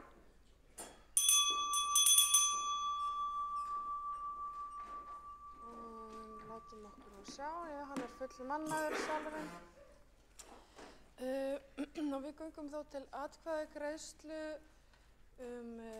þær tillögur sem hér liggja fyrir. Það er í fyrsta lagi tillaga 3 á útsendu dagskrá og tillaga borgarfulltrúa Flokk fólksins stjórnsýslu úttekt á skipulagsferli Álfabakka 2A og svo tillögu númer 5 á útsendu dagskrá. Það er tillaga borgarfulltrúa Sjálfstæðisflokksins stjórnsýslu úttekt á Álfabakkamálinu. Og svo liggur hér fyrir fundin breytingartillaga við tillögu 5 á útsendu dagskrá sem borgarfulltrúar ætti að fengi til sín í tölvupósti og geta kynnt sér. Og þar sem breytingartillagan og tillaga 5 gengur lengra, göngum við fyrst til atkvæðagreiðslu þá tillögu og við göngum þá til atkvæðagreiðslu breytingartillöguna fyrst. Og þeir sem eru samþykkir breytingartillögunni sem send var borgarfulltrúum, vinsamlegast gefa þessi merki og það er meirihlutinn, Vinstri græn og sósíalistar og þeir sem á móti kunna að vera og það er Sjálfstæðisflokkur og Flokkur fólksins og breytingartillagan er því samþykkt. Við göngum þá til atkvæðagreiðslu tillögu 5 á útsendu dagskrá, það er tillögu Sjálfstæðisflokksins svo breyttri með breytingartillögunni og þeir sem eru samþykkir þeirri tillögu vinsamlegast gefa þess merki. Og það er þá meirihlutinn, Vinstri græn og sósíalistar og þeir sem kunna að vera mótið kunna vera tillögu 5 svo breyttri. Og þá er það hjáseta Sjálfstæðisflokks og Flokks fólksins. Borist yfir málsmeðferðartillaga að vísa tillögu 3 á útsendu dagskrá frá og er borin upp sú málsmeðferðartillaga að vísa henni frá.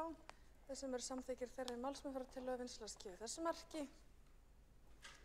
Og það eru fulltrúar meirihlutans og þeir sem á móti kunna að vera. Og það eru fulltrúar Sjálfstæðisflokks og Flokks fólksins og hjáseta Vinstri grænna og sósíalista. Viltu fá orðið? Stutt athugasemd Dóra Björt Guðjónsdóttir. Forseti. Borgarfulltrúi. Forseti, er ekki hefð fyrir því að ef tillaga hefur því að vera samþykkt sem gengur lengra að það falli önnur tillaga brott? Ekki?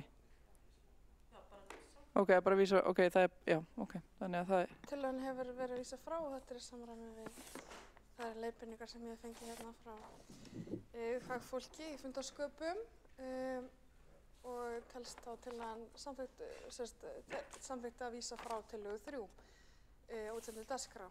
Og forseti gerir það í nú stutt fundarhlé.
Þessa tvo dagskrárliði samhliða og það tillaga borgarfulltrúa Sjálfstæðisflokksins fjölbreyttara rekstrarform leikskóla og daggæslu í Reykjavík og umræða skaðsemi þess að stórfyrirtæki reki leikskóla að beiðni borgarfulltrúa Sósíalistaflokks Íslands. Þá tekur til máls borgarfulltrúi Andrea Helgadóttir.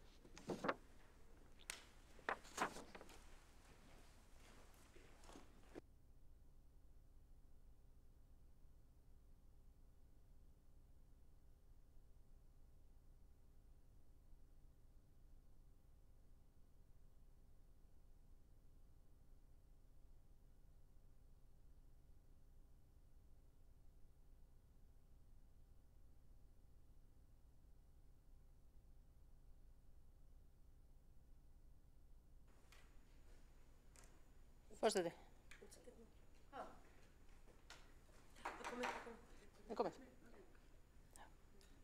Forseti, borgarstjórn. Hingað til höfum við verið sammála að hið opinbera eigi að sjá uppbyggingu skólastarfs hér á landi. Þetta hefur verið grunn samfélagssáttmáli sem hefur verið ein helsta ástæðan fyrir að hér nokkuð jafnt samfélag, að einhver félagslegur hreyfanleiki sé til staðar og þar með að þjóðin geti menntað alla þá sem hafa getu til náms og að menntunarstig sé gott. Þetta markmið hefur verið leiðarljós, að menntun sé fyrir alla og allir hafi jafnan rétt til náms og þess að taka fullan þátt eftir eigin getu. Með því fáist sem best samfélag fyrir nútíman og til framtíðar. En hvaða forsendur hafa stórfyrirtæki fyrir rekstri leikskóla? Hver drifkraftur stórfyrirtækja yfirlýstur helsti tilgangur þeirra? Það að skapa arð, fjárhagslegan ágóða fyrir sig og hluthafa eða eigendur. Stórfyrirtæki ekki eðli sínu samfélagslega sinnuð fyrirbæri. Þau gera sitt besta til þess að lágmarka kostnað og hámarka hagnað, þar með talið að tala fyrir því og vinna beint að með sínum samtökum og talsmönnum að þau greiði sem minnst til sameiginlegra sjóða. Sjóðana sem við rekum hér samfélag sem heldur þeim uppi með, byggjum upp vegakerfi, samgöngur, sinnum mokstri og umhirðu, menntun barna og umönnum fjölskyldna og greiðum fyrir barneignum og tryggjum að lýðheilsa haldi upp í heilbrigðu samfélagi sem hægt að sækja góða starfsmenn í. Svo það ekki skrítið að maður spyrji hver þeirra forsenda sé að leggja í rekstur skólastofnana þegar þetta raunin.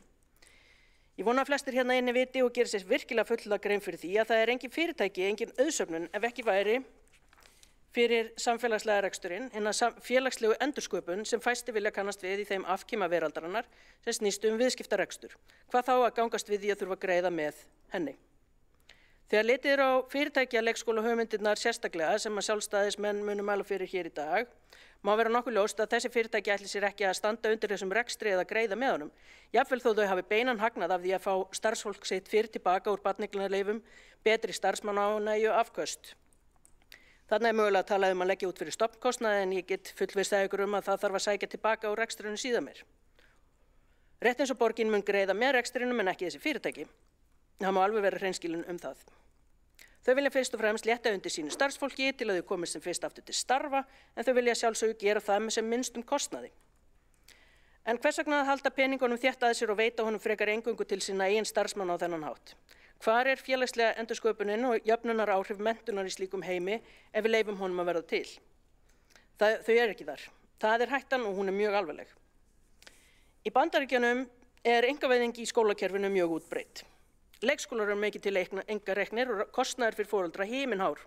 Þar eru óhemjuleg samfélagsleg vandamál sem fylgja miklum ójöfnuði, enda óhemjuleg skil milli ríkra og fátækra. Efnahagslegur hreyfanleiki orðinn nánast engin. Það engin amerísku draumur í ríkasta landi heims. Kennarar þar þurfa að kaupa skólagögn fyrir nemendur af sínum eigin launum. Einkaskólarnir fá að velja bara börnin sem ekki til Excel-skjalavandræða, fullfær, velstæð börn með heilbrigða foreldra. Og opinberu skólarnir sem starfa á algjörum beinagrinda fjárframlögum sitja uppi með öll hin börnin sem gátu ekki borgað sér til betri menntunar. Jafnvel hafa þau úrræði sem kynnt hafa verið til þess að auka aðgengi hinna verst settu þar, styrkir til skólagöngu í þessum skólum, nánast eingöngu runni til efnameiri fjölskyldna. Með þessu ekki verið að segja að það sé það sem ræðir hér á þessu stigi vegferðarinnar, en þetta skref niður tröppurnar og við neðsta þrepi myndin þessi. Það mjög auðvelt að fara niður tröppurnar en það erfiðara að koma sér aftur upp. Það tók erfiði og elju fyrri kynslóða að koma okkur upp á þennan stað í stiganum. Einkavæðing samfélagsnetsins ekki af hinu góða, það að pissa í skóinn sinn. Helst gert með því að leyfa einhverjum öðrum að pissa í skó annarra og þá yfirleitt þeirra sem eiga bara eitt par á skó. Þetta hefur líka verið tilhneiging í þeim löndum sem hafa daðrað við þessa stefnu, meðal annars hér á Norðurlöndum, og það er skemmst að nefna fyrirlestur Svíans Göran Dahlgren á síðasta ári sem hefur rannsakað áhrif einkavæðingar heilbrigðiskerfis Svía málefnið. Áhrifin sjást líka í niðurbroti hins breska NHS. Ef stórfyrirtæki hefðu hag barna og samfélagsins fyrir brjósti vildu taka ábyrgð á félagslegu endursköpuninni, þá myndu þau taka viljug þátt í okkar samfélagslega rekstri og greiða viljug skatt á aðstöðugjöld. Láta fagfólk í menntamálum sjá að mennta börn og taka þátt í kostnaði við það. Það á ekki vera hagnaðarvon í skólarekstri, ekkert frekar heldur en í heilbrigðisþjónustu. Því það er því miður ekki skilningur á hagnaði sem fæst af menntun í ársreikningum fyrirtækja. Það er engin kafli félagslega endursköpun í Excel-skjölum þeirra. Það eru bara dálkar fyrir krónur og aura. Nú er kannski alveg mögulegt að finnast stöku fyrirtækjareikendur sem hafa einhvern metnað fyrir góðri menntun fyrir alla, sem líta ekki á fyrsta skólastigið sem gæslustað og lítil börn eða veikt fólk sem íþyngjandi áhrif á hjól atvinnulífsins. En fjármunum er betur varið í að fá stórfyrirtækin til að borga með öllum börnum, ekki bara sínum eigin, bara rétt eins og allt launafólk gerir. Það hefur verið sýnt fram á og það er auðvelt að horfa á afleiðinguna af því að fara einkavæðingaveginn á enda með því að horfa til vesturs. Einkavæðing býr ekki til fleiri kennara, svo það sé nú bara sagt hreint út. Það hvetur ekki metnaðarfullt fólk með áhuga á góðri menntun lítilla barna að tala sífellt leikskólastigið sem barnagæslu eða selja út starfsemina til einkaaðila í hagnaðarleit leið og eitthvað bjátar á. Lausnin á því að brúa bilið sem er ein stærsta ástæðan sem liggur að baki kröfu hraða fjölgun leikskólaplássa fyrir foreldra og fyrir börn er að lengja fæðingarorlofið og að setja nægt fé til rekstrar og áframhaldandi uppbyggingar opinberra leikskóla sem sinna öllum börnum óháð stöðu á vinnumarkaði, félagslegri stöðu eða efnahag.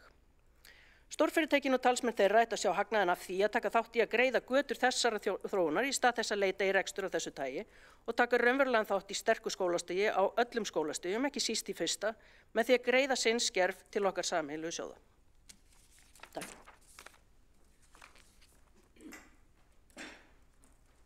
Borgarfulltrúi Andrea Helgadóttir hefur lokið máli sínu. Næst tekur til máls borgarfulltrúi Hildur Björnsdóttir.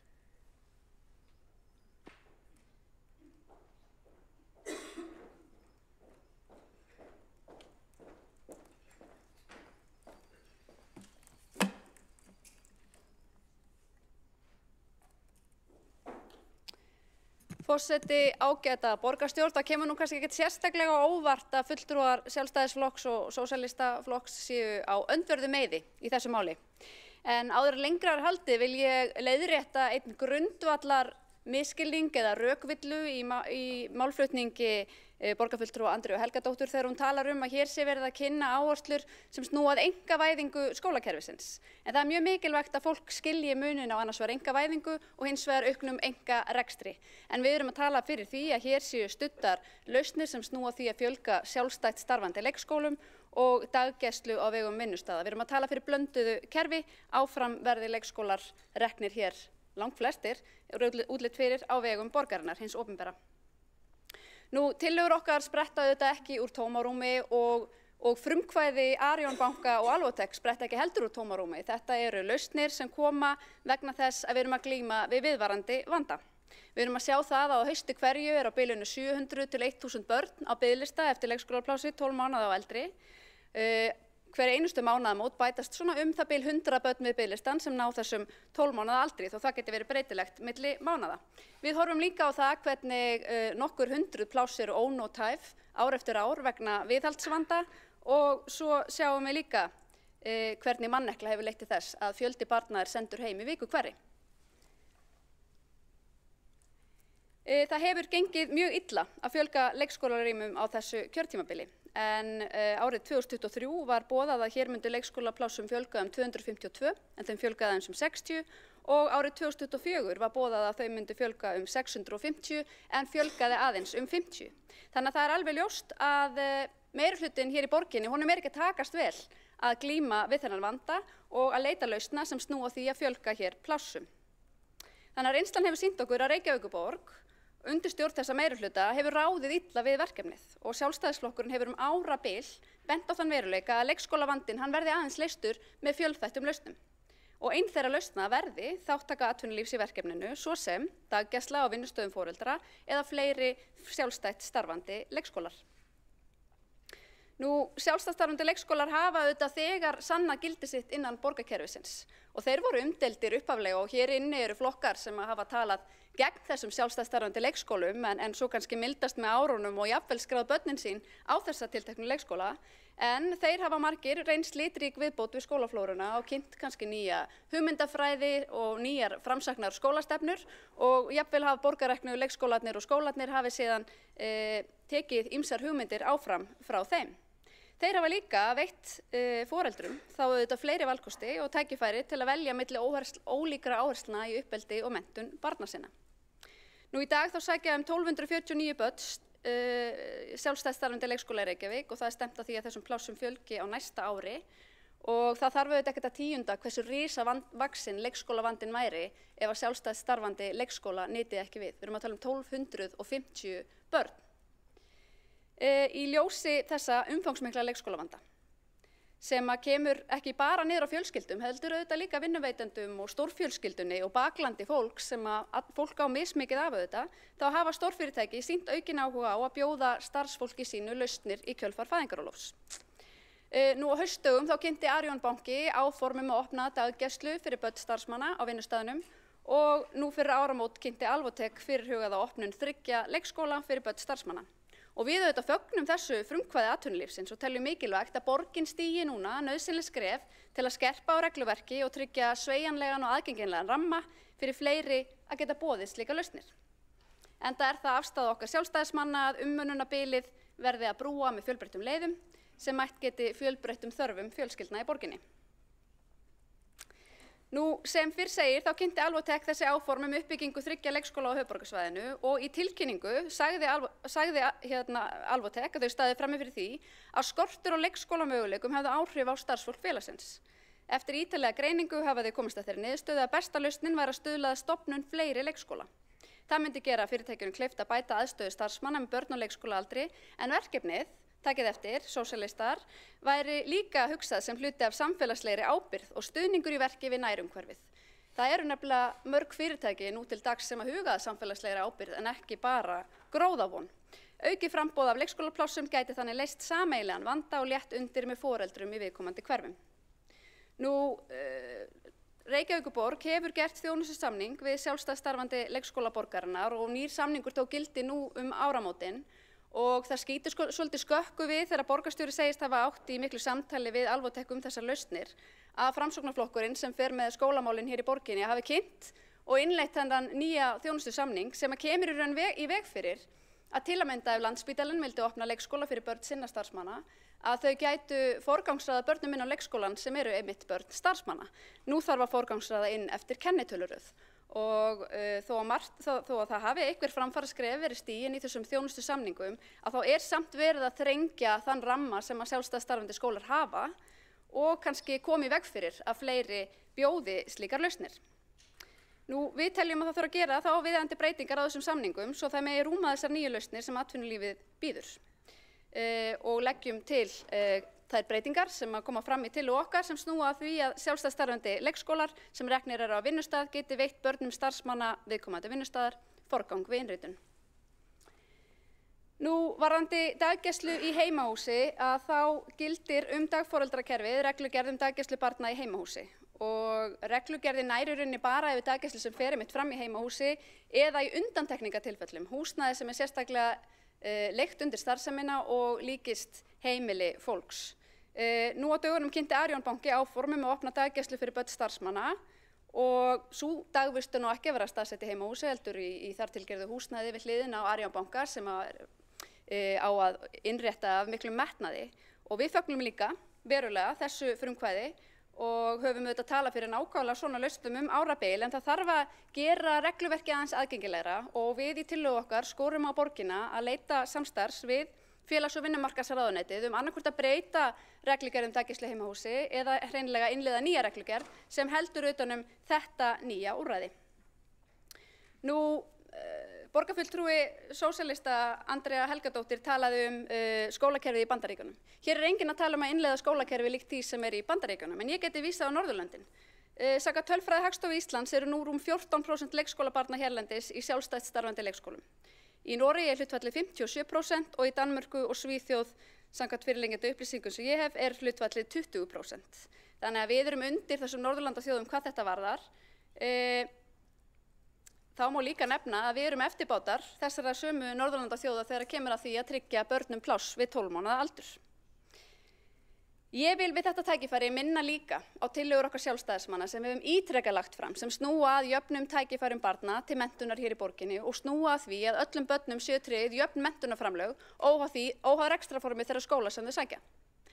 Og það talar einmitt inn í áhyggjur borgarfulltrúa Andreu Helgadóttur að hér sé verið að innleiða einhverja stéttaskiptingu eða einhverja skóla fyrir ríka og fína fólkið, að við höfum ítrekað lagt til að borgin tryggi þessi jöfnu menntunarframlög sem gerir þá að verkum að sjálfstætt starfandi grunnskólar þurfi ekki að innheimta skólagjöld, sjálfstætt starfandi leikskólar þurfi ekki að leggja álag á sínar gjaldskrár og þannig verði öllum börnum tryggður jafn aðgangur eða jöfn tækifæri til þess að sækja þessa skóla og efnahagur foreldra verður ekki ákvarðandi forsenda við skólaval. Nú vandi leikskólakerfisins er fjölþættur og umönnunarbilið að loknu fæðingarorlofi það verður ekki brúað nema með fjölbreyttum lausnum. Fulltrúar Sjálfstæðisflokks hafa lengi bent á þann veruleika að ein leið hentar ekki öllum, lausnin muni ávallt felast í fjölbreyttum valkostum og hér var talað að það að innleiða lausnir á borð við þær sem Arion banki og Alvotech boða það sé að pissa í skóinn sinn, en ég myndi miklu frekar segja að það að vera með þröngsýna nálgun á málið og eina ríkisleið í málaflokknum, það er að pissa í skóinn sinn. Það er nefnilega mikilvægt að tryggja frelsi og val í leikskóla og daggæslumálum borgarinnar og lykilforsenda valfrelsis er fjölbreytt rekstrarform og fleiri valkostir.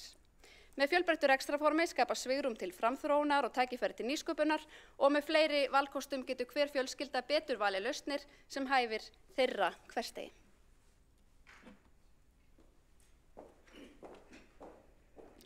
Borgarfulltrúi Hildur Björnsdóttir hefur lokið máli sínu. 2 borgarfulltrúar hafa óskað eftir að koma upp í andsvörum. Þá er það fyrst borgarfulltrúi Andrea Helgadóttir. Já, til þess að leiðrétta misskilning borgarfulltrúans Hildar Björnsdóttur orð mín hér í pontu þá er það þó að sjálfstæðismenn sé ekki tala fyrir einkavæðingu skólakerfisins, þá var það sem að umræða okkar sósíalista fjallaði og máli sem ég mælti fyrir, svo það er þaðan sem að sá vinkill kemur og breiðari umræða skaðsemi þess að stórfyrirtæki fari í rekstur í skólakerfinu. Borgarfulltrúi Andrea Helgadóttir hefur lokið við að veita andsvar. Þá svarar andsvari borgarfulltrúi Hildur Björnsdóttir. Forseti ágæta borgarstjórn, ég þakka bara þessa skýringu og hún er móttekin og þá ítreka ég bara að við erum hér með tillögu okkar alls ekki að tala fyrir einkavæðingu skólakerfisins, heldur fjölbreyttum lausnum og erum ósammála sósíalistaflokknum að það sé skaðlegt að fyrirtæki komi inn í og bjóði þessar lausnir. Borgarfulltrúi Hildur Björnsdóttir hefur lokið við að svara andsvari og þá veitir næst andsvar borgarfulltrúi Helga Þórðardóttir. Forseti, borgarfulltrúar, ég vil þakka fyrir borgarfulltrúunum fyrir að taka þetta málefni upp. Ég skal viðurkenna það í fyrstu þegar ég heyrði þessa fréttir að þá bara já, frábært, okkur vantar fleiri leikskóla og líka ég var mjög hrifin af því þegar að Landspítalinn rak leikskóla fyrir að vakthafandi fólk, en svo fór ég svolítið að hafa áhyggjur og ég bara með fyrst og næst fyrirspurn að því okkur vantar svo leikskóla og starfsfólk á leikskóla og þá fór ég að hafa áhyggjur af því að eins og gerðist með þegar löggjöf var breytt að leikskólakennarar gátu farið inn í grunnskólan, hvort að þetta yrði ein flóttaleiðin.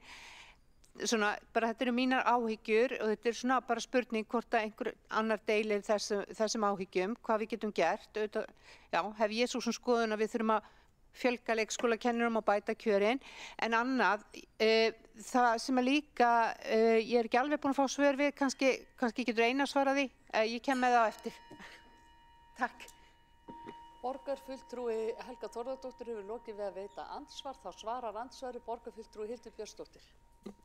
Forseti, ágæta borgarstjórn, ég og borgarfulltrúin erum báðar sammála að hér þarf sannarlega að fjölga leikskólum og það væri líka mjög æskilegt að fjölga hér menntuðum leikskólakennurum og faglærðu fólki og að hækka hlutfall þeirra inn í leikskólunum. Það er ákveðið langtímaverkefni.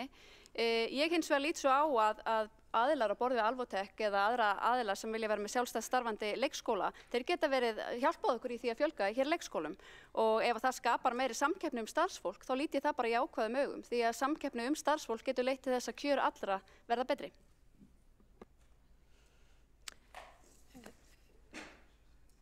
Borgarfulltrúi Hildur Björnsdóttir hefur lokið við að svara andsvari, þá veitir andsvar öðru sinni borgarfulltrúi Helga Þórðardóttir. Já, ég vil þakka Hildur Björnsdóttir fyrir þessa bjartsýni og vonandi hefur hún rétt fyrir sér að þeir geti hjálpað til við að fjölga leikskólakennurum.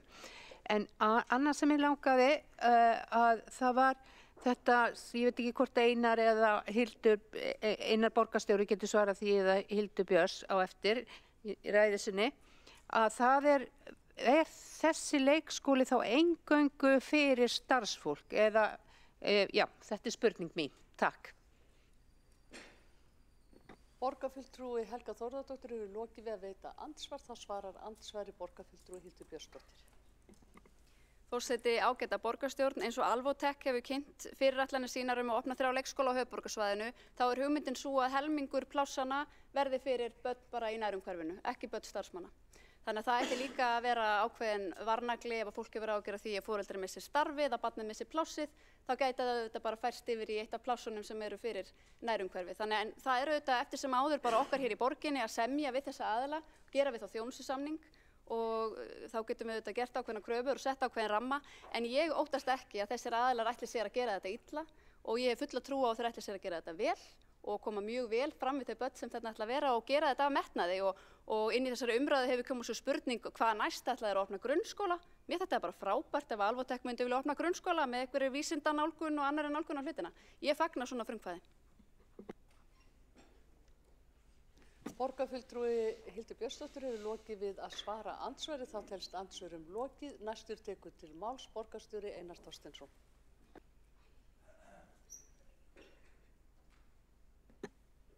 Forseti, ágæta borgarstjórn. Eitt af aðalforgangsmálum núverandi meirihluta er að skipuleggja Reykjavík út frá hagsmunum barna og barnafjölskyldna og þar eru framúrskarandi leik- og grunnskólar hryggjarstykkið. Í Reykjavík eru starfræktir 85 leikskólar, 17 þeirra eru sjálfstætt starfandi og eru reknir meðal annars undir merkjum Félagsstofnunar stúdenta og Hjallastefnunar. Og varla þarf að fjölyrða ásókn í leikskólapláss innan borgarinnar, en í dag er staðan hins vegar svo að það er mikil umfram eftirspurn til staðar. Það bil 900 börn, 12 mánaða og eldri bíða nú eftir plássi og það er ýmislegt sem að skýrir það. Reykvíkingum hefur fjölgað undanfarin misseri, en á sama tíma erum við í umfangsmiklu viðhaldsáttaki á skólabyggingum alla borg vegna uppsafnaðrar þarfar og viðhaldsskorts fyrri ára. Það sem vegur þó þyngst eru líklega erfiðleikar við að manna störf á leikskólum og sú staða er síður en svo bundin við Reykjavík, en við erum eins og stærsta sveitarfélagið og við þjónum flestum barnafjölskyldum. Þannig að þetta er svona stóra áskorunin sem við erum að takast á við, vitandi það að við starfrækjum afar umfangsmikið og metnaðarfullt borgarrekið leikskólakerfi og við vitum að yfirgnæfandi hluti foreldra er alsæll með skólana okkar í borginni þegar börnin hafa loksins fengið pláss. Það sýn okkur þjónustu kannarinnar. En við verðum hins vegar að vera nýskapandi í hugsun. Síðustu ár höfum við barist fyrir því að fjölga plássum og bæta dagforeldrakerfið með þegar í huga að brúa bilið milli fæðingarorlofs og vinnumarkaðar, sem er verðugt verkefni að því að áskoranirnar eru margar og öll sveitarfélög á landinu standa frammi fyrir sömu áskorunum.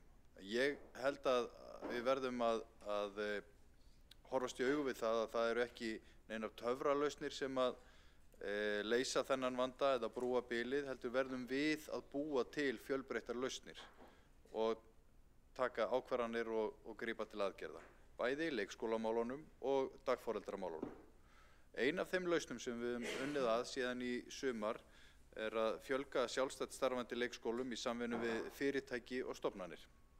Lykilatriði í því samhengi sem er fyrst brýnt að hnykkja hér á að borgin hefur skýr samningsmarkmið í slíkum samvinnuverkefnum og það mikilvægt að fara aðeins yfir það í tilefni af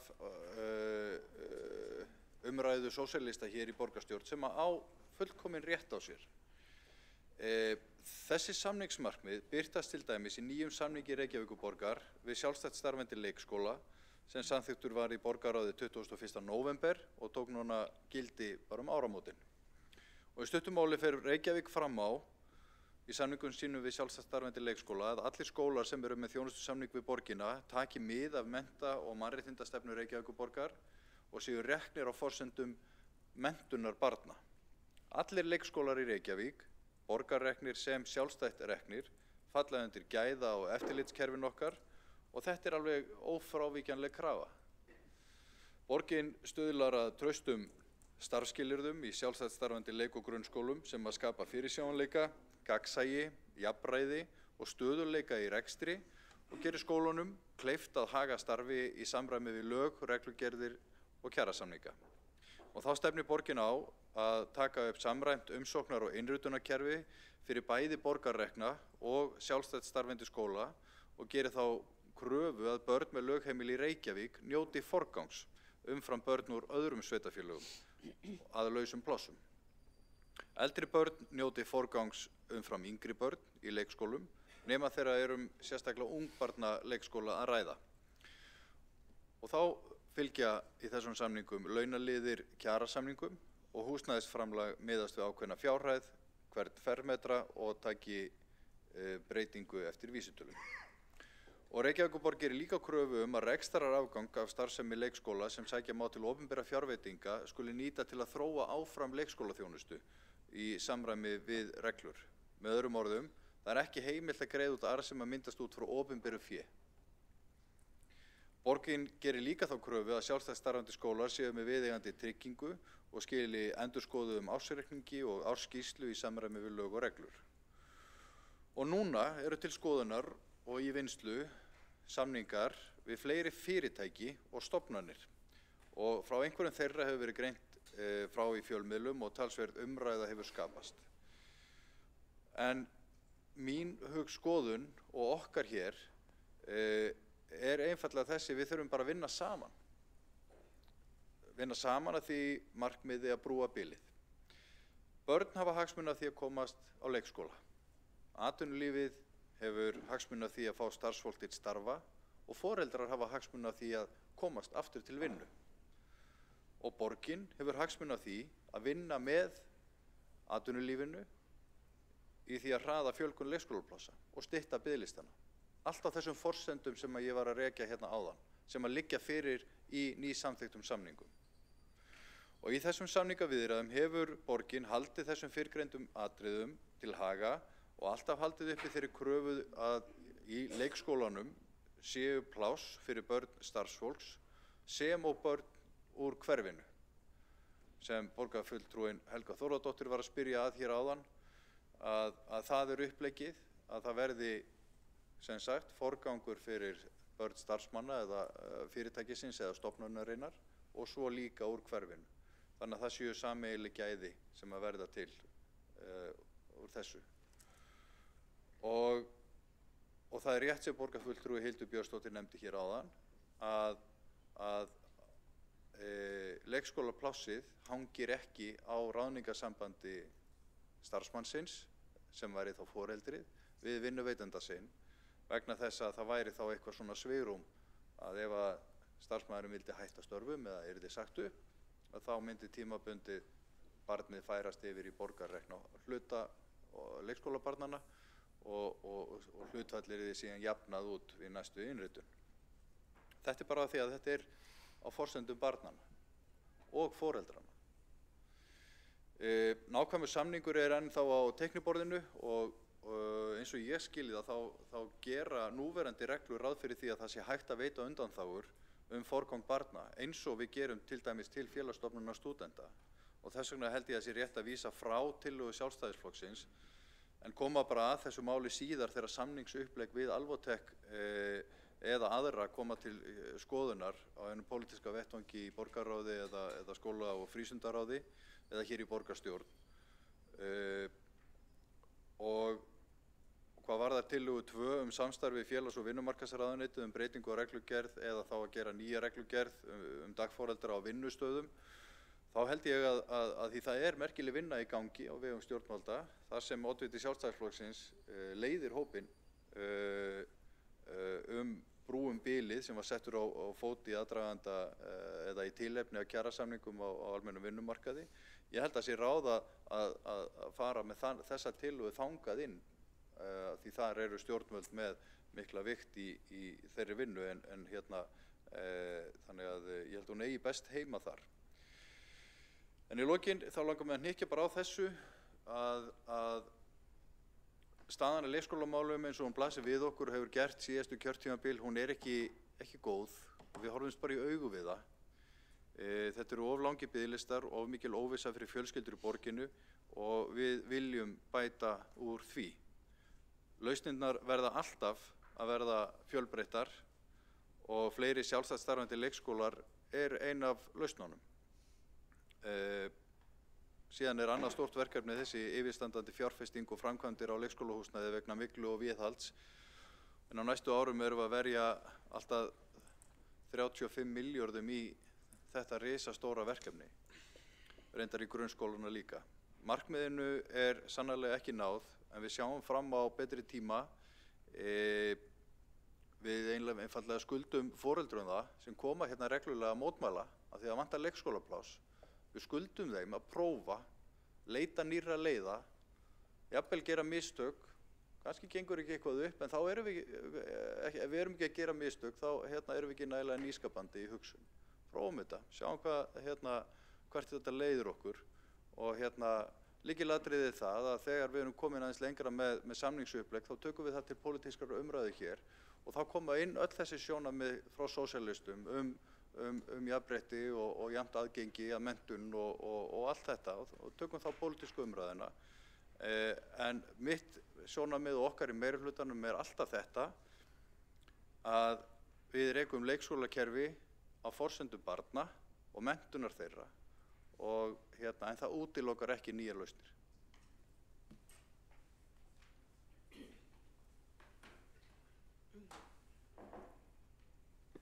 Borgarstjóri Einar Þorsteinsson hefur lokið máli sínu. 3 borgarfulltrúar hafa óskað eftir að koma upp í andsvari. Fyrst það borgarfulltrúi Andrea Helgadóttir. Takk forseti. Borgarstjóri Einar Þorsteinsson talaði samningsmarkmið og þá langar mig að spyrja hvernig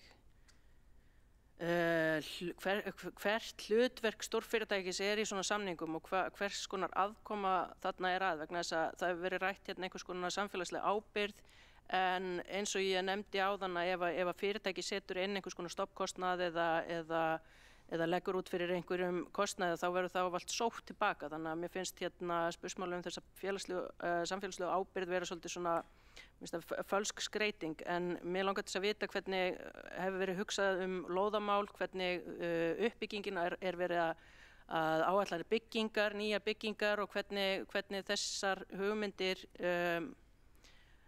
eigi að verða framkvæmdar og hvernig hugmyndirnar eru þessa aðkomu stórfyrirtækis og hvað og hvort þau séu raunverulega eitthvað að leggja til hana heldur en að hálfgert einhvers konar lán til borgarinnar. Borgarfulltrúi Andrea Helgadóttir hefur lokið við að veita andsvar. Það svarar andsvari borgarstjóri Einar Þorsteinsson. Forseti,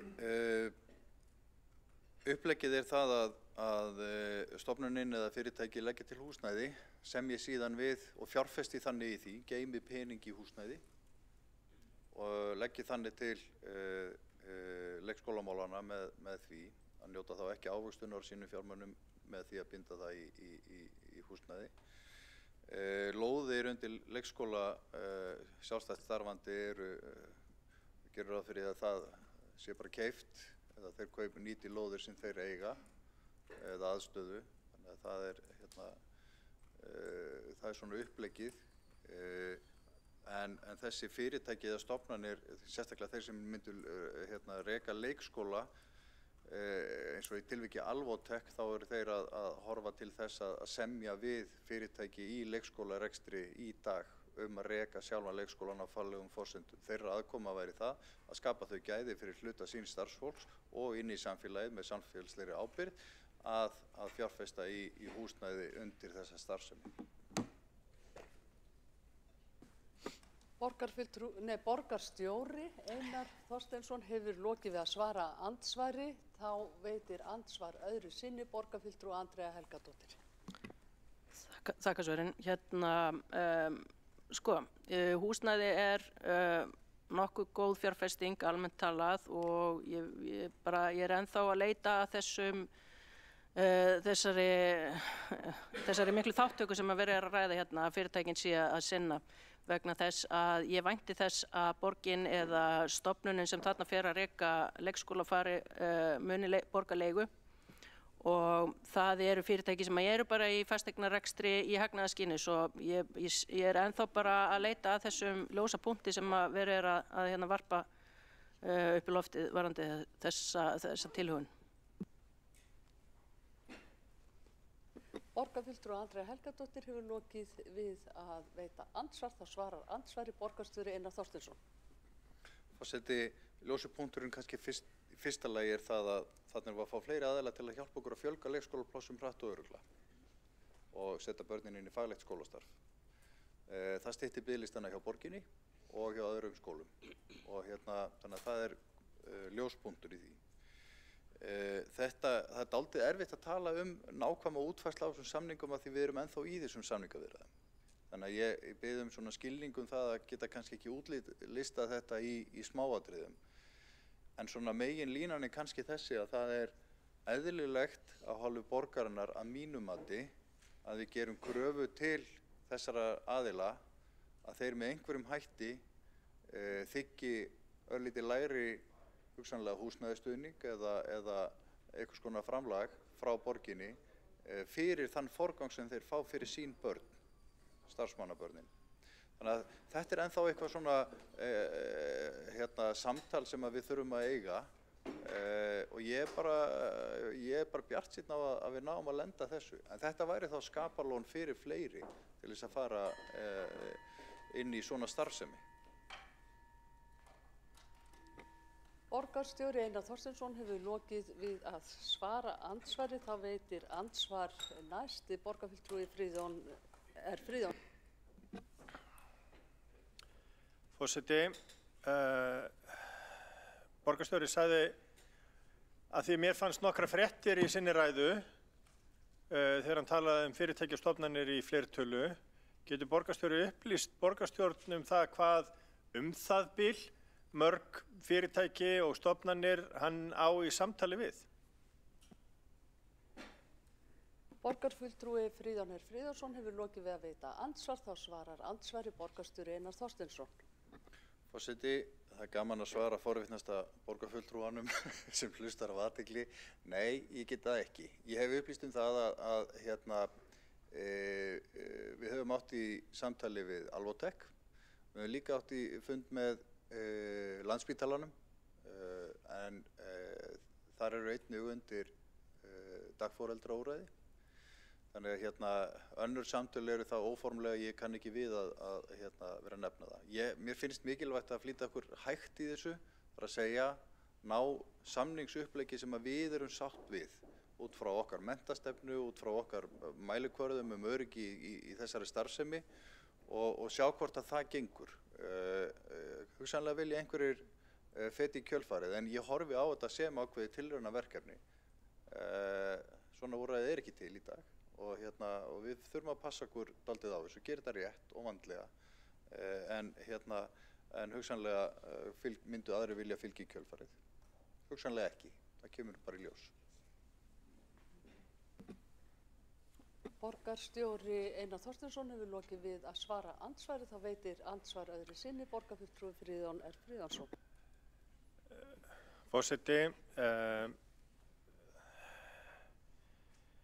þetta var löng ræða ekki neitt, vegna þess að ég engu nær það hversu mörg fyrirtæki eða stofnanir borgarstjóri eða borgin á í samtali við. Það var bara spurningin hvort hann gæti gefið borgarstjórn einhvers konar upplýsingar það hvort þetta séu 1 í viðbót við þau sem hann hefur ekki nefnt, eða hvort þetta séu 4 eða 5 eða 10. En það í höndum borgarstjóra að upplýsa borgarstjórn og vonandi gera það. Borgarfulltrúi Friðjón R. Friðjónsson hefur lokið við að veita andsvar og þá veitir næst andsvar borgarfulltrúi Sandra Hlíf Ókaris. Forseti, ágætu borgarstjórn, ég er með nokkrar spurningar.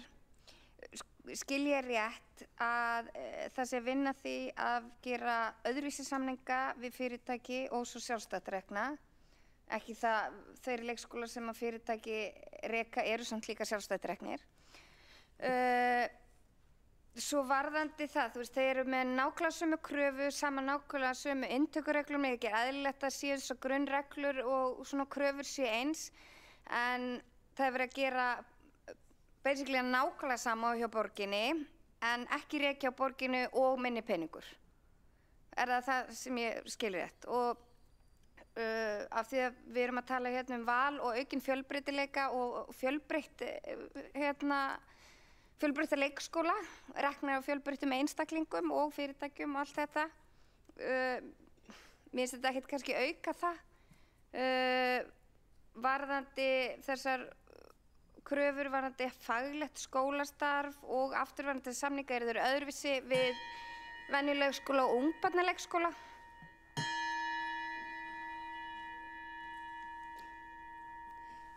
Borgarfulltrúi Sandra Hlíf Ókaris hefur lokið við að veita andsvar. Það svarar andsvari borgarstjóri Einar Þorsteinsson. Forseti, þetta eru ágætar spurningar. Við erum ennþá dálítið snemma í þessu samtali og kannski erfitt að úttala sig nákvæmlega samningana. En mér finnst eðlilegt eins og ég lýsti hérna áðan að samningarnir við fyrirtæki sem að myndi ráðast í leikskólarekstur með milligöngu leikskólafyrirtækis sem eitt af þessum sjálfstæðu ef að þau vilja fá forgang fyrir starfsmannabörn þá sé hann keyptur með einhverjum hætti. Mér finnst það eðlilegt sjónarmið sem aðeins ólíkt heldur en sjálfstætt reknir leikskólar. Þetta getum við bara tekist á Ég held líka að við sjáum það bara í samningum okkar við sjálfstætt störfandi leikskólana að það mjög fjölbreyttar kennsluaðferðir í þessum leikskólum og ég meina Hjallastefnan kannski besta dæmið þar sem að þau taka inn í leikskólana á grundvelli kyns, ekki bara kennitöluröðunar. Þannig að það alveg svigrúm fyrir mjög mikla fjölbreytni í skólastarfi þrátt fyrir að við gerum þá kröfu að þau fallir undir okkar menntastefnu og öryggis og gæða eftirlitskerfi og fleira í þeim dúr. Borgarstjóri Einar Þorsteinsson hefur lokið við að svara andsvari og þá veitir andsvar öðru sinni borgarfulltrúi Sandra Hlíf Ókaris. Já, bara forseti, borgarstjórn þakka fyrir þessu svör, en við erum svo sem ekki snemma í samtalinu almennt við sjálfstætt rekna leikskóla því að við erum með þó nokkra, þannig ég skil það sem svo þá ekki vera nein breyting þar varðandi framlag til sjálfstætt rekna leikskóla sem eru samt sem áður að taka á sig inntökuskilyrði og inntökureglur borgarinnar, þannig að þeir mega ekki taka inn eftir sérstökum forgangi en taka samt á sig, fá minna framlag. Nú ertu að segja að samningar við fyrirtækjaleikskólana að þeir eru að taka á sig minna framlag út af forganginum. Þannig ég bara kalla eftir þess að þetta eigi að vera skýrt. Það er sérst algjörlega að vera hafnað í almennt að það eigi að auka framlag við sjálfstætt rekna leikskóla en takmarkað og samt sem áður líka að því hvernig þau taka inn. Bara dæmi, þú veist, að við getum valið inn á leikskólan líka eftir hversu mikið framlag foreldrar vilja leggja til starfsins eins og foreldrarekni leikskólar ós til dæmis. Þannig að það er bara svolítið sá skýrleiki sem ég er að kalla eftir.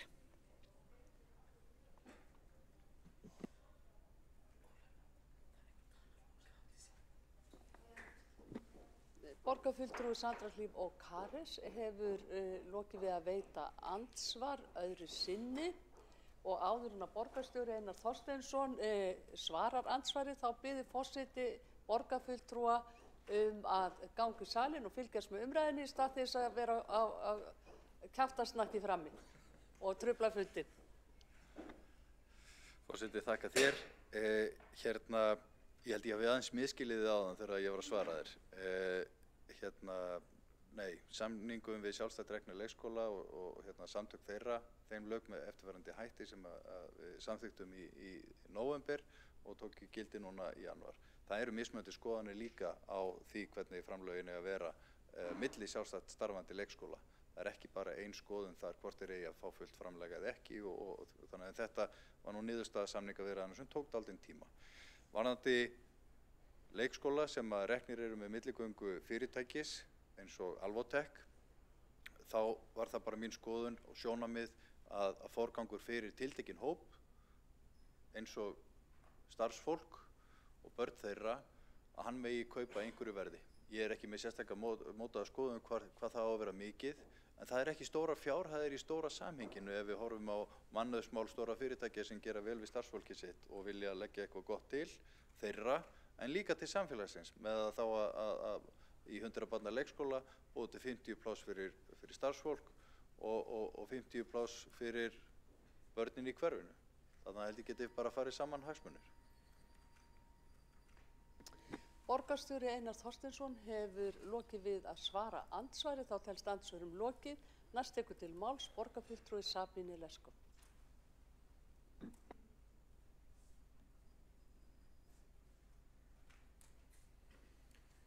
Forseti og aðrir borgarfulltrúar, hér til umræðu tveir dagskrárliðir sem snúast sama málaflokk, lagði fram af hálfu minnihlutans og ég þakka fyrir framkomnar umræðu hér.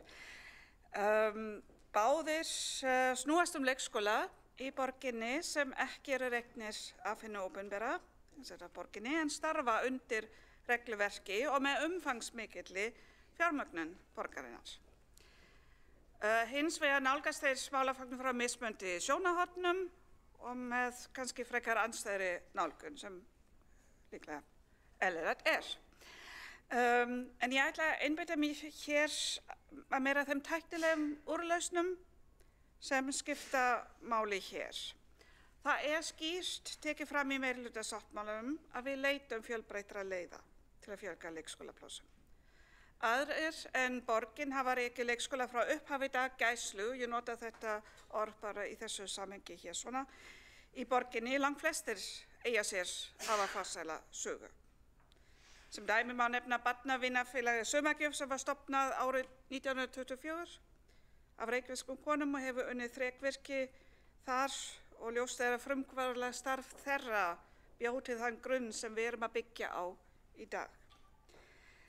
Oft bjóða þessar sjálfstætt starfandi leikskóla viðbótar nálgun og eru vel reknir, en þurfa á sama tíma skýran ramma, eftirlit og stuðning skóla frístundasviðs sem þeir njóta góðs af, sérstaklega þegar á bjátar. En við höfum séð það á síðustu árum að skóla frístundastur hefur þurft að grípa inn með stuðning.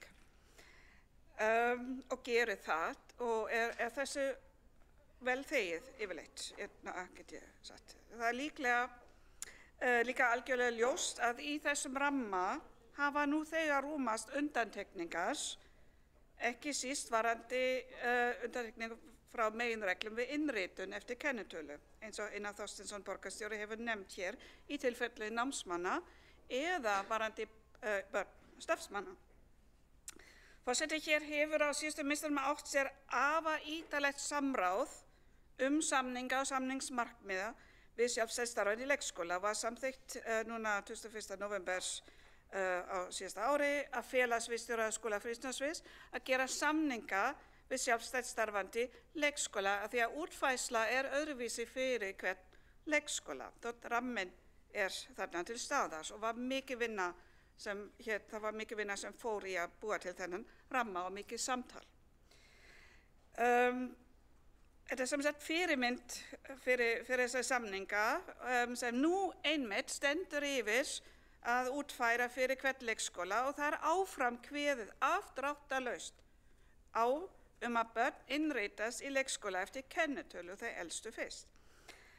Og svo hérna reglur sem Einar Þorsteinsson borgarstjóri er búin að lýsa hér. Og það ótrúlega mikilvægt að hafa í huga hér gilda þessi ákvæði stjórnsýslulaga 37/1993 og meginreglu stjórnsýsluréttarins jafnræði.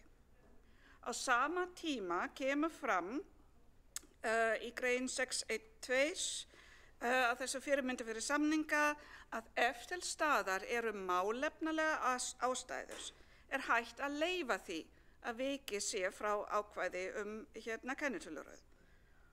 Og getur sjálfstætt starfandi leikskóli óska eftir slíka ákvæði í samningi.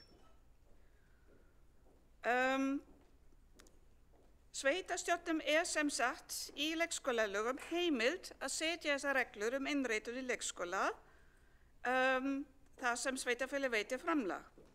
Þessar reglur eru settar með tillit til aðstæðna barna og foreldra og hins vegar líka með tillit til aðstæðna í leikskólum sveitarfélagsins. En áfram ber sveitarfélagið sterkar skyldur að bjóða börnum á leikskóla aldrei leikskólanám en heimild ákveðin svigrúm. Þetta svolítið stóra málið. Það til svigrúm ef nauðsynlegt reynist að forgangsraða umsóknum. Alla undanþágur frá meginreglunum innritun barna í leikskóla sem reknir eru með framlögum og sveitarsjóði þurfa því að byggjast á hlutlægum og málefnalegum forsendum. Það þýðir aldrei óheft svigrúm til samningsgerðar undantekningu. Heldur ber sem sagt alltaf að gæta jafnræðis, hlutlæg og málefna sjónarmið fyrir undantekningar. Það getur alveg verið að einmitt með stofnun leikskólans innan fyrirtækisins og nú hér verið að ræða það sama gildir reyndar líka fyrir námsmanna leikskóla, að með slíku stuðlað að meiri mönnun, verið að búa til fleiri pláss og eru það almenna hagsmunir. Það sama gildi þegar við erum að veita börnum starfsfólks í leikskólum forgang. Að því að þarna með hverju barni starfsmanns sem fær pláss, þá erum við að auka möguleikar að bjóða fleiri börnum pláss. Þannig að það eru málefnaleg sjónarmið. En á sama tíma gagnsæi ótrúlega mikilvægt. Foreldrum finnst oftast erfiðast að búast ekki við neina fyrirsjáanleika. Og nú erum við loksins búin að ná þessum áfangi að tölurnar innritun eru ekki lengur á reiki, þar sem við erum komin með innritunarkerfi Völu og það væri bara alls ekki ráðlegt núna að taka skref tilbaka þar. Þannig að ef við tökum þessar ákvæðnir undantekningar á innritunarreglum, á meginreglu, með þessum sjónarmiði, þá mjög skýrt að þessi möguleiki fyrir hendi án þess að þurfa að breyta regluverki borgarinni að svo stöddu. Þó að afsala á allri ábyrgð okkar einfaldlega ekki í boði. Ramminn var smíðaður og samþykktur og útfærsla fyrir hvern leikskóla sem á samningaviðræður við aðra vinnureikendur sem rætt verið í fjölmiðlum standa yfir og krefja enga breytingar á svo stöddu, heldur gæti það veikt samningsstöðu borgarinnar ef við erum að bjóða núna upp á einhvers konar óútfylltan tékka. Forseti, ég styð þar af leiðandi frávísuna tillögu.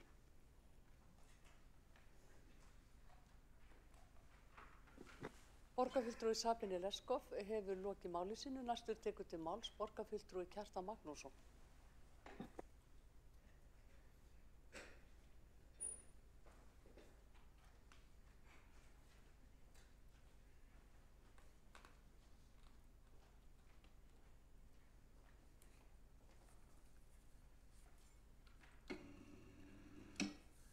Forseti, góðir borgarfulltrúar, hér til umræðu mikið þjóðþrifamál og í þessu máli eru mikil sóknarfæri fólkin fyrir borgina. Ég vissum að ef það réttamálum haldið þá var ég hægt að stórbæta hér þjónustu við okkar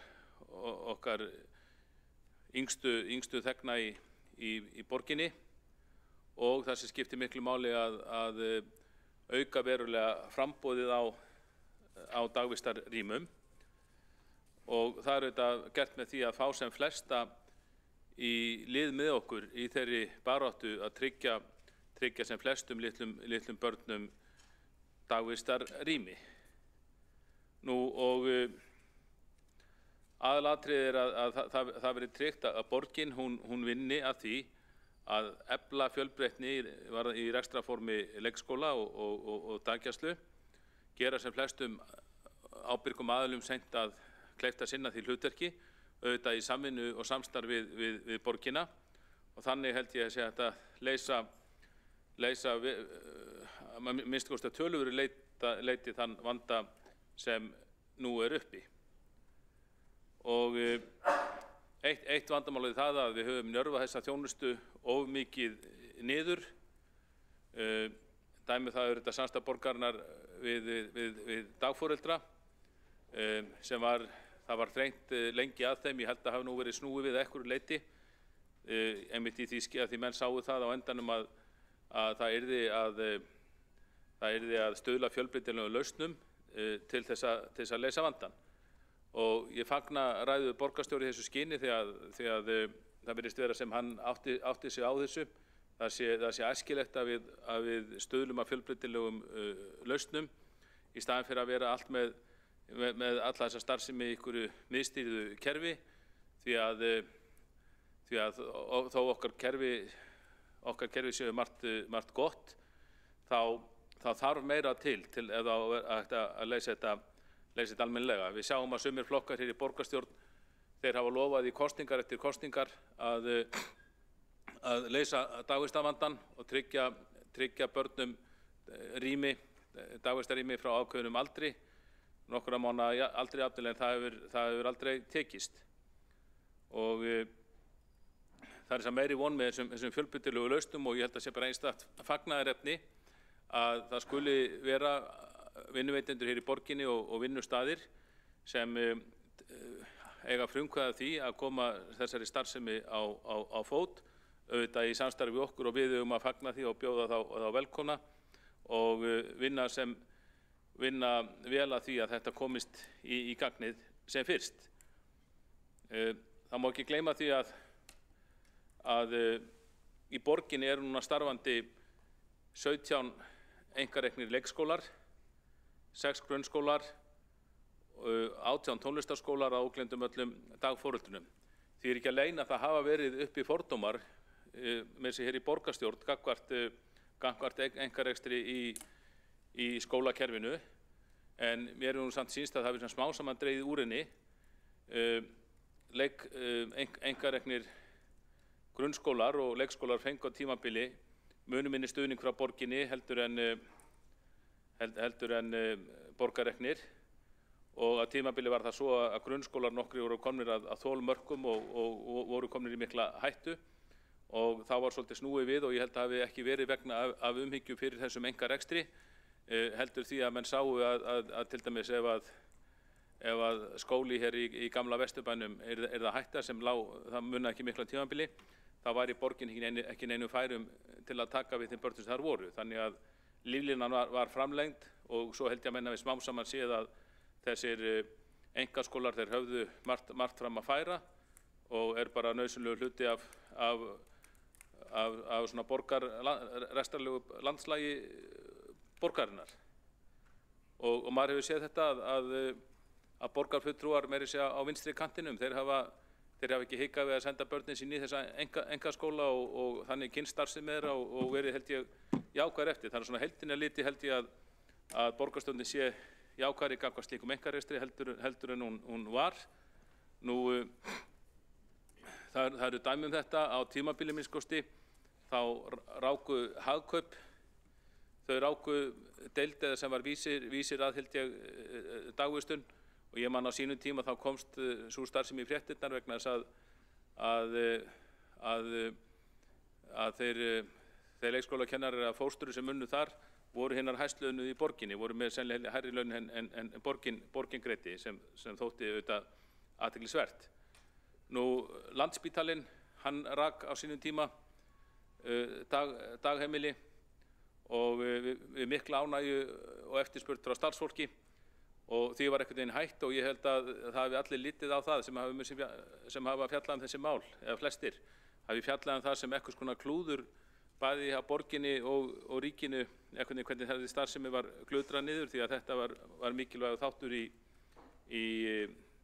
í starfsmannastefnu ríkisspítalanna á sínum tíma og þetta hafði líka ýmsar jákvæðar afleiðingar, ekki bara það að foreldrar gátu komið börnin sem snemma í dagvistun. Starfsmenn eru ánægðari, foreldrarnir gátu þá bara, það var minni umferð. Það segir sig auðvitað sjálft að þegar maður er að fara á sama, þegar barnið er að fara í dagvistun á sama stað og foreldri vinnur, þá það minnkar umferðina og starfsmenn eru almennt ánægðari. Og síðan vil ég líka nefna hérna ein rök og það er þetta almennt bara að þessi starfsemi stuðlar einhvern veginn að valddreifingu. Það er bara bábilja að hið opinbera þurfi, ég skil alveg þessi markmiðsöfnina, þurfi að vera með sem víðtækasta rekstur á sínum höndum. Og einmitt, og ég veit að ýmsir hafa tekið að nærri sér vinstri menn að sjá einkaaðila til sín taka í einkarekstri, en þeir eiga alls ekki að vera það. Það á auðvitað að vera valddreifing í menntamálum eins og í öðrum málum og einmitt með því að gera einkaaðilum kleift að starfa á þessu sviði, þá erum við að tryggja einkarekstur. Ég held að það hafi verið Leon Trotsky sem sagði einhvern tímann að tilvitnun með leyfi forseta, í landi þar sem stjórnin er eini atvinnurekandinn býður stjórnarandstæðingsins hægur hungur dauði. Og gaman að nefna hér annað dæmi. Brynjólfur Bjarnason, sannfærður kommunisti hér á fyrri tíð, hann var bannaður frá kennslu í skólum landsins þó hann væri kennari vegna þess að hann hafði skrifað ritdóm bók Þorbjörns Þórðarsonar, var dæmdur fyrir guðlast og það sem hann hafði hlotið hann dóm fékk hann ekki að kenna í skólum, opinberum skólum í landinu. Það sem varð honum kom honum til hjálpar var að Ingibjörg H. Bjarnason sem var þá þingmaður Íhaldsflokksins og rak Kvennaskólann, hún réð hann til sín því hún horfði bara fyrst og fremst á hann sem kennara þrátt fyrir þennan dóm. Þannig að það var, þegar að maðurinn hafði verið bannað frá störfum hjá hann opinbera, þá var hann ráðinn til starfa til einkaskóla. Og þetta er dálítil dæmisaga sem sýnir okkur það að það getur verið hættulegt ef of mikið vald, ekki síst í menntamálum, safnast á fáar hendur. Við erum ekki bara að tala starfið hjá okkur með einstökum mönnum, heldur líka kannski bara stefnuna sem slíka. Við höfum séð einkaaðila spretta hér upp eins og hjallastefnuna sem er ákveðna stefnu sem á tvímælalaust held ég átti erindi í borgina og víðar. Stefnu sem hafði einhvern veginn ekki hlotið náð í hinnu miðstýra menntakerfi sem þó er að mörgu leyti ágætt. Ég held að við bara eins og ég segi, ég held að við bara fagna áhuga einkaaðila á að láta þessi mál til sín taka. Ég vona bara að sem flest dagvistarúrræði spretti upp á þeirra vegum til hagsbóta auðvitað í samstarfi í borgina en til hagsbóta fyrir borgarana, fyrir borgarstjórn og svo auðvitað blessuð börnin og ég er viss að þetta er bara að fara til slíka starf sem er bara ágætt fjárfesting hjá viðkomandi vinnustöðum sem skilar sér bara í ánægðara og betra starfsfólki.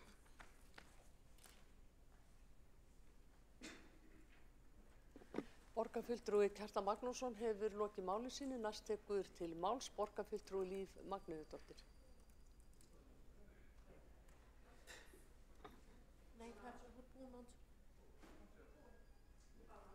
Borgarfulltrúin er búin með andsvörin. Við tvisvar komið upp í andsvörum.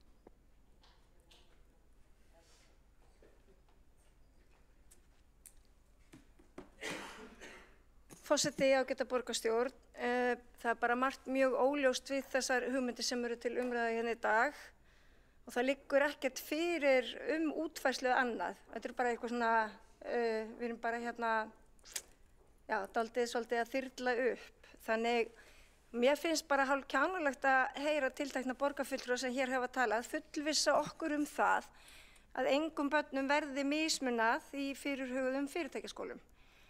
Hvort sem það kunna að vera leikskólar eða grunnskólar. En nú verið að fyrirtækja leikskóla og það bara óljóst hvar þetta mál stendur. Hvað ætlar borgarstjóri að gefa eftir í viðræðum sínum? Hverja vera kröfur fyrirtækja leikskólana? Augljóslega ætla fyrirtækjan að fá opinbert fé í reksturinn á þeim og hvernig verður þetta síðan með lóðaúthlutun? Verður síðan hægt að nýta þessar lóðir í eitthvað annað? Verða lóðirnar með skilyrðum? Verður tryggt að leikskólabörnin í borginni fái líka inn? Verða borgarbörnin kannski einhvers konar gestir í þessum fyrirtækja leikskólum? Og það ekki jafnljóst að fyrirtæki setja ekki peningi í þetta nema til að þeirra starfsfólk sitji fyrir pláss? Og ef svo þá ekki verið að opna á að fólk kaupi sem framfyrir í kerfinu í samfélagi þar sem við viljum að öll börn njóti sömu tækifæra. Og síðan þetta hálfsagan sögð þegar borgarstjóri bendir á að ekki sé heimilt að taka út arð í sjálfstætt reknum leikskólum. Því það þetta alltaf hægt að taka út rekstrarafgang og í lögum leikskóla frá 2008 nefnilega ekki að finna ákvæði eða með hvaða hætti ráðstafa skuli rekstrarafgangi af starfsemi sjálfstætt rekinna leikskóla. Það nefnilega alltaf leið til þess að græða á grunnþjónustu við börn sem borgin ber ábyrgð á. Forseti, ég fagna því hins vegar að það sé verið að ræða lausnir í leikskólamálum og ég skil mjög vel örvæntingu foreldra og líka ástæðuna fyrir því að fyrirtækin að bregðast við með þessum hætti. En við þurfum líka að átta okkur á orsökinni og í hvaða stöðu leikskólinn sem fyrsta menntastigið og ekki bara í Reykjavík, ekki bara á landinu öllu, heldur bara í heiminum. Ég held að sé nefnilega mikill misskilningur að með því að auka hið svokallaða fjölbreytt rekstrarform að þá stækki kakan. Hún á ekkert eftir að stækka í núverandi aðstæðum og þeim áskorunum sem leikskólastigið stendur frammi fyrir. Leikskólastigið í miklu mönnunarvanda og það langt í land að við getum náð ásættanlegu hlutfalli leikskólakennara í leikskóla. Og það finnst mér einmitt vera viðfangsefni okkar. Þetta bara einfalt dæmi og ég set það upp fyrir þá hægrimenn sem hér hafa talað framboð og eftirspurn. Við þurfum að tryggja nægilegt framboð leikskólakennara svo börn séu ekki hlunnfarin eða þeim mismunað fyrsta menntastigið. Ég heyrði ágæta líkingu hérna daginn sem má heimfæra á þessa umræðu fyrirtækja leikskóla en þetta eins og að byggja skuttogara, setja hann síðan strax í smuguna, halda út á haf til að veiða með engan skipstjóra, engan háseta, enga tæknimenn eða stýrimenn. Forseti, orðið sem að best lýsir þessari hugmyndafræði fyrirtækja leikskólana pilsfaldakapítalismi. Það hefur verið sýnt fram á það að með stórauknum einkarekstri menntastofnana þá eykst gæðaójöfnuður því einkavæðing leiðir til aukins ójafnar þar sem gæði menntunar verður háð fjárhagslegri stöðu. Minnihlutahópar eru útilokaðir, viðkvæmir hópar svo sem börn frá lágtekjufjölskyldum, börn af erlendum uppruna, fötluð börn og börn sem þurfa mikla aðhlynningu félagslega og námslega, missa oft aðgengi að gæðu menntunar þegar skólarnir verða einkareknir. Og þetta leiðir meðal annars af sér veikingu og rýrnun lýðræðisins því opinberir skólar eru mikilvægir fyrir lýðræðislega þátttöku og samfélagslega samstöðu og einkavæðingin brýtur niður þetta hlutverk menntakerfisins. Þó einkarekstur leikskóla sé vissulega fátíður hér, þá hefur hann aukist síðastliðin ár og það varhugaverð þróun í mínum huga. Einkarekstur þarf ekkert endilega að vera slæmur í sjálfu sér og við höfum alveg mörg dæmi sem að sanna það. En hvernig staðið að honum skiptir máli Og í mínum huga þá lít ég svo á að við þurfum frekar að standa vörðum með opinbera skóla sem almannagæði frekar en að útvísla hlutverkinu til fyrirtæki eða einkaaðila. Opinberir skólar eru nefnilega hluti af félagslegri ábyrgð samfélagsins. Forseti, mér þykir svo ófrumlegt að tala um fjölbreytta lausnir og horfa bara á rekstrarformið og að það sé eitthvað lausn í því að einkaaðilar taki að sér að reka leik og grunnskóla eins og það sé eitthvað svakalega frumlegt og fjölbreytt. Hvað er eiginlega frumlegt við það? Hvar er fjölbreytnin? Í hverju felst fjölbreytnin? Er það bara vegna þess að allt sem að einkaaðilar gera það er miklu frumlegra en það sem hið opinbera gerir?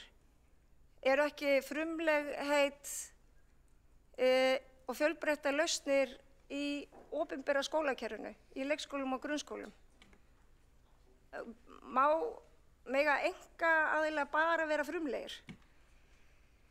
Mér finnst þetta frekar þurr og margtökin frasi að frumleiki sé annars staðar en í hinu borgarrekna og það er bara mjög miður ef að kjörnir fulltrúar telja að svo sé og átta sig ekki á því að lykillinn að hinu frumlega og fjölbreytta liggur nefnilega ekki í rekstrarforminu, heldur hjá fólkinu sem starfar í leik- og grunnskólum.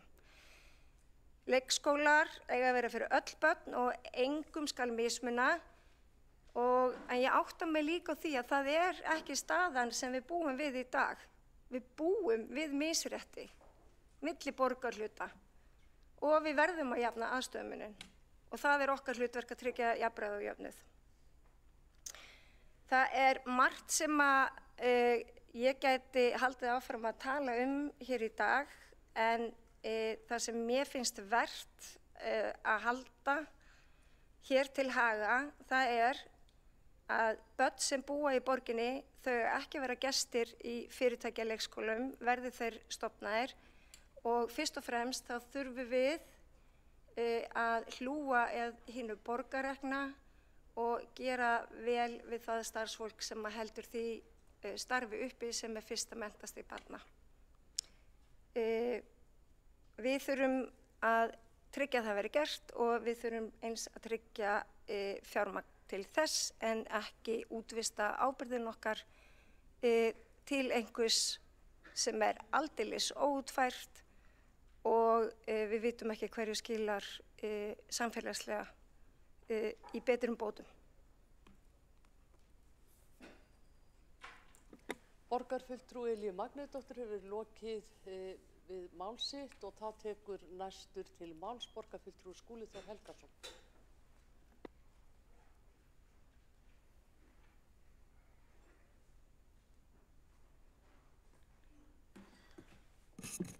Forseti, kæra borgarstjórn, við ræðum hér að ósk Sósíalistaflokksins leikskólamál og þá sérstaklega hugmyndum fyrirtækja leikskóla á vegum tiltekinna vinnustaða og síðan tillögur Sjálfstæðisflokksins viðbót við nýjan samning skóla- og frístundasviðs við sjálfstætt starfandi leikskóla sem að tók gildi núna fyrir tæpri viku áramótin.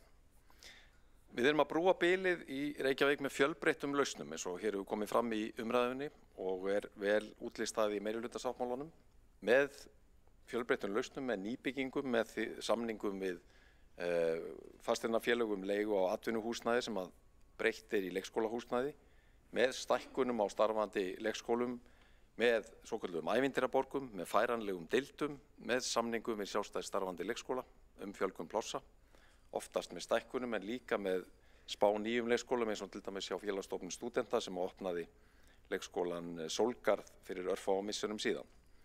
Nýjum borgarreknum leikskólum hefur fjölgað 6 á undanförnum 6 árum. Við höfum stækkað rúmlega 10 starfandi leikskóla og síðan fjölgað plássum nokkur hundruð hjá allmörgum sjálfstætt starfandi leikskólum á tímabilinu. Við kynntum aðgerðaáætlun af brúum bilið árið 2018 og frá þeim tíma hafa opnað 1150 ný leikskólapláss og í undirbúningi eru rúmlega 1500 til viðbótar á næstu 5 árum. Við erum með nýja borgarrekna leikskóla í undirbúningi en líka stækkun á starfandi leikskólum. Allmörg slík verkefni í burðarlinum eins og ég kynnti hér í þessum sal í desember og svo eru viðræður við ýmsa sjálfstætt starfandi aðila fjölgun plássa eða nýja leikskóla. Og síðan eins og hér hefur komið fram eru í þeim hópi aðila sem að ekki reka leikskóla í dag innan borgarinnar en hafa áhuga á því að hasla sér völl á því sviði, þar með talið aðilar sem reka leikskóla í öðrum sveitarfélögum og síðan vinnustaðir eins og hér hefur komið fram. Það hafa einmitt verið lagðar fram hugmyndir frá lögaðilum sem hafa sýnt í áhuga að setja á fót leikskóla á vegum stórra vinnustaða sem að börn starfsmanna hefðu forgangað tilteknum fjölda plássa. En svo hér hefur komið fram í umræðunni þá hafa til þessa borist formleg erindi frá 2 aðilum. Það fyrsta frá stærsta vinnustað landsins, Landspítalanum, sem að óskaði eftir viðræðum fyrir nokkrum misserum möguleikan á samningi við borgina að opna leikskóla fyrir sitt starfsfólk og síðara erindi frá líftæknifyrirtækinu Alvotech. Í báðum tilvikum hafa viðkomandi aðilar kynnt áformum að fela fagfólki rekstur viðkomandi leikskóla ef að af verður. Þessi mál eru bæði í rýni og skoðun innan borgarkerfisins og viðræður hafa átt sér stað við viðkomandi aðila en þær hafa ekki skilað niðurstöðu, þannig að það ekkert samkomulag sem að liggur fyrir og þar af leiðandi ekki tímabært að ræða nákvæmar útfærslur eins og borgarstjóri fór vel yfir í sínu máli hér áðan. Nú, við höfum í þessum viðræðum haldið til haga tilteknum skilyrðum sem að borgin leggur fram og þau eru í fyrsta lagi þetta að stór hluti þeirra plássa sem yrðu til, ef af yrði til almennrar úthlutunar þar sem að áfram yrði úthluta eftir aldursröð í samræmi við jafnræðisreglu. Og það hefur verið talað að það bil helmingur plássa yrði þannig til almennrar úthlutunar fyrir börn sem að ekki tengjast viðkomandi vinnustað og afgangurinn þá fyrir börn starfsfólks á viðkomandi vinnustað. Það hefur líka verið það rætt að sá hluti plássa sem að yrði úthlutað til starfsmannabarna yrði sömuleiðis úthlutað í samræmi við jafnræðisregluna og eftir aldursröð.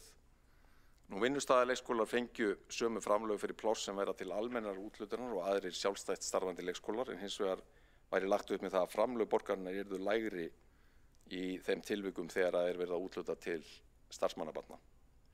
Börn með lögheimili í Reykjavík myndu njóta forgangs umfram börn úr öðrum sveitarfélögum eins og ein megin nýjungin í nýju samningunum og gerðir í krafu að ekstra afgang af starfsmenn leikskóla sem að rekja má til opinberra fjárveitinga skuli ekki greiða út sem arð heldur nýta til þess að þróa áfram leikskólaþjónustu skólans í samræmi við reglur borgarinnar.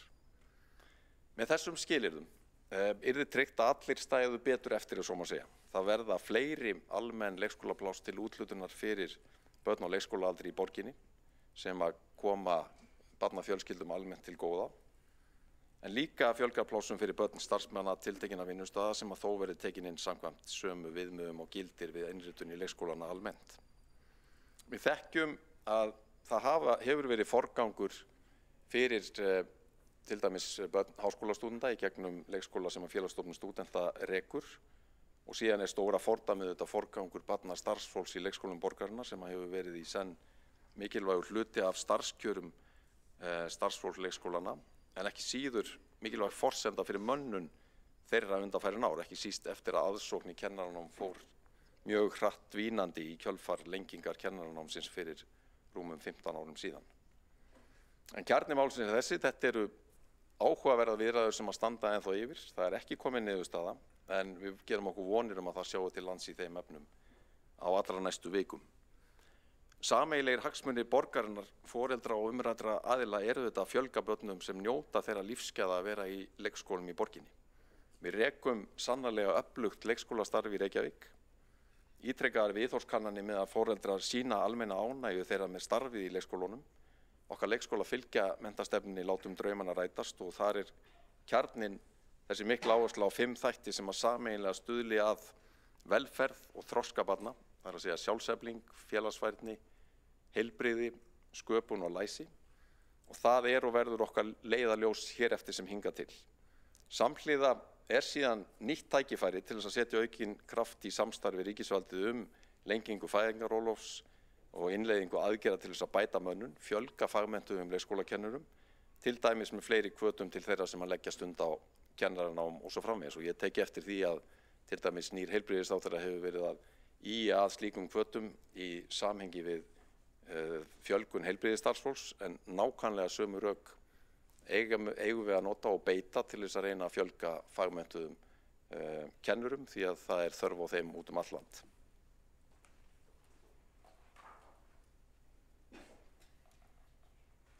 Borgarfulltrúi Skúli Þór Helgason hefur lokið máli sínu, einn borgarfulltrúi hefur óskað eftir að koma upp í. Tveir borgarfulltrúar hafa óskað eftir að koma upp í andsvörum. Það er borgarfulltrúi Helgi Ás Gretarsson, gjörðu svo vel. Forseti, ágæta borgarstjórn. Í ljósi þess að borgarfulltrúin Skúli Helgason formaður stýrihópsins Brúum bilið. Það langaði mig að fá að vita hvort að hann hafi tiltækar tölur hversu mörg leikskólapláss eru ónýtt vegna slæms ástæðans húsnæðis í fyrsta lagi.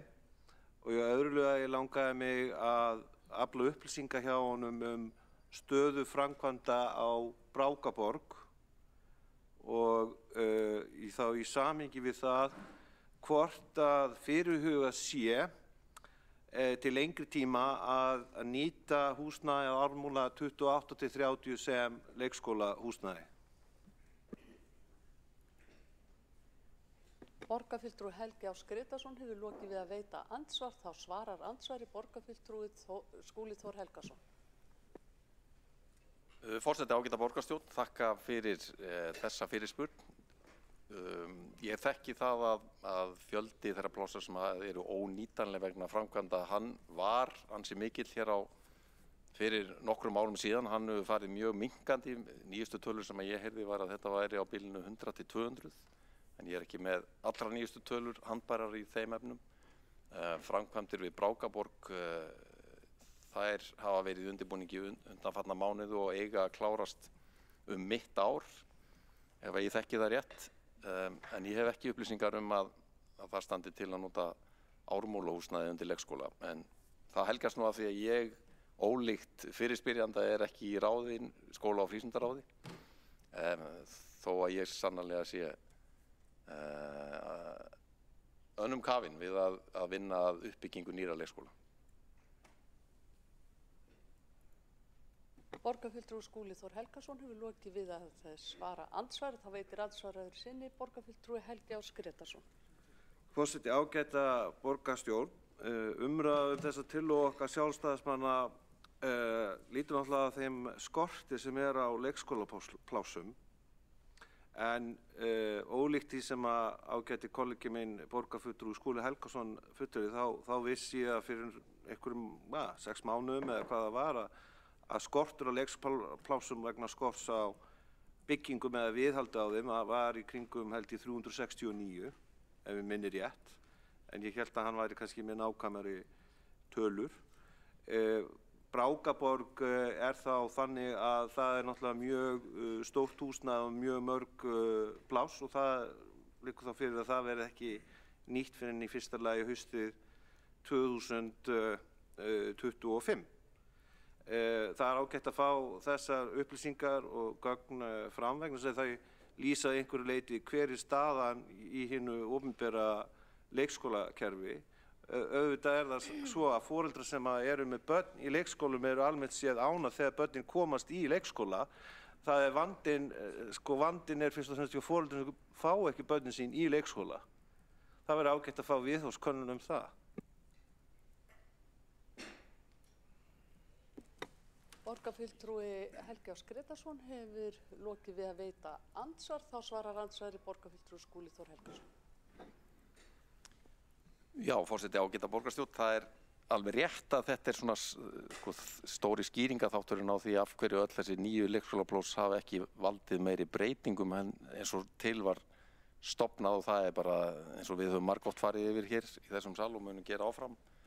Það þessi fordæmalausa staða óvenju miklar lokanir tiltekinna deilda eða jafnvel heilu leikskólana undanfarin ára síðan sumarið 22 út af viðhaldsframkvæmdum í eldra húsnæði. Það þetta bara undirstrikar þörfina á því að vera með það mál í algjörum forgangi að opna nýtt húsnæði og bæta aðstöðunars. Það nýtist bæði börnunum en ekki síður starfsfólkinu og almennt séð tryggir betri aðbúnað fyrir leikskóla starfsemina í heild á komandi árum.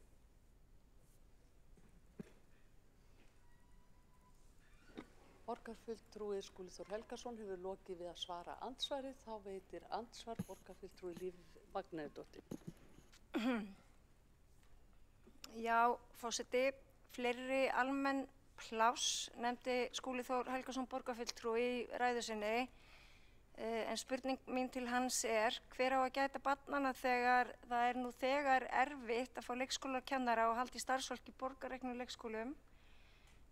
Og hvað þá því til fyrirstöðu að borgin fjölgi sjálf almennum plássum eins og borgarfulltrúin orðaði það, eins og hún hefur verið að gera og stefnan hefur verið? Og hvernig bætir innkoma fyrirtækja leikskóla núverandi ástand? Hver verður sem sagt ávinningurinn fyrir óbreytt borgarbörn? Forseti ágæta borgarstjórn. Borgarfulltrúi Líf Magnúsdóttir hefur lokið að veita andsvar, þá svarar andsvari borgarfulltrúi Skúli Þór Helgason. Já, forseti ágæta borgarstjórn. Þakka fyrir þessa spurningu sem mjög mikilvæg. Það sem kannski kjarnin í því sem við erum að gera þetta, við erum að vinna á báðar hendur. Við erum að fjölga plássum í borgarreknum leikskólum og það kannski megin þungin í því starfi sem við erum að vinna í leikskóla uppbyggingunni. Svona gróft á litið 2/3 af nýju plássunum koma til sögunar í gegnum fjölgun inn í borgarkerfinu. En síðan kannski þriðungur tæplega það sem kemur inn í gegnum ný úrræði og tengist fjölgun í sjálfstætt starfandi leikskólum og svo eins og ég nefndi í minni ræðu, það nýjir aðilar að banka á dyrnar. Sumir hafa þegar góða reynslu af því að reka leikskóla í nágrannasveitarfélögunum og svo aðrir aðilar eins og við höfum verið að ræða hér í dag sem bara stórir vinnustaðir sem telja að það myndi vera styrking í þeirra mannauðsstefnu að geta boðið börnum starfsmanna upp á leikskólavist. Ekki komin niðurstaða þar, en það sem áhugavert frá sjónarhóli almennra barnafjölskyldna sem ekki tengjast þessum vinnustöðum að ef að slíkir vinnustaðaleikskólar komast á fót þá fjölgar plássum fyrir almenn börn í borginni. Borgarfulltrúi Skúli Þór Helgason hefur lokið við að svara andsvari og þá veitir andsvar öðru sinni borgarfulltrúi Líf Magnúsdóttir. Forseti, já, takk fyrir þessi svör. Í framhaldi af þessu þá velti ég því fyrir mér hvaðan lóðirnar koma til fyrirtækja leikskólana og hver útveða þær. Þetta í eigu þeirra, þetta í eigu borgarinnar? Og eins með kjör þá leikskólakennara í fyrirtækjaleikskólum verða þau sömu og annara og svo í framhaldinu velti ég því líka fyrir mér bara kannski heimspekilega hvort að það sé ekki það besta sem hið opinbera gerir fyrir einkageirann að tryggja grunnþjónustu við börn yfir höfuð og ætti það ekki að vera fjármunir sem við leggjum til svo einmitt að einkageirinn geti einmitt blómstrað. Þannig að af hverju erum við sem hér erum ekki með bara fókus á það að gera það sem í okkar hlutverki stendur? Borgarfulltrúi Líf Magnúsdóttir hefur lokið við að veita andsvar, þá svarar andsvari Skúli Þór Helgason. Forseti ágæta borgarstjórn. Borgarfulltrúi Líf Magnúsdóttir spyr ákveðna hluti sem liggja ekki fyrir á þessari stundu af því að viðræður standa ennþá yfir og það ekkert komin nein niðurstaða í það sem tengist lóðamálum eða starfsmannahaldi í leikskólum af því að það liggur ekki fyrir ákvörðun hvort yfir höfuð verði til og því ótímabært að tjá sig útfærslur á slíku. En menn hafa vissulega verið að leita vítt og breytt bæði að skoða húsnæði sem til í dag með það fyrir augum að gera á því endurbætur og breyta því í leikskólahúsnæði eða þá að byggja nýtt með ýmsum hætti. En við vinnum hér í blönduðu kerfi. Við höfum verið með undanfarna áratugi bæði borgarrekna leikskóla og síðan sjálfstætt starfandi og við teljum bara að sú fjölbreytni hafi verið farsæl. Við höfum átt í mjög góðu samstarfi við ýmsa aðila sem reka leikskóla á eigin vegum. Það hefur ekki gilt þá alla og sumir þeirra hafa lagt upp laupa en svona almenna meginreglan sú að samstarfi hefur verið gott og við viljum halda þessari fjölbreytni áfram. Borgarfulltrúi Skúli Þór Helgason hefur lokið við að svara andsvari og þá tekur næstur til máls borgarfulltrúi Helgi Ás Grétarsson.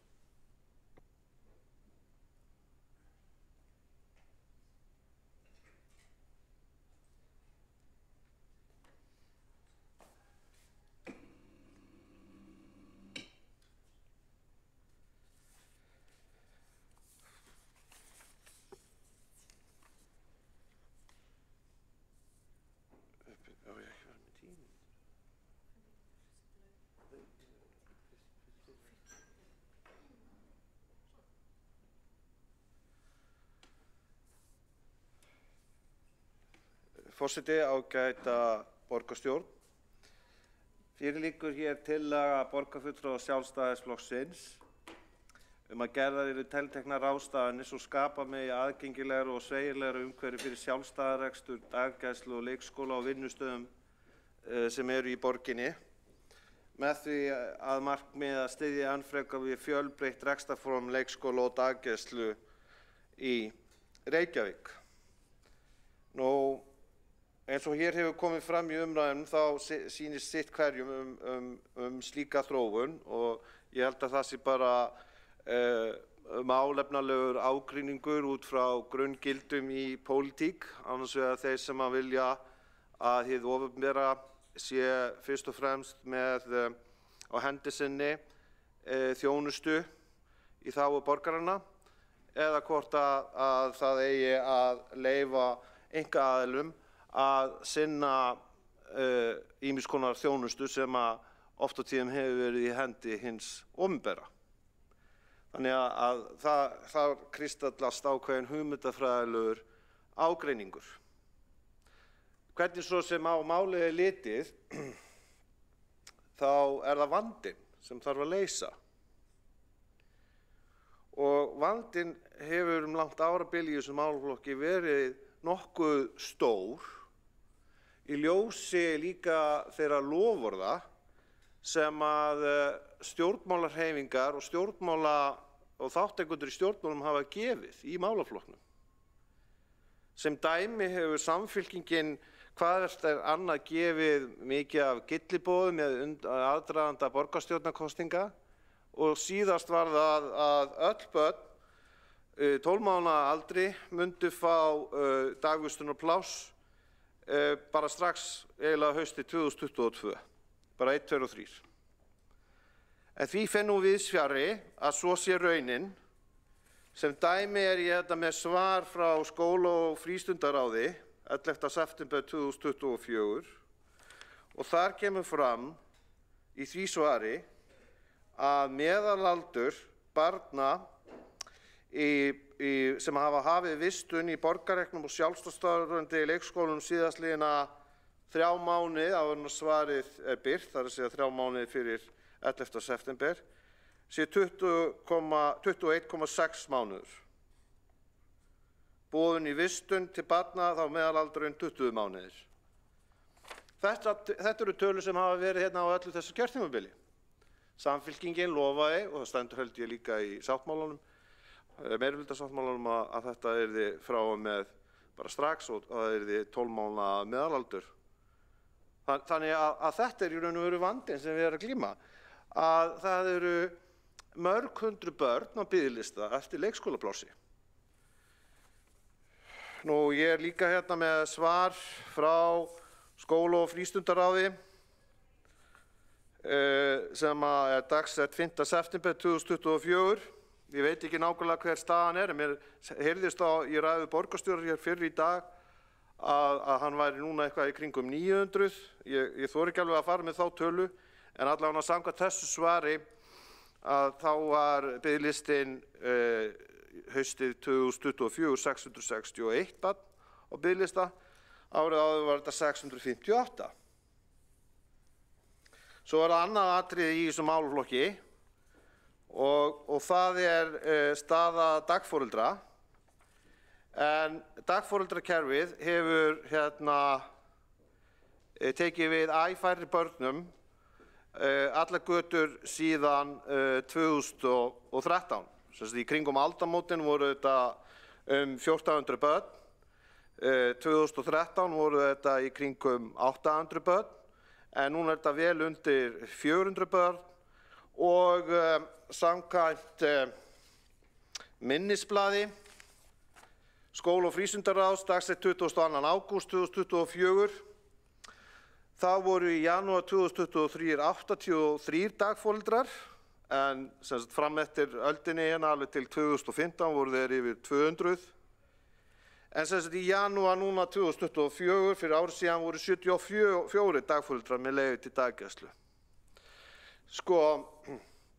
Þess vegna hefur við í Sjálfstæðisflokknum spurt, Hvers vegna ekki að brydda upp á fjölbreyttum og nýstárlegum aðferðum við að leysa vandann í þessu máli? Hvers vegna ekki að taka því fagnandi, eins og í þessu tilviki, að stórir vinnustaðir vilja bjóða upp á þessa starfsemi og telja sig, geta tryggt faglega umgjörð og fengið starfsfólk til sín og sinnt þessari þjónustu af metnaði og af framsýni. Hvers vegna þessi tortryggni í garð þess að einkaaðilar komi að borðinu og leysi vandamál sem að hið opinbera hefur ekki getað leyst í mörg ár. Þar sem að stjórnmálahreyfingar eru að setja fram loforð sem þeir geta síðan alls ekki staðið við, þó að þeir séu við völd kjörtímabil eftir kjörtímabil. Það er þess vegna sem að það er alveg eðlilegt, og ég geri mig fullkomlega grein fyrir því að það er margt til í því sem hér hefur komið fram, að þetta geti skapað ótta slæmt fordæmi og upp á jafnræði og upp á ásýnd okkar samfélags, upp á hver hafi aðgang að ákveðnum þjónustum hér í samfélaginu. Og eins og ég hef skilið allan að málflutning núverandi borgarstjóra, að þá vilji til þess að mæta slíkum áhyggjum. Það hægt að setja reglur og í raun og veru tillagan hér sem hér lögð fram, hún byggir á því að séu settar af stað ákveðna konkrét breytingar. Þess vegna ætti það að vera bara fagnaðarefni fyrir borgarstjóra að fá svona tillögu inn í þennan málaflokk, og ég skil ekki alveg af hverju borgarstjóri vilji standa fyrir því að vísa tillögunni frá. En hverju sem því líður, þá alveg kristaltært í mínum huga að það ekkert að því að vinnustaðir, stórir vinnustaðir, sé að sinna þessari þjónustu svo framalega sem þeir uppfylla öll hefðbundin skilyrði sjálfstætt starfandi skóla sem borgin á í samstarfi nú þegar við í fjölmörgum tilvikum. Og hefur á heildina litið gengið nokkuð vel. Slíkir sjálfstætt starfandi skólar hafa starfað mjög lengi. Það getur verið alveg jafn stór vandamál í rekstri borgarrekinna leikskóla eins og hjá sjálfstætt starfandi leikskólum. Þetta þá bara viðbót við þá flóru, og ég sammála því viðmiði að það eigi ekki að vera hægt að tengja saman ráðningarstöðu foreldris við rétt barns þess að sækja í viðkomandi leikskóla. Ég get alveg skilið málflutning borgarfulltrúans Lífar Magnúsdóttur að hér sé mörgum spurningum ósvarað, og hún hefur spurt margra lögmætra og eðlilegra spurninga. En þetta bara ósköp eðlilegt í þessu ferli, og tillaga Sjálfstæðisflokksins að sýna fram á að við sem borgaralegt stjórnmálaafl viljum horfa til lausna í þessu máli og sjáum ekkert athugavert við það að aðilar í atvinnulífinu hafi svigrúm og frelsi til þess að bjóða upp á þessa þjónustu innan ramma viðeigandi laga. Hvers vegna ætti leikskóli sem að starfar í þessu umhverfi að vera eitthvað verri en sá sem að borgarrekinn eða sá sem nú þegar rekinn sem sjálfstætt starfandi skóli? Ég sé bara engin rök fyrir því. Þannig að ég hvet meirihlutann til þess að endurskoða afstöðu að vísa tillögunni frá og þakka öðru leyti hér fyrir umræðuna. Borgarfulltrúi Helgi Áss Grétarsson hefur lokið máli sínu. Einn borgarfulltrúi hefur óskað eftir að koma upp í andsvari, Líf Magnúsdóttir. Forseti, Sjálfstæðisflokknum tíðrætt fjölbreytt rekstrarform og svo talar Helgi Áss Grétarsson borgarfulltrúi hér að hægt sé að setja sömu reglur og gilda borgarreknu leikskólana, og þá langar mig að spyrja hvar frelsið og fjölbreytnin í því fyrir auðvitað utan skammstafanir eins og EHF, HF, SF og SLF. Borgarfulltrúi Líf Magnúsdóttir er lokið við að veita andsvar. Þá svarar andsvari borgarfulltrúi Helgi Ás Grétarsson. Forseti, ágæta borgarstjórn. Hér í borginni hafa verið sjálfstætt starfandi leikskólar svo margra áratuga skeið. Það er mismunandi stórir, hluta mismunandi heildum og þetta hefur verið bara virkilega góð viðbót við skólastarfsemina. Og það er engin ástæða til þess að ætla annað en að leikskólar sem að starfa í tengslum við starfsemi atvinnufyrirtækja geti náð jafn góðum og jafnvel betri árangri. Borgarreknir leikskólar verður alltaf megin uppistaðan í kerfinu og tillöguflutningurinn hér gengur ekki út af að breyta því, heldur að opna fyrir nýja leiðir til þess að mæta raunverulegum vanda fjölmargra fjölskyldna og foreldra og svo barna hér í borginni. Borgarfulltrúi Helgi Ás Grétarsson hefur lokið við að svara andsvari. Þá veitir andsvar öðru sinni borgarfulltrúi Líf Magnúsdóttir. Já, forseti, ég þakka borgarfulltrúanum fyrir þessi svör og réttilega bendir hann á að hugmynd þessara fyrirtækja sprettur í rauninni út frá einhverjum tilteknum vanda sem auðvitað skortur á leikskólaþjónustu við börnin í borginni, meðal annars. Þá vil ég nefna það að hugmyndin að stofna fyrirtækja leikskóla, hann sprettur nefnilega ekki út frá hugmyndafræði menntunar. Og þá vil ég aftur spyrja, hver er fjölbreytnin í fyrirtækja leikskólum borið saman við þessa borgarreknu? Borgarfulltrúi Líf Magnúsdóttir hefur lokið við að veita andsvar og þá svarar andsvari borgarfulltrúi Helgi Ás Grétarsson. Forseti, ágæta borgarstjórn. Kjarni málsins er frekar einfaldur. Stórir vinnustæðir eru að glíma við áþreifanlegan vanda í sínum rekstri vegna þess að starfsmenn get ekki almennilega sinnt starfinu vegna leikskólavanda. Í því felst að fyrirtækja þeim toga er tilbúin að koma að borðinu og leysa málið, sem að mínum að þetta er jákvætt. Að sjálfsögðu verður það ávallt að vera þannig, eins og er með starfsemi sjálfstætt starfandi skóla, að leikskólar af þessum toga starfi innan ramma lag og regna og þurfa að gæta þannig að gæðakröfum og ég hef ekki ástæðu til þess að ætla annað og treysti einkaframtakinu til þess að standa sig vel í þessu sem og fleiru. Vegna þess að grundvallarstefna Sjálfstæðisflokksins er að minnka umsvif hins opinbera og auka framlag einstaklinga í samfélaginu. Og þessi tillaga er í algjörlega í samræmi við það og að tryggja fjölbreytni á leikskólastiginu. Borgarfulltrúi Helgi Ás Grétarsson hefur lokið við að svara andsvari og þá telst andsvörum lokið. Næst tekur til máls borgarfulltrúi Alexandra Briem.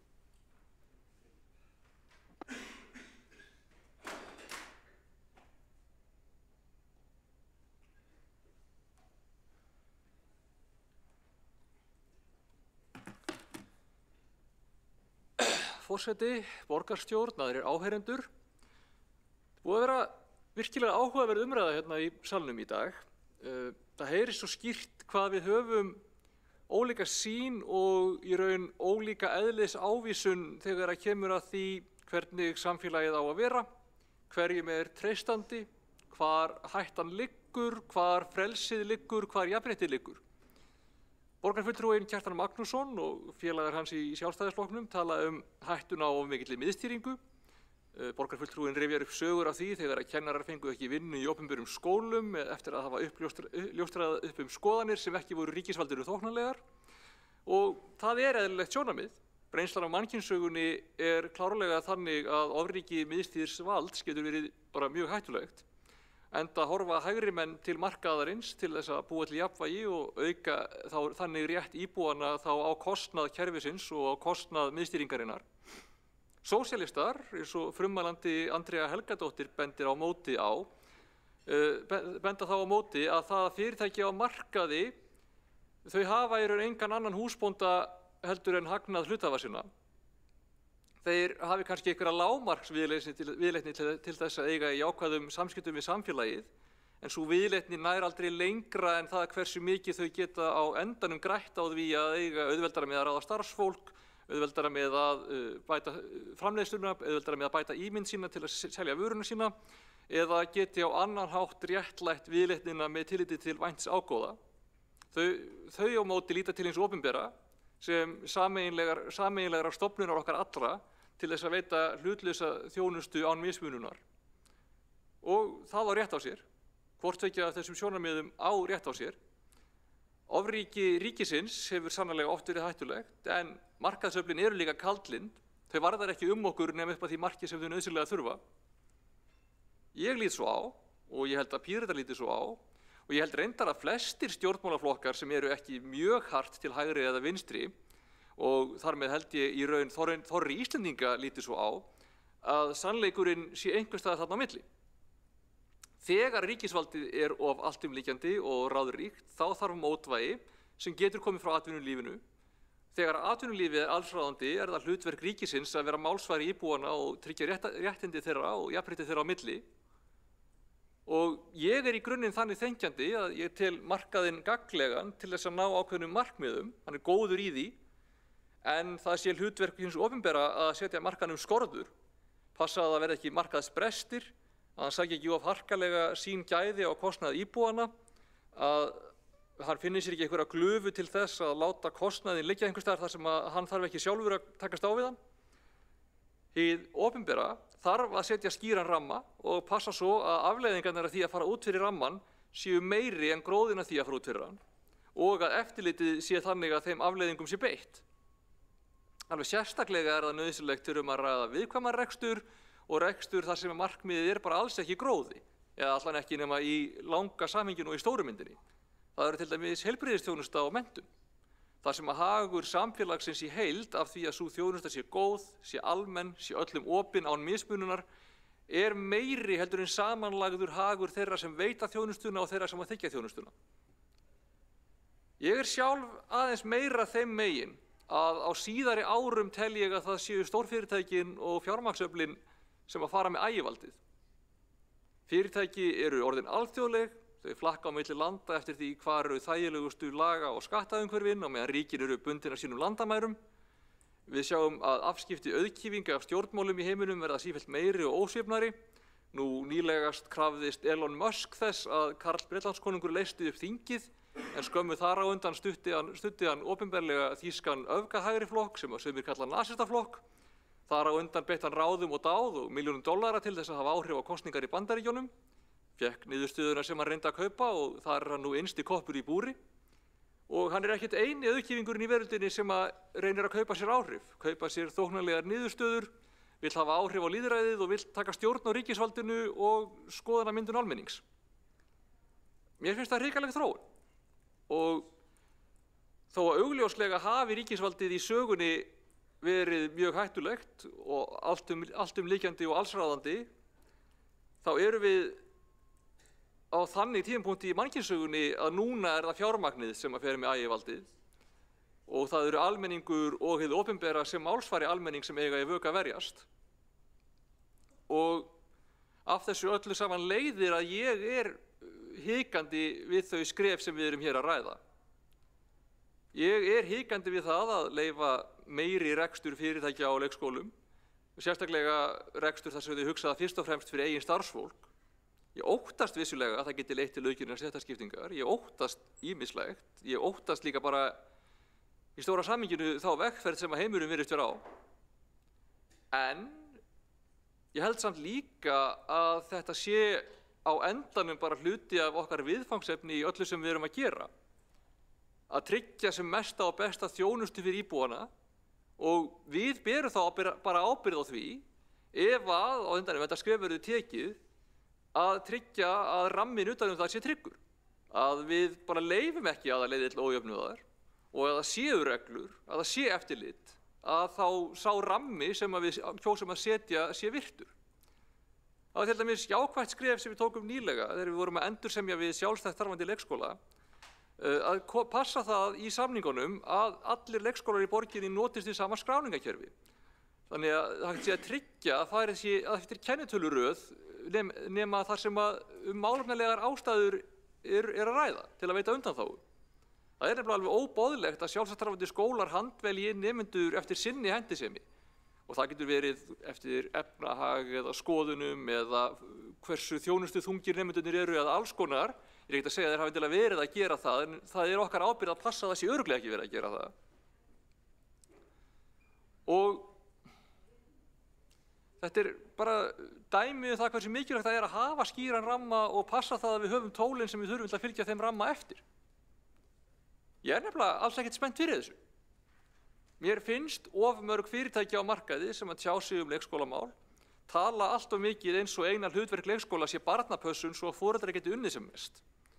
Mér finnst það ekki til marks virðingu fyrir viðfangsefninu. En ég er þó tilbúinn til að eiga þetta samtal. Við erum með blandað kerfi. Þetta er ein leið til að fjölga plássum í kerfinu.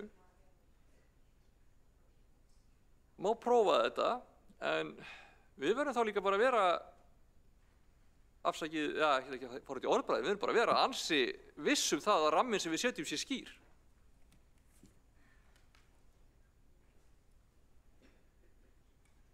Borgarfulltrúi Alexandra Brím hefur lokið máli sínu. Næst tekur til máls borgarfulltrúi Andrea Helgadóttir.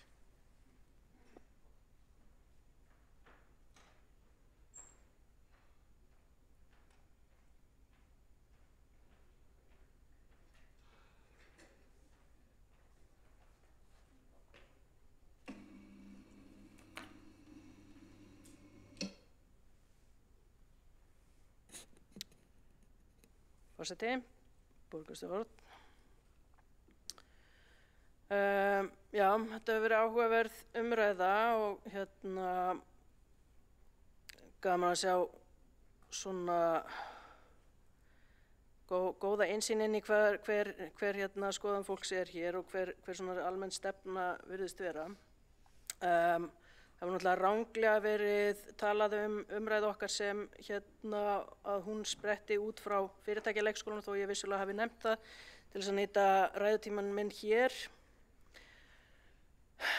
En okkar umræða var aðallega það að stórfyrirtæki fari inn í skólarekstur á leikskólastiginu.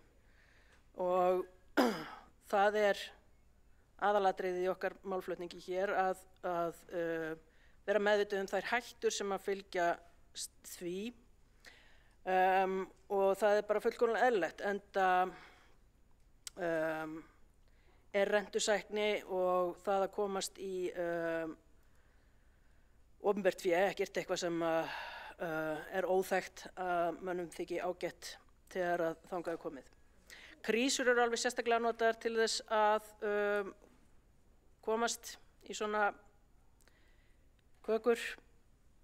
Það var talað hérna samfélagslega ábyrgð fyrirtækjanna og einhvern svona samfélagslega ábyrgan kapitalisma líklega þar í tengslum við það. En er það samfélagslega ábyrgð að geta valið og hafna hvað manni finnst rétt að setja peninga í en hafna að greiða í sameiginlega sjóði og vinna statt og stöðugt gegn því að þurfa að borga í sameiginlega sjóði? Þetta sem rætt er að þessi stórfyrirtækjavæðing eða það að stórfyrirtæki og hver sem er í sjálfu sér geti farið í hagnaðarskyni inn á þetta svið er skyndilaust sem að tækifærisinnarnir munu festa í sessi.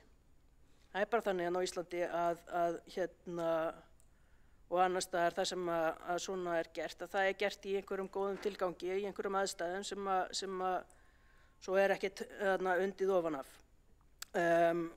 Og ef það er ekki hafður sterkur bremsufótur á þessu, þá er þetta bara þróun sem að færa að halda áfram. Það hefur komið fram að, það er lítil sem engin fjárhagsleg þáttaka fyrirtækis sem ætlar að fara í þetta, eða þetta er gert í hagnaðarskyni. Og fyrirtækjaleikskólarnir eru ekkert undan skildir þar, aldeilis ekki. og mér heyrist ekkert vera neitt mikill vilji eða metnaður til þess að tryggja að það sé raunverulega ekki bara verið að skreita sig einhverjum dyggðafjörðum, heldur það sé verið að fara að taka einhverja ábyrgð, enda það sem að skólakerfið og velferðarkerfið okkar allt, það sem það vantar mest ekki skreitingar fyrirtækja, heldur fjárhagsleg innspýting og bara rekstrarfé. Ekki náðarsamlegt leyfi til þess að fá að borga leigu og borga rekstur í húsnæði einhvers stórfyrirtækis sem fær í staðinn að gefa mannauðnum sínum forgang gegn einhverju vægu gjaldi. Bara einhver kostnað sem að fyrirtæki getur ákveðið að taka á sig á rekstrarlegum forsendum, bara eins og hvern annan kostnað við starfsmannahald, eins og ég nefndi hér í ummælum áður. Það hefur verið bent hérna til Norðurlandanna og málin þar, og þá má bara taka fram að við erum líka eftirbátar Norðurlandanna í réttlátri skattheimtu og það hún sem knýr öflugt velferðarkerfi í þessum löndum, sem grundvöllur fyrir því að það sé hægt að vera með þessar svokölluðu fjölbreyttu lausnir og þar sem fólk hefur raunverulegan valkost, þar sem að það betur stutt af sínu velferðarkerfi og sínum öryggisnetum og háum launum. Í Noregi sérstaklega, þar sem að nefnd var há prósentutala einkarekinna skóla, þar sem að hagnaður af auðlindum landsins renna mjög duglega í sameiginlega sjóði og það eru ákveðnir flokksmenn hér sem hafa verið talsmenn þess að þetta gangi ekki eftir hér á landi. En það má líka spyrja sig hvað mun ráða í stefnu leikskóla sem að rekin sem hagnaðarverkfæri. Við erum að tala stórfyrirtæki, ekki minni stofnanir. Það í okkar málflutningi erum við sérstaklega að taka fyrir stór fyrirtæki þar sem að þessi hagnaðarkrafa sjónarmiðið. Það var samanburður hérna meira að segja á forgang starfsfólks leikskóla og mér langar bara að taka fram sérstaklega þar að starfsmenn leikskóla, þeir eru í leikskóla til þess að passa börnin sem að vantar pláss. Það ekki samanburðarhæft. Andrea Helgadóttir hefur lokið máli sínu. 2 borgarfulltrúar hafa óskað eftir að koma upp í andsvari. Fyrstur það borgarfulltrúi Friðjón R. Friðjónsson.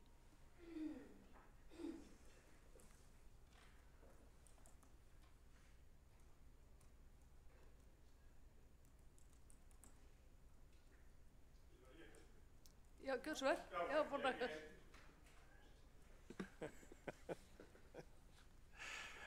Forseti, við afsökunar á þessum smá misskilningi hérna. Borgarfulltrúin Andrea Helgadóttir eyddi stórum hluta fyrri ræðu sinni í að tala stöðuna í Bandaríkjunum.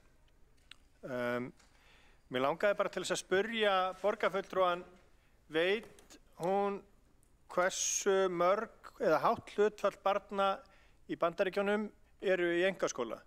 Fyrst að það svona hræðileg staða þar.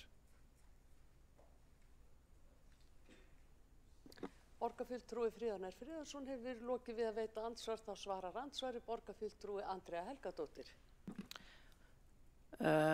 Prósentutala nei, en staðan augljós fyrir þá sem að kynna sér málin að það félagsleg staða fólks þar ekki til fyrirmyndar og stjórn í efnahagsmálum og skattheimtu ekki til fyrirmyndar heldur. Borgarfulltrúi Andrea Helgadóttir hefur lokið við að svara andsvari, þá veitir andsvar öðru sinni. Borgarfulltrúi Friðjón R. Friðjónsson. Þá langar mig, forseti, til þess að upplýsa borgarfulltrúan það að það eru tæp 10% barna í Bandaríkjunum sem að eru í einkaskóla. Misskiptingin sem að hún vísar til langmest í opinberum skólum. Í raun og veru, ef þú kynnir þér og lestir til hvernig hlutinir eru oft í Bandaríkjunum, þá það einmitt í hverfum þar sem að illa gengur, þar sem að sko einkaskólarnir, þar sem að foreldrar eru að biðja einkaskóla og fara með börnin sinni í einkaskóla. Þetta ekki bara fyrir þá ríku. Þetta eru valkostur fyrir aðra vegna þess að opinbera kerfið að bregðast börnunum. Ég skil alveg að það auðvelt að teikna einhver skrimsli út úr Ameríku, en það væri óbúðslega gott ef að fólk væri með staðreyndir aðeins á hreinu. Þetta ekki einkaskólakerfið sem að halda undir þessari misskiptingu. Það eru aðrir þættir þar á ferð. Rekstrarform skóla hefur ekkert með það að gera. Borgarfulltrúi Friðjón R. Friðjónsson hefur lokið við að veita andsvar öðru sinni og þá svarar andsvari borgarfulltrúi Andrea Helgadóttir. Rétt það og það sem að ég bendi á það að skattur og rekstrafé til skóla, þetta snerist ekki eingöngu einkaskóla, þetta snýst það að það þarf að fjármagna skólakerfið og það það sem hægri menn þar hafa passað upp á að fjármagna ekki skólakerfið, heldur að leyfa fólki að komast í einhvers konar hagnaðarrekstur í staðinn. Og það á við allt velferðarkerfið og ég fjallaði það sérstaklega sem allt velferðarkerfið en ekki aðeins skólana þó að þarna sé einhvert misræmi í málflutningnum. Borgarfulltrúi Andrea Helgadóttir hefur lokið við að svara andsvari og þá veitir andsvar næst borgarfulltrúi Heiða Björg Hilmisdóttir.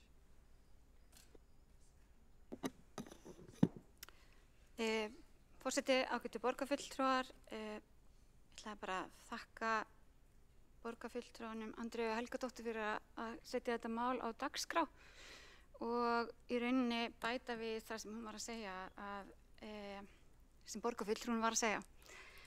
Það sem var vitnað í Norðurlöndin, að þar hefur auðvitað fjármagnið komið frá opinbera aðlögunum en ég var einmitt að skoða hér nýlega skýrslu þar sem kemur fram að í Svíþjóð mjög mikill hagnaður af þessum rekstri, það stærra hlutfall starfsmanna þar ófaglærðir og það eru í rauninni líka verra húsnæði. Þannig að það margt sem við getum lært af Norðurlöndum og kannski líka bara það að flýta okkur ekki að hoppa á einhverja lausnir og líta á það. Hér enginn að líta á þetta sem einhverja lausna því Reykjavík sé að bregðast en samningsmarkmið Reykjavíkurborgar eru skýr og borgarfulltrúin samþykkti þau eða satt og veit af þeim. Samningarnir voru að taka gildi núna 1. janúar og við höldum bara áfram að reyna að byggja og fjölga leikskólaplássum í Reykjavík. Borgarfulltrúi Heiða Björg Hilmisdóttir hefur lokið við að veita andsvar. Óskar borgarfulltrúin eftir að svara andsvari. Andrea Helgadóttir, borgarfulltrúi, gjörðu svo vel. Það bara að þakka borgarfulltrúi Heiðu Björg Hilmisdóttur fyrir þetta innlegg. Það svo sannarlega gott að vita til þess að það standi til að halda vökulum augum yfir þessu og láta þessa þróun ekki verða viðvarandi viðbragð. Takk. Borgarfulltrúi Andrea Helgadóttir hefur lokið við að svara andsvari og þá telst andsvörum lokið. Þá tekur til máls næst borgarfulltrúi Líf Magnúsdóttir.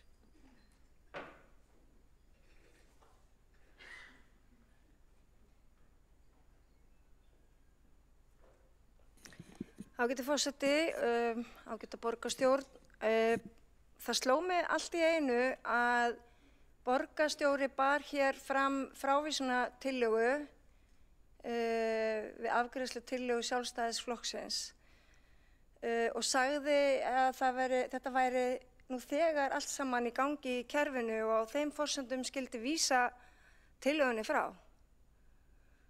Og ég búin að vera dálítið hugsi yfir þessu vegna þess að það hefur ekki komið neitt inn á borð til okkar kjörinna fulltrúa á neinum vettvangi. Og þið megið þá endilega kæru borgarfulltrúar leiðrétta mig ef ég hef á röngu að standa. Mér rekur ekki minni til þess að þetta hafi verið lagt fyrir í borgarráði. Ekki hefur þetta fengið umfjöllun í skóla- og frístundaráði Og þá er það eiginlega bara upptalið hvar þetta ætti að koma til umræðu. Umræðan hins vegar hefur farið fram í fjölmiðlum, en það er nú ekki formlegu vettvangur. Þannig að auðvitað getur forseti og allir komið hérna upp með einhverja málsmeðferð og beðum að eitthvað sé vísa frá út af ykkur, og ég meina það er hægt að vísa frá, þú ert ekki að hafa góða ástæðu til þess. En þetta er umhugsunarvert. Þannig að hér leika kettinni bara lausum hala og með við mýsnar erum fastar inn í hólunni. Borgarfulltrúi Líf Magnúsdóttir hefur lokið máli sínu og 2 borgarfulltrúar hafa óskað eftir að koma upp í andsvari. Fyrst er það borgarfulltrúi Sabine Leskov. Björnsvel. Já, forseti, það er rétt að þessi konkrét hugmynd fyrirtæki sem hefur verið rætt í fjölmiðlum hefur ekki komið fyrir hvorki að því að ég best veit borgarráð né skólafrísnaráð. En það sem við áttum við kannski þarna og ég sem sagði styðja þessa frávísunartillögu var að það er búið að samþykkja rammann og samningsmarkmið og einstaka samningar við einstaka leikskóla eru í vinnslu og það er skýrt í þeim reglum og þeim samningum, fyrirmyndum samningum sem við eigum að það sé alveg möguleika til útfærslu á undantekningum fyrir meginreglu að innritun fer fram eftir kennitöluröð. Þannig að svo stöddu þegar ekkert annað hefur framkomið hvernig þessi samningsviðræður sem standa yfirlíta út, þá er eiginlega ekki nauðsynlegt að breyta reglurnar. Borgarfulltrúi Sabine Leskov hefur lokið við að veita ansvar, þá svarar ansvari borgarfulltrúi Líf Magnúsdóttir. Forseti, já, takk fyrir þessi svör. Mér finnst þetta vera bara hins vegar algjörlega óskilt mál vegna þess að við afgreiddum þessa reglur löngu áður en við fórum að tala um þessa fyrirtækjaleikskóla. Þannig að ok, allt í lagi, ramminn er hérna, við förum eftir ykkur, borgin gerir alls konar kröfur á sérskóla, eða sjálfstætt starfandi skóla og auðvitað þurfum við að hafa ramma í kringu það, en þetta er ólíku saman að jafna, myndi ég segja. Ég er að biðja að það sé á einhverjum vettvangi hér í borgarkerfinu lögð fram formleg tillaga að og bla bla bla.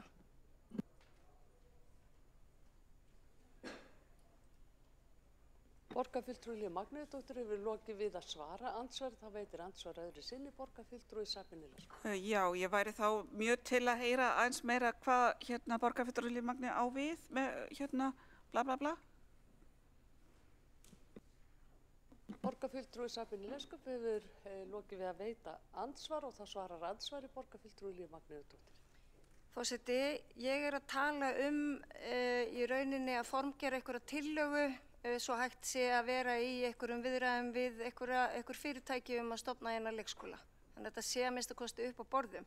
Hér leggur Sjálfstæðisflokkurinn fram með formlegum hætti tillögu í borgarstjórn sem að verður síðan vísað frá að því framkom í máli borgarstjóra, vinnan er þegar hafin og þá spyr ég mig aftur og það er það sem að ég bað að borgarfulltrúi þá hér á þessum sal myndu leiðrétta mig með, ef það er rangt, hvar var svo formlega tillaga lögð fram eða hvar var þetta rætt á vettvangi borgarkerfisins. Það var það sem ég meinti með bla bla bla. Afsakið mig, ég er bara formalisti.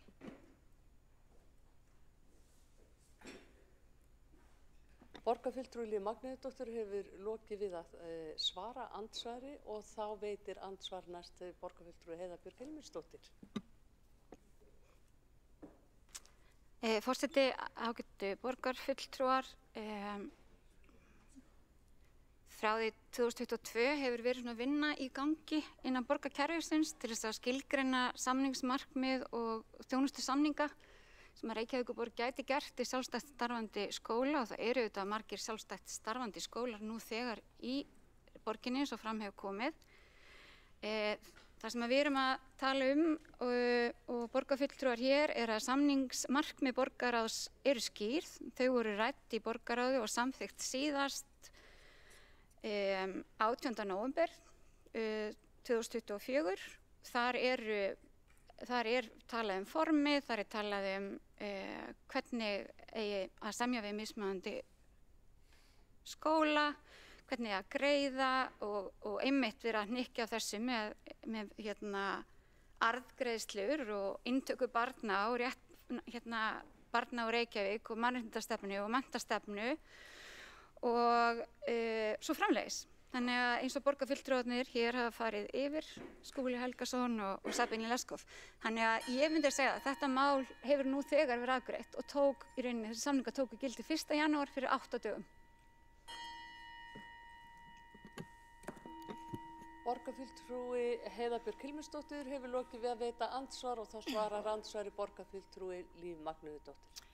Forseti, ég er full meðvituð samningsmarkmiðin sem við samþyktum sjálfstætt starfandi skóla. Þetta, og bara ég þakka borgarfulltrúnum kærlega fyrir að benda mér á þetta og þetta er hins vegar eins og ég nefndi hér, ólíku saman að jafna og það er ekki verið að svara spurningum mínum á hvaða vettvangi það var samþykkt og svo tillaga var lögð fram að ganga til viðræðna við fyrirtæki á almennum markaði sem ekki sérhæfa sig í menntaþjónustu, ef við getum kallað það svo. Þetta eru ekki félög sem að sinna menntun sem eru að koma til þess að biðja að reka skóla með einhverju tiltekinu hugmyndafræði. Þetta eru bara óbreytt fyrirtæki á markaði sem að sinna aldeilis óskyldri starfsemi heldur en menntastofnanir. Samningsmarkmiðin eru eitt, formleg tillaga að ganga til viðræðna við fyrirtæki er allt annað. Og það er það sem ég er að spyrja og hér hef ég ekki fengið svör. Borgarfulltrúi Líf Magnúðardóttir hefur lokið við að svara andsvari og þá veitir andsvar öðru sinni borgarfulltrúi Heiða Björk Hilmisdóttir. Forseti, ágætu borgarfulltrúar, samningsmarkmiðin eru eitt en það sem var samþykkt í borgarráði 8. nóvember var í rauninni ósk eftir því að skóla- og frístundasvið fari að gera samninga við sjálfstætt starfandi leikskóla til samræmis og við meðfylgjandi fyrirmynd að samningi og þetta var samþykkt. Þannig að það er í rauninni búið að samþykkja það að gera samninga við sjálfstætt starfandi skóla og skilyrðin eru þarna frekar vel útskýrð og þetta er tiltölulega nýtilega og var að taka gildi og þess vegna segjum við það. Ég get ekki séð að þó að einhverjum detti í hug eitthvað allt annað heldur en að Reykjavíkurborg hefur ákveðið að þá ætti það að gilda meira heldur en ákveðin borgarráðs. Hér eru við með ramma og hann rúmar leikskóla en við munum aldrei og Reykjavíkurborg mun ekki fara að greiða fyrir leikskóla sem ekki fylgja menntastefnu, ekki fylgja mannréttindastefnu eða fylgja reglum Reykjavíkurborgar. Við auðvitað berum ábyrgð á því, þannig að þó einhverjum detti það í hug, þá er það ekki endilega eitthvað sem er að fara að gerast. Borgarfulltrúi Heiða Björk Hilmisdóttir hefur lokið við að veita andsvar öðru sinni og þá svarar andsvari borgarfulltrúi Líf Magnúðardóttir. Ágætu forseti, ég skal orða spurninguna mína. Hvaða heimild hefur borgarstjóri til þess að taka afdrifaríka ákvörðun það að breyta menntakerfinu okkar með því að ræða við forstjóra fyrirtækja sem er í aldeilis óskyldum rekstri en að reka menntastofnanir til viðræðna það að reka hérna leikskóla í Reykjavíkurborg. Hvar var svo ákvörðun tekin? Var þetta einhvern tíma rætt á vettvangi skóla- og frístundaráðs og hefur einhvern tíma verið lögð fram tillaga þess efnis í nafni borgarstjóra að veita honum heimild til þess að ræða þessi mál?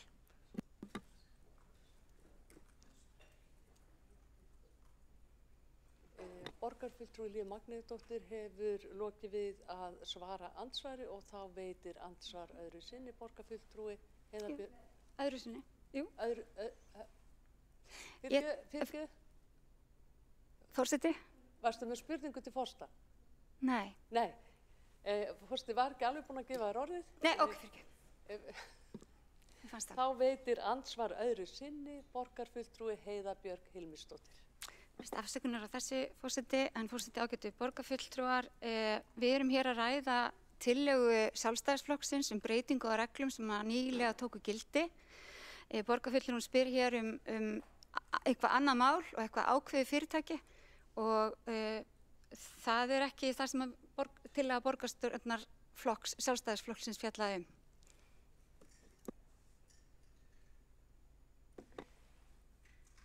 Borgarfulltrúi Heiða Björk Hilmisdóttir hefur lokið við að veita andsvar og þá telst andsvörum lokið og næst tekur til máls borgarfulltrúi Alexandra Briem.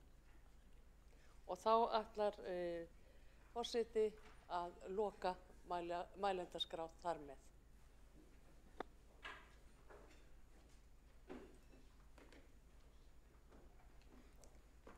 Forseti, borgarstjórn, áheyrendur, afsakið ég kem upp aftur, þetta verður ekki langt og afsakið út úr dúrin en út af því að það kom upp hérna áðan þá langaði mig að hafa aðeins orð á því út af orðum sem að borgarfulltrúinn Friðjón Friðjónsson lét falla í andsvari hér áðan en það skólakerfið í Bandaríkjunum.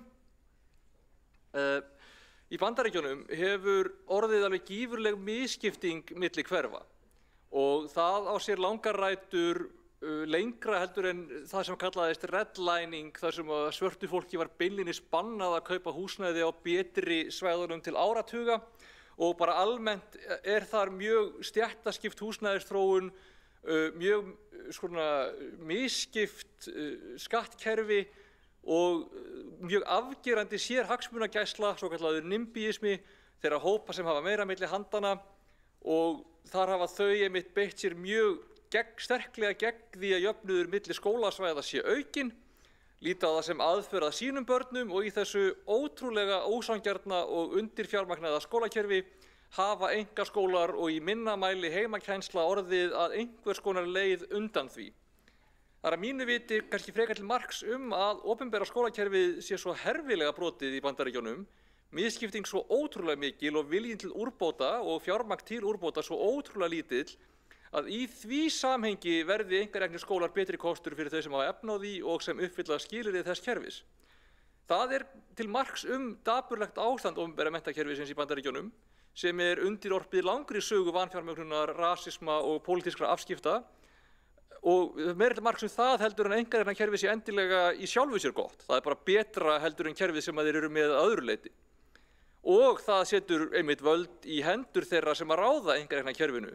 Og þannig að þau sem vilja tryggja börnin sínum pláss, þau þurfa að greiða fyrir plássin, þau þurfa líka að passa að vera þeim sem að reka skólana þóknanleg og ég tel að við eigum alls ekki að reyna að líkjast Bandaríkjunum og skólakerfinu þar of mikið, þó vissulega séu þau dæmi það að frekar öflugt einkarekið skólakerfi hafi vaxið upp sem andsvar við mjög slæmu opinberu kerfi, mun verra kerfi en nokkru sem fyrirfinnst á Íslandi, svo því sé aldrei til haga, kannski sérstaklega þegar kemur að leikskólamálum.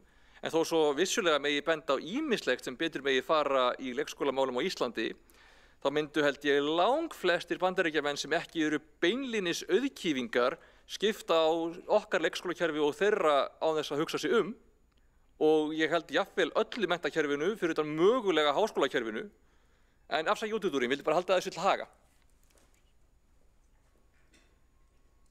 Borgarfulltrúi Alexandra Briem hefur lokið máli sínu, einn borgarfulltrúi hefur óskað eftir að koma upp í andsvari, borgarfulltrúi Helgi Ás Grétarsson.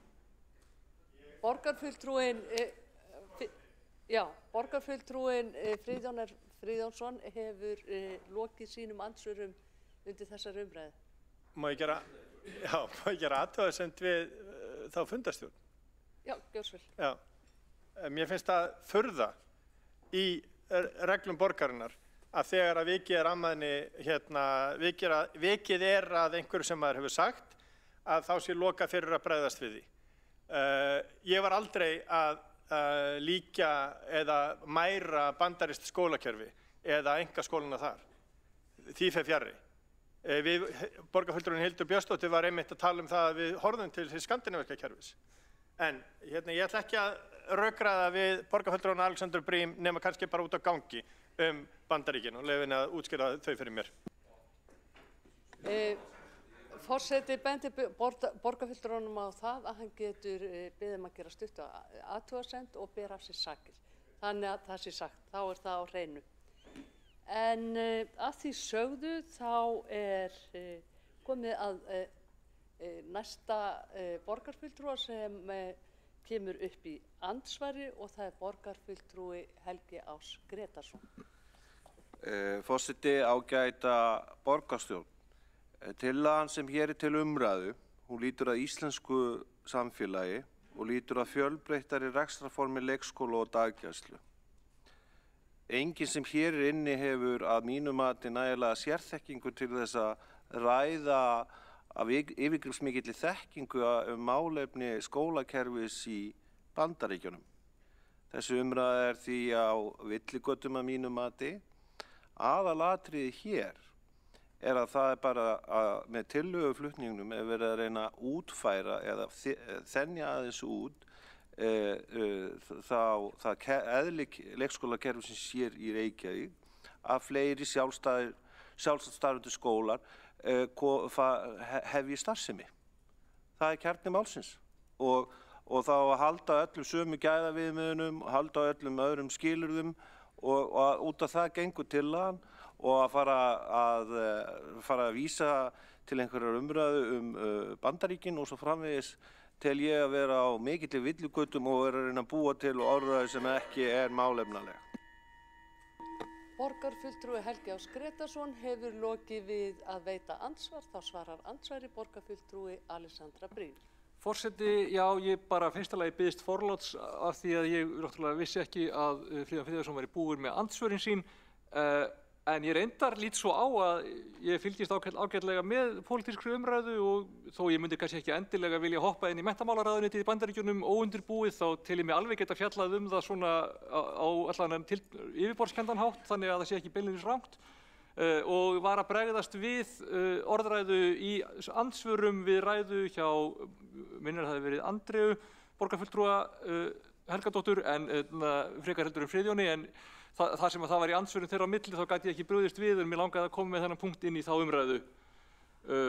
Það var ekki, hvað segjum við, illa meint en mér fannst það að koma með þennan punkt sem mér fannst vera, hvað segjum við, hann átti við ekki vegna þess að ég vildi draga bandaríska menntakerfið en heldur vegna þess að það var dregið inn í andsvörum sem ég var ekki þátttakandi í.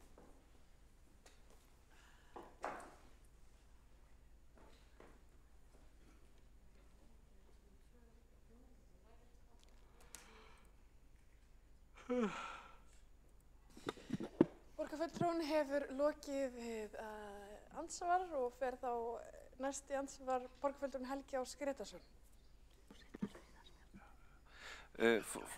Forseti, ágæta borgarstjórn. Tillaga Sjálfstæðisflokksins lýtur að íslenskum veruleika. Það er ósköp eðlilegt að þeir sem eru illa haldnir af forsjárhyggju hins opinbera og vilja rekstur hins opinbera sem mestan og víðastan formælu öllu því sem gerist í Bandaríkjunum og noti það þá sem grýlu við einhverja tillögu sem hér er lögð fram. Þannig að það er mjög eðlilegt að fulltrúi Sósíalistaflokksins hér í umræðum þetta málefni reyna að tengja okkar tillögu við eitthvað sem er að gerast í Bandaríkjunum. Hvarfleiki minn Fríðan Friðjónsson var bara að svara sem að hann taldi verið einhverjar rangfærslur. Aðalatriðið er þetta sem má ekki gleymast að þessi tillöguflutningur sjálfstæðismanna hérna í borgarstjórn í dag í þessu tiltekna máli, hann lýtur að því að stuðla því að leysa vanda sem að margar fjölskyldur, foreldrar og börn glíma við og sem að öflugir einkaaðilar eru tilbúnir að sýna frumkvæði og leysa eftir atvikum í samstarfi við hið opinbera. Og út af það gengur okkar tillaga og við teljum að það sé fagnaðarefni. Borgarfulltrúin hefur lokið við að veita andsvar öðru sinni og svara þá andsvar öðru sinni borgarfulltrúin Alessandra Brím. Forseti, já, ég gæti verið að mistúlka. Ég vona að borgarfulltrúin hafi ekki átt við mig þegar hann talaði borgarfulltrúin Helgi Ás Gretarsson hafi verið að tala um mig þegar hann talaði þá borgarfulltrúa sem uppteknastir væru af miðstýringu eða hvernig hann orðaði það og ofstýringu ríkisvaldsins. En í ljósi þess að þessi munur á íslenska og bandaríska skólakerfinu kom til tals í andsvörum sem ég var ekki þáttakandi í, en ég taldi mig hafa eitthvað til málanna að leggja þar, þá ákvað ég að fara upp í ræðu. En biðst forláts aftur á því að hafa ekki verið búin að átta mig á því að Friðjón Friðjónsson borgarfulltrúi gæti ekki komið í svör. Borgarfulltrúinn hefur lokið við að svara andsvari öðru sinna og telst andsvörum undir þessu ræðu lokið. Mælskrá er lokuð, þannig að þeir borgarfulltrúar sem óskuðu eftir að taka til máls geta það ekki lengur, en næsta málendaskrá og lýkur þessari umræðu Hildur Björnsdóttir.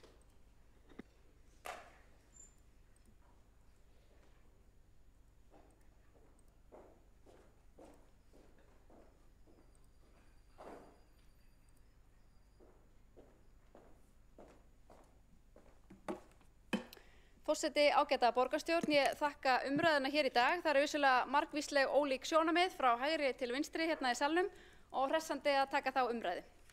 Ég heyri að meirihlutinn hyggst vísa tillögu okkar sjálfstæðismanna frá hér í dag og ég harma þá afgreiðslu sérstaklega.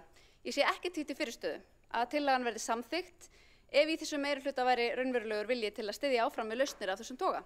Lausnir sem atvinnulífið býður, sjálfstæðan rekstur, leikskóla og daggæslu. Sem fyrr þá fagna ég frumkvæði atvinnulífsins í þessum efnum. Ég treysti þeim aðilum sem hafa stigið fram og boðið lausnir til að tryggja metnaðarfullt leikskóla og daggæslustarf fyrir börn sinna starfsmanna og eftir atvikum önnur börn samhliða. En við þurfum auðvitað að tryggja að regluverkið sé ekki svo hamlandi og heftandi að það dragi úr hvata fyrirtækja til að bjóða slíkar lausnir.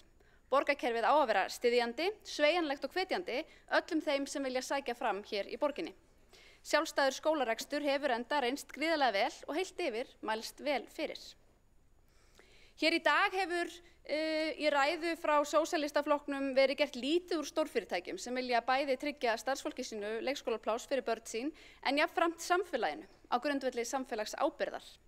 Það hefur verið vísað til þess að það geti varla talist samfélagsleg ábyrgð að fyrirtæki velji að ráðstafa sínu fé með þessum hætti í stað þess að greiða í sameiginlega sjóði. Og þetta þykir mér mjög undarlegur málflutningur. Við erum að tala hér um Alvotech og það eru þetta fyrirtæki sem hefur ekki aðeins greitt fleiri milljarða í skatta hérlendis og sameiginlega sjóði, heldur jafnframt skapað fjöldan allan af störfum bæði hérlendis og erlendis. Til að mynda hér í Reykjavík í Vatnsmýrinni starfa 850 manns hjá Alvotech og að mestu eru það skattgreiðendur í Reykjavík. Jafnframt starfa þau í húsnæði sem greiddir eru af fasteignaskattar til Reykjavíkur og áfram mætti telja. Það er nefnilega þannig að velferðarsamfélagið sem við viljum halda áfram að byggja hérlendis, það hangir á kröftugu atvinnulífi og verðmætasköpun og hér verður aldrei hægt að viðhalda þessu velferðarsamfélagi ef á að tala niður og lama allt atvinnulíf. Fyrirtæki á borð við Alvotech og auðvitað fjölmörg önnur, hvort sem eru stórfyrirtæki, lítil eða meðalstór fyrirtæki, eru grundvallar undirstaða velferðarkerfisins og auðvitað skólakerfisins. Við getum aldrei fjármagnað þessi kerfi nema vegna þess að hér eru kröftugir og framsæknir aðilar sem skapa verðmæti fyrir samfélagið. Og það er með ólíkindum að á þessu sé ekki skilningur. Hér fyrr í dag var jafnframt gert lítið úr þeirri fullyrðingu okkar sjálfstæðismanna að fjölbreytt rekstrarform geti verið grundvallaforsenda aukinnar fjölbreytni í skólastarfi. Ég stend fast við þá fullyrðingu. Þetta hefur nefnilega reynst ákveðin veruleiki. Auðvitað er það almennt svo þegar framsækinn og dugmikill einstaklingur eða fyrirtæki ákveður að opna leikskóla eða skóla eða daggæslu, þá býr væntanlega baki því kraftmikill hugur og metnaður og frumkvæði og hugmyndaauðgi fyrir því að fara tilteknar leiðir í skólastarfi. Sem dæmi sjálfstætt starfandi leikskóla hér í borginni mætti nefna Hjallastefnuna, Regnbogann í Árbænum og leikskóla Valdórsskólans. Sem dæmi. Allt eru auðvitað leikskólar sem hafa kynnt tiltekna hugmyndafræði og skólastefnur, ólíkar þeim sem tíðkast í borgarreknum leikskólum. Það er staðreynt að almennt hefur meiri framþróun og nýsköpun átt sér stað í sjálfstætt starfandi skólum en þeim borgarreknum.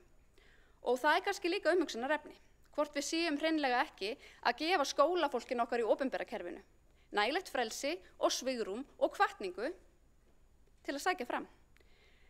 Það gera það þó vissulega margir. Þess finnast mörg frábær dæmi og á allt það góða skólafólk og þetta hrós skilið. Ég verð seint talin mjög íhaldssöm þó að einhverjir kalli minn íhaldsflokk. Ég er íhaldssöm í fjármálum og stundum er ég líka svolítið íhaldssöm í skólamálum. Og það getur líka verið gott að borgarreknu skólarnir séu sumir hverjir svolítið íhaldsamir í sinni nálgun á menntun. Ég styð nefnilega blandaða leið og blandaðar lausnir í skólamálum, ólík kerfi sem geta talað saman og frelsi hvers foreldris til að velja bestu leiðina fyrir sitt barn. Við þurfum aukið valfrelsi foreldra og tryggari starfsgrundvöll fyrir þau sem vilja sína frumkvæði og vilja sækja fram á vettvangi leikskóla og daggæslumála í Reykjavík. Einkaframtak í málaflokknum hefur þegar ýtt undir framfarir og nýsköpun og stuðlað leið að aukinni fjölbreytni.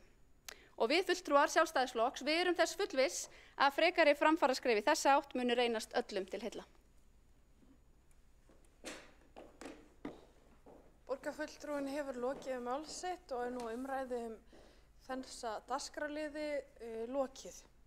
Og við göngum til atkvæðagreiðslu mál 1 á útsendri dagskrá. Og nú vantar í salinn.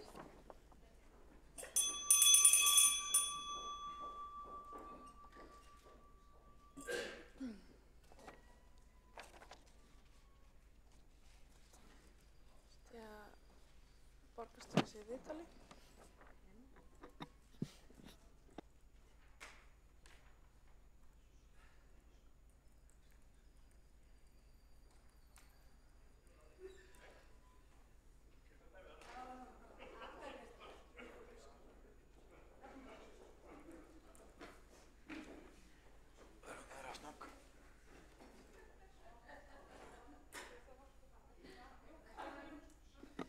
Við borgarfulltrúa að setjast í sætin. Við göngum til atkvæðagreiðslu tillögu 1 á útsendir dagskrá. Það er tillaga borgarfulltrúa Sjálfstæðisflokksins fjölbreytt rekstrarform leikskóla og daggæslu í Reykjavík. Borist hefur frávísunartillaga og við göngum til atkvæðagreiðslu þá tillögu að vísa málinu frá. Þau sem eru samþykkir þeirri málsmeðferðartillögu vinsælast gefið þessi merki. Og það eru fulltrúar meirihlutans og þeir sem að móti kunna að vera. Og það eru fulltrúar Sjálfstæðisflokks, Sósíalista og Vinstri græna og allir flokkur fólksins eru hérna, getum við fengið aftur þeir sem að móti kunna vera. Þetta var pínu óskýrt hérna, já, móti frávísun. Já, móti, já, ok. Og þeir sem að móti eru Sósíalistar, Vinstri græn, flokkur fólksins og Sjálfstæðisflokkur. Og þá er frávísunartillagan samþykkt með atkvæði meirihluta. Forseti vill gera það tillögu að fresta máli 4 á útsendu dagskrá og skoðast það samþykkt ef enginn hreyfir því andmælum. Það er ekki. Og við göngum þá til dagskrárliðar 6 á útsendu dagskrá. Það er fundargerð borgarráðs frá 19. desember 2024. 7. liður veðurstofureitur. Og þá er mælendaskrá opin. Og það er enginn sem vil tala undir þeim lið. Þá görum við atkvæðagreiðslu 7. lið. Það er 7. liður veðurstofureitur í fundargerð borgarráðs frá 19. desember 2024. Og þeir sem eru samþykkir þeim lið vinsælast gefið þess merki. Og það eru fulltrúar meirihlutans og þeir sem að móti kunna að vera. Já, það er hérna, þetta er 7. liðurinn sem við atkvæðum. Veðurstofureitin, getum við fengið atkvæðis þeir sem eru með, getum við eins reynt að halda fókus hérna síðustu misseri þessar funda. Þeir sem eru samþykir 7. lið, vinsælast gefið þessi merki. Já, veðurstofureitin svo forseti búin að taka fram nokkur sinnum og það eru þá meirihluti Vinstri græn og Sósíalistar og þeir sem að móti kunna að vera. Það eru Sjálfstæðisflokkurinn og hjáseta Flokks fólksins. Þá göngum við til 7. liðar á útsendu dagskrá. Það er fundargerð forsætisnefndar frá 3. janúar 2025, fundargerð menningar, íþrótta og tómstundaráðs frá 13. desember 2024, fundargerð stafrænsráðs frá 11. desember 2024 og fundargerð umhverfis og skipulags frá 18. desember 2024. Og umræðan er laus og það er mælendaskrá Friðjón Friðjónsson.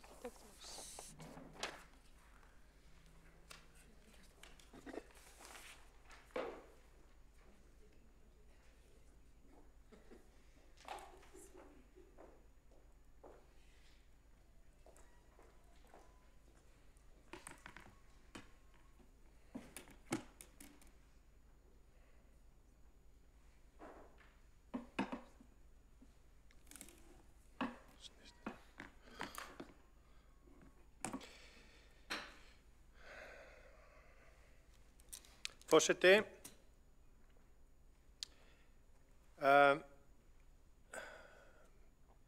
mér langar til þess að vekja athygli á einu máli snýr að forsætisnefnd.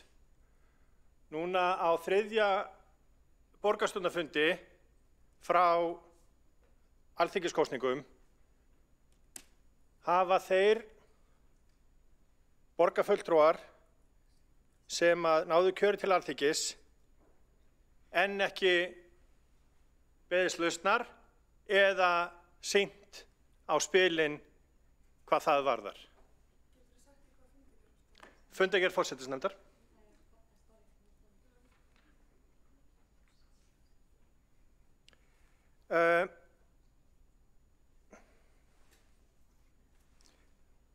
Vorið 2023 fór sá sem að hér stendur í launalaust leyfi til þess að leysa af inn á Alþingi í 2 mánuði.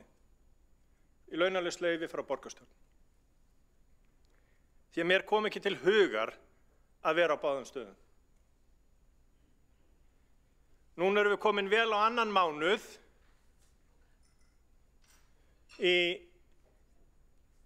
frá því að þingkosningarnar voru haldnar og við sjáum ekki til þess hvað formaður borgarráðs ætlar að gera eða aðrir borgarfulltrúar.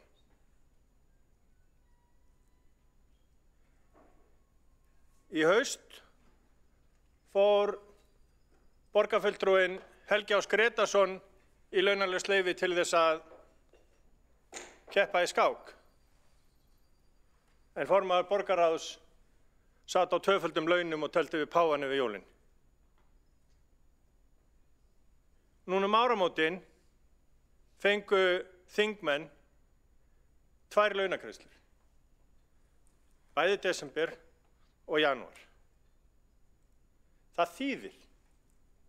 þýðir að formaður borgarráðs með sínu álagi, formennskuálaginu, hafi fengið næstum því að hátt í 5 milljónir í launagreiðslur núna áramótin af opinberu fé. Og ég skil alveg hvernig þingið virkar að það greiðir fyrirfram launin. Þannig að þess vegna fengu þingmenn 2-föld laun núna síðustu áramót. En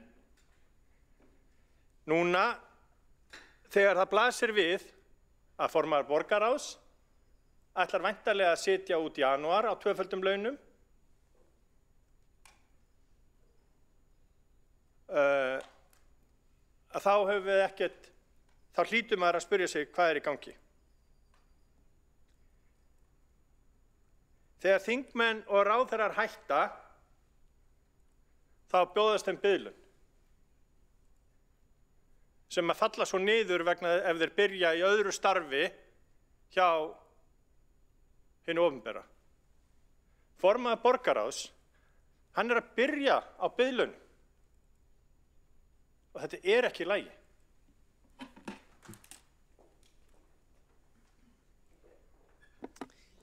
Borgarfulltrúinn hefur lokið við mál sitt. Einn hefur óskað eftir því að veita andsvar og það borgarfulltrúinn Dagur B. Eggertsson.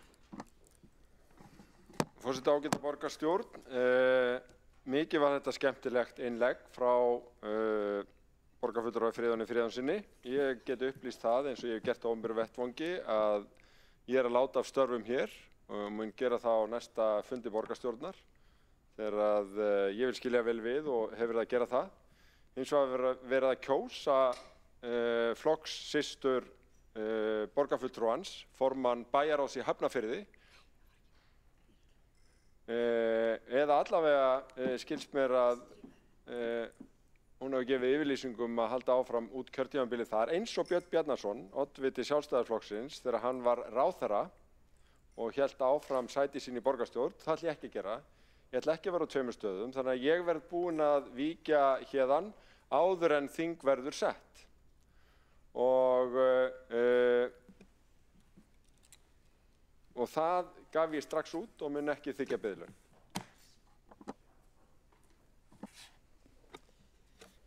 Borgarfulltrúinn hefur lokið við það að veita andsvar og svara það andsvari borgarfulltrúinn Friðjón Friðjónsson.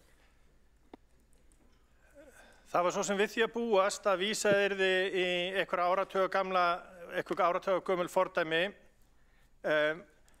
Það að vera í bæjarstjórn í Hafnarfirði held ég að sé ekki litið á það sem fullt starf. Ég skal viðurkenna að ég þekki það ekki. En hvað borgarfulltrúana varðar að þá eru jú fordæmi, áratuga gömul fordæmi. En ég ætla að leyfa mér þá að vitna til 30 ára gamalla orða þeirra góður konu Guðrúnar Ágústsdóttur, sem þá var forseti borgarstjórnar, að það væri hennar skoðun að það ætti að endurskoða það að menn sé að þiggja laun annars staðar, borgarfulltrúar, því að hennar reynsla væri sú að það væri fullt starf að vera borgarfulltrúi, borgarráðsmaður og forseti borgarstjórnar. Borgarfulltrúinn hefur lokið við það að veita andsvar öðru sinni og svara það andsvar öðru sinni. Nei, veitu, nú forseti aðeins röglast. Það svarar andsvari og núna veitir andsvar öðru sinni borgarfulltrúinn Dagur B. Eggertsson. Forseti ágæta borgarstjórn, ekki veit ég til hvað áratuga gömlu dæma borgarfulltrúinn taldi ég vera að vísa vegna þess að ég var að vísa til þess að bæjarstjórinn í Hafnarfirði lauk starfi sínu sem bæjarstjóri Hafnarfjarðar eftir að hafa tekið sæti á þingi fyrir 7 dögum og tók á fundi bæjarstjórnar 18. desember síðastliðinn sæti sem formaður bæjarráðs samkvæmt fundargerð bæjarstjórnar Hafnarfjarðar. Þannig að borgarfulltrúinn ættir að líta sér nær, hafa samband við þann oddvita Sjálfstæðisflokksins sem síðast vék sér sæti og spurja hann hvers vegna Björn Bjarnason, þáverandi ráðherra, sat út kjörtímabilið, hvers vegna fyrrverandi borgarstjóri Sjálfstæðisflokksins Davíð Oddsson gaf beinlínis út það yfirlýsingu þegar hann var á leið á Alþingi að hann væri þess staðráðinn að halda áfram sem borgarstjóri þrátt fyrir það, sem hann raunar gerði töluvert eftir að hann var kosinn á þing og var forsætisráðherra. Þannig að ég átta mig ekki í hvers konar skítaleiðangri borgarfulltrúinn er.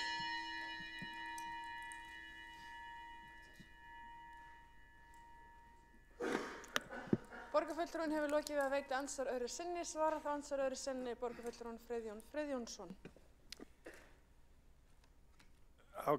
Forseti ágæta borgarstjórn, þegar ég vísaði til áratuga gamalla dæma þá var það einmitt þau dæmi sem að borgarfulltrúinn Dagur B. Eggertsson var að gefa. 30 ár frá því að Davíð var hér í borgarstjórn, rúm, 20 ár frá Birni Bjarnasyni, hvað varðar hvað fólk gerir í öðrum bæjarfélögum, þar sem að bæjarstjóra eða þar sem að bæjarfulltrúastarfið er ekki fullt starf, finnst mér líta öðru við. Þannig að, og það er ekki mitt að gagnrýna hvernig Hafnfirðingar fara með sín mál.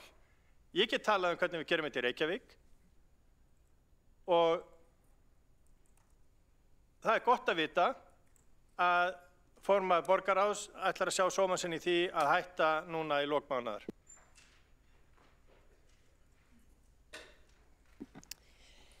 Borgarfulltrúinn hefur lokið við að svara andsvar öðru sinni og telst á andsvarum undir þessari ræðu lokið. Næstar mælendaskrá er borgarfulltrúinn Kjartan Magnússon.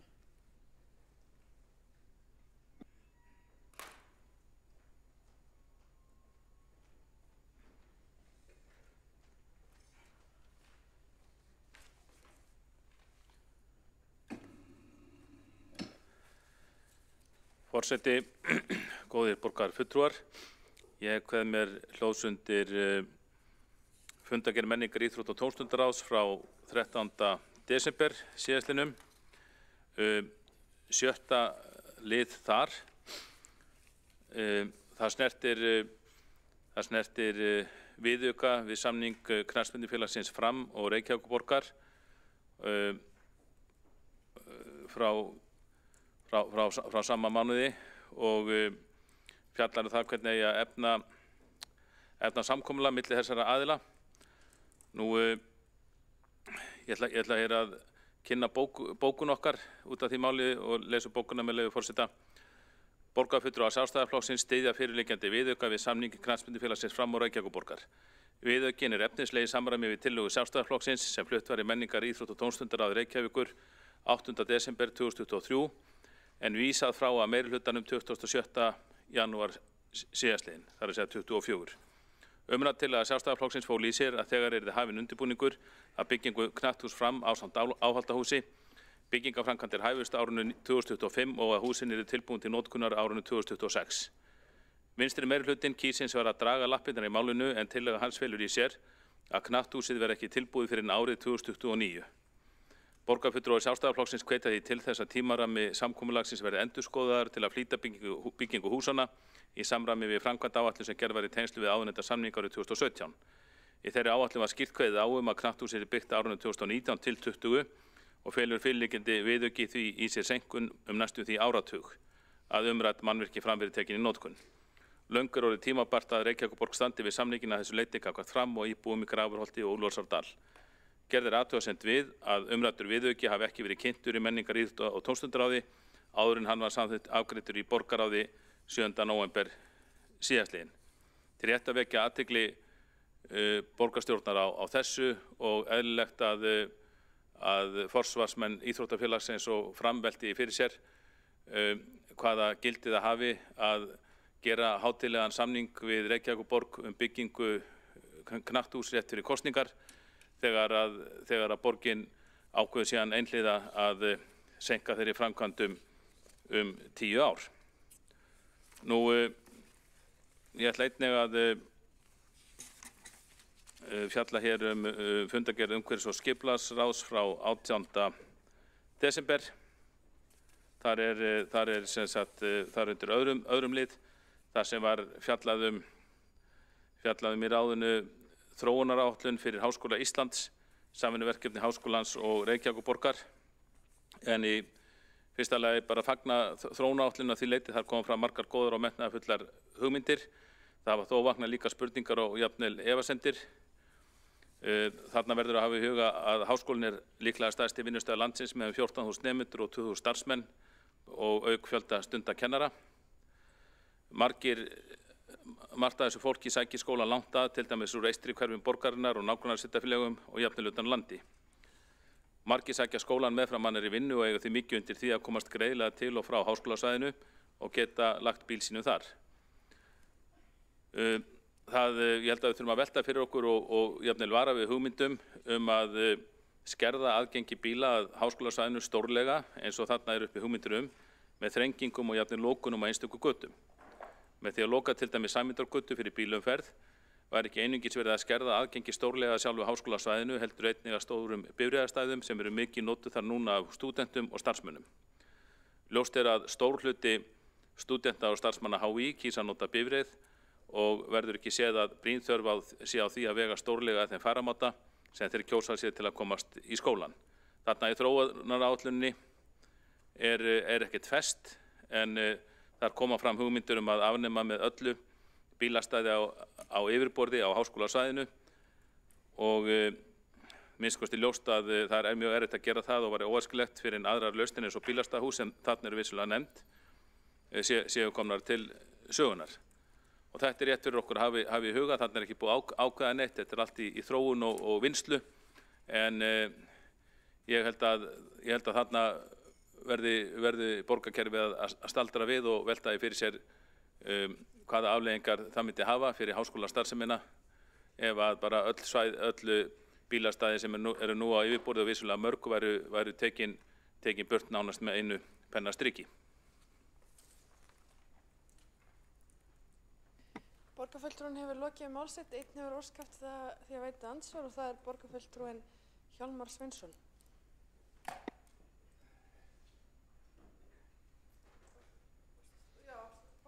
Afsakar þetta, það hefur ekki séð nægilega vel í salinn.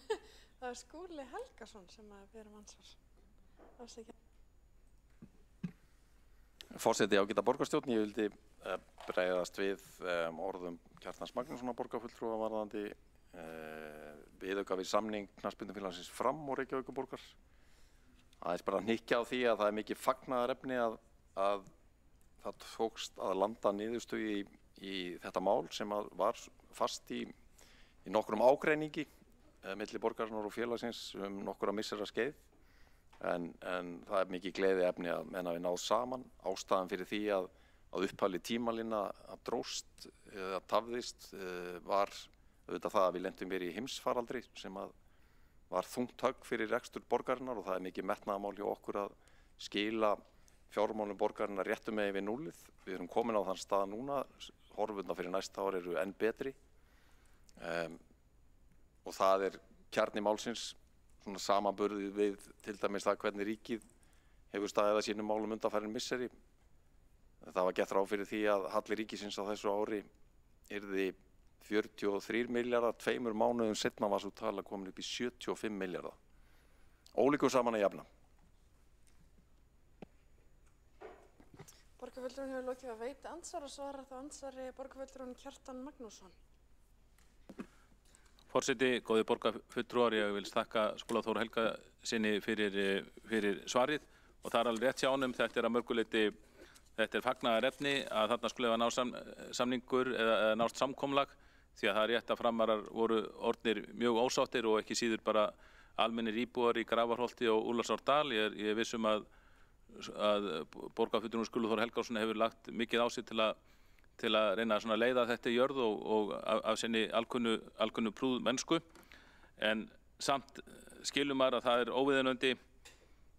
óviðunandi fyrir þetta félag að samningur sem átti að vera alvöru samningur, hann skuli síðan bara vera einhlega frestað að borginni áratug og ég held að sé rétt að komið fram að ef húsið átti að vera tilbúið 2019-20 þá hefði undirbúningur átti að vera hafinn 2017-18 ef það hefði átti að vera tilbúið eins og samið í samningnum. En sá undirbúningur fór ekkert af stað og í því liggja, það er örugglega held ég grundvallar ástæða þessara svika en ég algjörlega sammála því, það er ánægjulegt að þetta mál skuli vera komið í höfn. Borgarfulltrúinn hefur lokið við að svara andsvari. Ekki á fleiri óska eftir að koma upp í andsvar og þess vegna er þeim lokið undir þessari ræðu og næst á mælendaskrá er borgarfulltrúinn Alexandra Brím.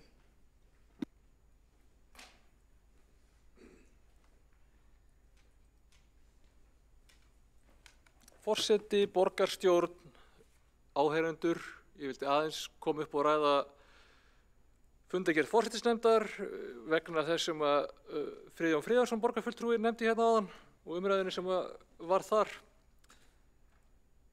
Mér finnst það skrítin gagnrýni sem kom hér fram á þá borgarfulltrúi sem nú er á leiðin á þing og mér fannst einhvern veginn mikilvægt að einhver sem væri ekki beinlínis einn af þeim borgarfulltrúum kæmi upp og segðu það.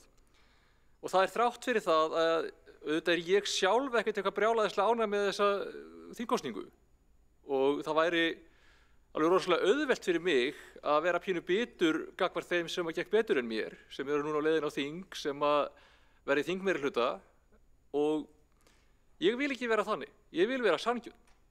Því að auðvitað eru við öll sammála um það að fólk ætti ekki að vera á báðum stöðum samtímis og mér finnst það alveg borðleggjandi ef þú ert á fullu á þingi og í fullu á borgarstjórn á sama tíma þá ertu augljóslega að bregðast öðrum hvorum kjósendahópnum og öðrum hvorum vinnustæðnum. En það er þó þannig að það er ekki búið að kalla saman þing. Og mér finnst það í sjálfu sér ekkert óeðlilegt að fólk sem hefur verið virkt í borgarstjórn lengi vilji klára einhver verkefni meðan að þingið er ekki enn komið saman. Og það má alveg gagnrýna það að þingið byrji að greiða laun áður en þing er kallað saman. Það er ekki nýkjörnum þingmönnum að kenna. Ég skil það alveg að þau vilji klára þau verkefni sem þau eru með í höndunum hérna áður en að þau fara yfir á þingi.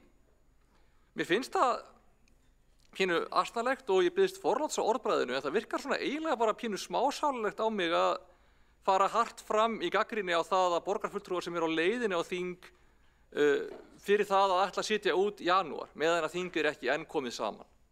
Hvorki Dagur B. Eggertsson, Pavel Bartósek eða Kolbrún Baldursdóttir eru í þannig ábyrrandi lykilstöðu í nýrri ríkisstjórn að það kalli á aðkomu þeirra akkurat núna í janúar.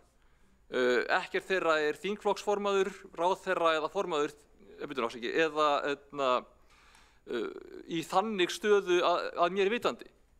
Og þar sem ekki er búið að kalla saman þingið er ekkert sem bendir til þess að það sé sérstaklega mikið vinnuálag á þeim þinglega séð fyrr en þingsetning hefur átt sér stað, sem að kemur í veg fyrir að þau geti unnið sína vinnu sem borgarfulltrúar á meðan. Þannig að ég skil alveg einhverja svona ákveðna pirring eða biturð hjá þeim flokkum sem að gekk illa í kosningunum. Ég skil það alveg og það er leiðinlegt að horfa upp á fólk að fara í ríkisstjórn sem maður er ekki sammála. En það er ekki búið að kalla saman þing, þau eru ekki að vinna á báðum stöðum, þau eru ekki að bregða sínum kjósendum meðan að þing er ekki komið saman. Þannig að bara róum okkur aðeins með þetta. Come on. Borgarfulltrúinn hefur lokið við mál sitt. Forseti vill minna borgarfulltrúa á að halda sig við efni sem er á dagskrá fundarins eða í þeim fundargerðum sem hér eru undir. Það er ekkert í fundargerð forsætisnefndar sem varðar laun þingmanna og kannski halda umræðinu þá frekar við eitthvað sem að gæti hafa verið þar eins og lausnabeiðnir sem að forseti hefur heimilað umræðu En svona passa við séum ekki að sem borgarstjórn að fara víðan völl í þessari umræðu. En Friðjón Friðjónsson, borgarfulltrúi, er ósk eftir að veita andsvar. Forseti, það breytir eiginlega engu hversu mikið álag er á hvorum staðnum fyrir sig. Það er greitt fyrir bæði störfin sem fullt starf og það er ekki góður bragur á því að geta ekki, sérstaklega fyrir mann sem að var blasti við að hann myndi ná kjöri á þing, að hafa ekki komið málum sínum í lag og það sé ennþá að því 36 dögum eftir kjördag. En eins og ég sagði í upphafi, þetta snýst ekki álagið í starfinu, þetta snýst það að vera á launum á 2 stöðum hjá skattgreiðendum. Það er það sem þetta snýst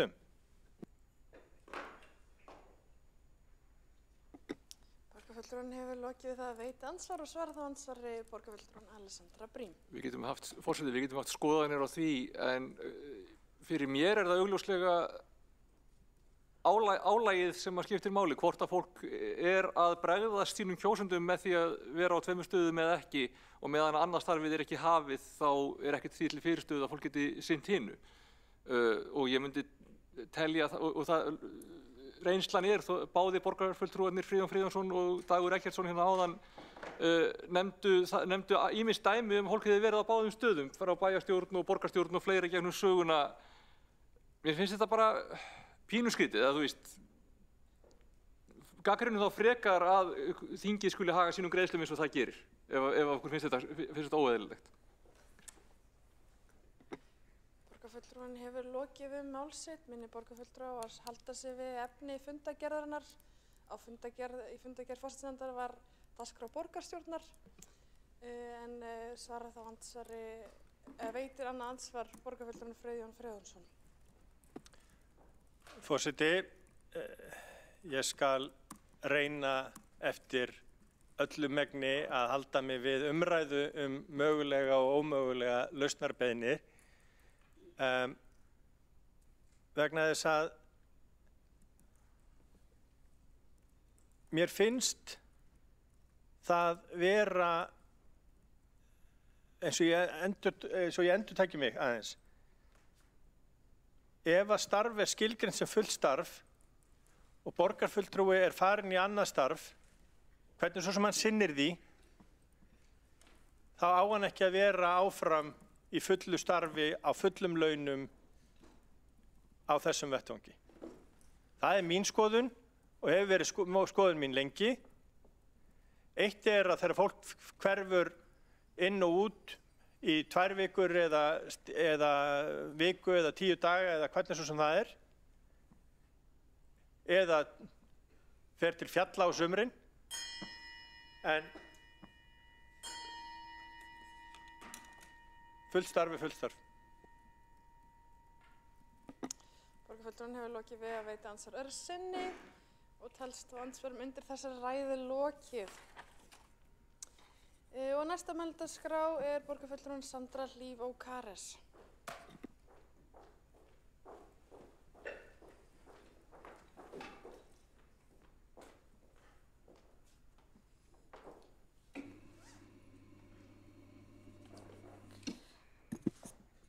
Forseti, ágæta borgarstjórn, ég er að tala hér undir fundargerð forsetisnefndar frá 3. janúar.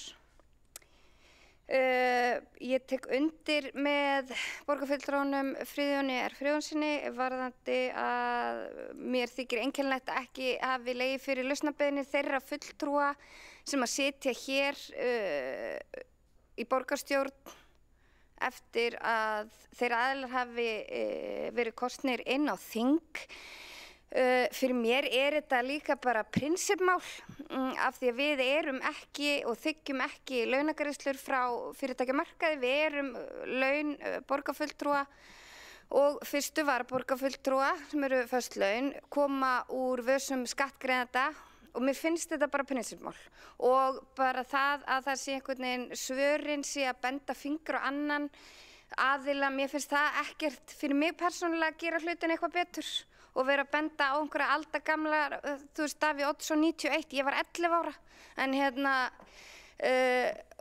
og sama hvaða flokki það er, þá finnst mér þetta bara vera aftur bussi frá persónum og leikendum, þá finnst mér þetta bara vera prinsippmál sem kjörinn fulltrúi eða kjörinn þingmaður, vinnuálag, ekki vinnuálag, það er fullt af vinnu sem fer fram þrátt fyrir að þing sé ekki það sé ekki komið þingfundur, það er líka nefndastörf annað sem að hefjast fyrr. Ég veit þau eru ekki hafin, en hins vegar er alls konar vinna. Þannig að aftur, bussi frá persónum og leikundum, mér finnst þetta bara prinsippmál. Við erum að þiggja laun, kjörnir fulltrúar, þiggja laun frá skattgreiðendum og mér finnst óeðlilegt að það sé vera skattgreiðendur borga sama aðilanum tvisvar sama mánuðin. Takk. Borgarfulltrúinn hefur lokið við mál sitt. Einn hefur óskað eftir að koma upp í andsvar og það er borgarfulltrúinn Dagur B. Eggertsson. Forseti, ágæta borgarstjórn. Þetta er athyglisvert upplaup hjá borgarfulltrúum Sjálfstæðisflokksins. Ég skal glaður koma þeirri ábendingu sem ég tek hjartanlega undir að mér finnst sérkennilegt og koma á óvart að Alþingi byrjaði að greiða laun áður en þing er sett. Það eru engin þingstörf og heldur engin nefndarstörf vegna þess að það er ekki búið að skipa í nefndir. Og það væri á mörgu leyti eðlilegt að launagreiðslur myndi hefjast þegar þingi kallað saman. Það er ekki búið að úrskurða gildi kosninganna, þannig að sveitarstjórnarfólk allt land sem er að taka sæti á þingi er í þeirri stöðu að það er ekki búið að staðfesta af hálfu landskjörstjórnar gildi kosninganna. Þannig að það eru mjög fáir ef einhverjir sem eru búnir að biðjast lausna vegna þess að það er bara gert einu sinni. Það er bara gert einu sinni. Hins vegar finnst mér alvarlegra að innanflokksátökin í Sjálfstæðisflokknum birtist hér í þessum sal þannig að hér sé að vera að vega úr launsátri að fráfarandi bæjarstjóri í Hafnarfirði og öðrum þeim sem ætla að halda áfram að eiga sæti í sveitarstjórnum þráttur að hafa tekið sæti á þingi og það væri sæmst fyrir Sjálfstæðisflokkin í borgarstjórn að taka þetta bara upp á vettvangi eigin flokks en veri ekki að vega hér að fjarstöddu fólki úr sal borgarstjórnar. Borgarfulltrúinn hefur lokið við það að veita andsvar og svara þá andsvari borgarfulltrúinn Sandra Hlíf Ókares. Forseti, ágæta borgarstjórn, bara ítrekað ég tók fram að ég veit að nefndastörf er ekki hafin. Mér finnst þetta ótrúleg mér finnst ég hafa bara verið frekar málumleg og ekki ókurteis í garð þeirra fulltrúa sem voru kjörnir inn á þing og mér finnst þetta ótrúlega samsæriskenninga neðanbeltis að eitthvað vísa einhvern klofning eða eitthvað lunsáturs árás á einhvern annan fulltrúa innan flokksins. Bara eins og ég tók fram fyrir mér er þetta bara prinsippmál. Mér finnst bara já, mér finnst þetta skrítið. Borgarfulltrúinn hefur lokið við það svaransvari og veitir þá ansvar öðru sinni borgarfulltrúinn Dagur B. Eggertsson. Forseti ágæta borgarstjórn, þeir borgarfulltrúar sem hafa verið kjörnir á þing ætla allir að virða prinsippið. Þeir ætla að víkja úr borgarstjórn eftir því sem ég kemst næst, áður en þing kemur saman. Þá hins vegar ekki við alla sveitarstjórnarfulltrúa, meðal annars Sjálfstæðisflokksins, eins og hér hafa verið rakin dæmi Þeir eru ekki hér til að svara fyrir sig að greina frá ástæðan þess og þess vegna finnst mér þetta ekki sæmandi. Hér er verið að tala fyrir prinsippi sem við ætlum öll að virða en samt látið að því liggja að við ætlum ekki að gera það. Ég skal koma ábendingunni varðandi launagreiðslur til þingsins því að það vissunátt sérkennilegt að þær hefjist áður en úrskurðið gildi kosninga og þing kemur saman en þannig það nú samt.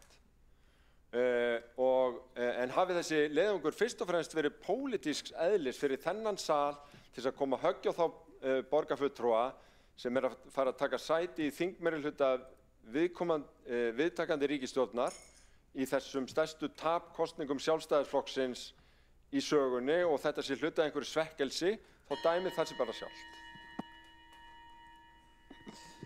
Borgarfulltrúinn hefur lokið að veita ansvar öðru sinni og svarar þá ansvar öðru sinni borgarfulltrúinn Sandra Hlíf Ókares. Forseti ágæta borgarstjórn, ég vil bara benda á það að það er enginn sem dró fjarstadda fulltrúa inn í þessa umræðu annar en borgarfulltrúinn Dagur B. Eggertsson.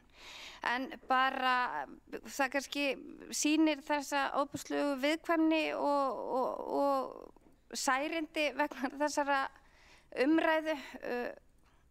Hversu illa borgarfulltrúinn tekur þetta upp. Bara takk fyrir. Borgarfulltrúinn hefur lokið við að svara ansvar öðru sinni. Forseti vill minna borgarfulltrúa á að halda sig við efni fundargerðarinnar sem hér liggur fyrir. Næsta mælendaskrá er borgarfulltrúinn Hildur Björnsdóttir.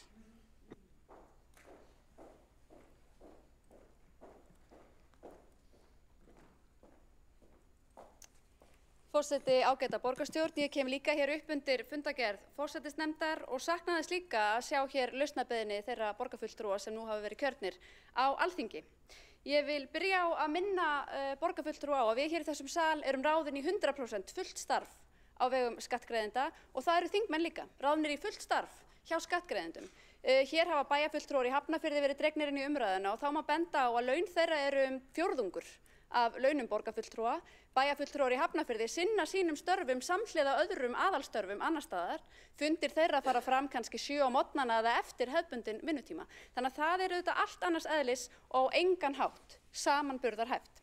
En ég kem hins vegar hingað upp fyrst og fremst með spurningu. Ég tel reyndar að borgarfulltrúi Dagur B. Eggertsson hafi lokið sínum andsvörum og ég óska eftir að forseti veiti honum tækifæri til að gefa hér stutta athugasemd. En spurning mín er þessi. Er það rétt skilið hjá mér að mánaðamótin 1. janúar hafi borgarfulltrúi Dagur B. Eggertsson fengið greitt 2-falt þingfararkaup fyrir janúar og desember sem samsvarar rúmum 1,5 milljón hvort sig, laun frá borgarstjórn 1,6 milljón Þetta tengist ekki fundargerð forsætisnefndar. Já, við söknum lausnarbeiðninnar. Þetta mál tengist ekki fundargerð borgarstjórnar. Ég bendi á að borgarfulltrúin hafi fengið greiddar 5 milljónir króna frá skattgreiðendum 1. janúar.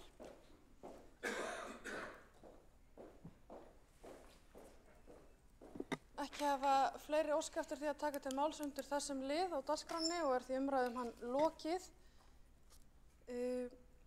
undir lið 7.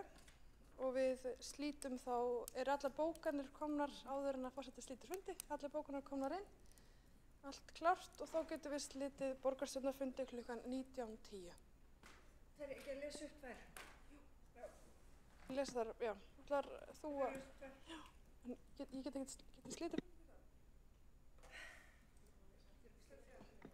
Þá les bókanir Líf Magnúsdóttir, borgarfulltrúi Vinstri grænna.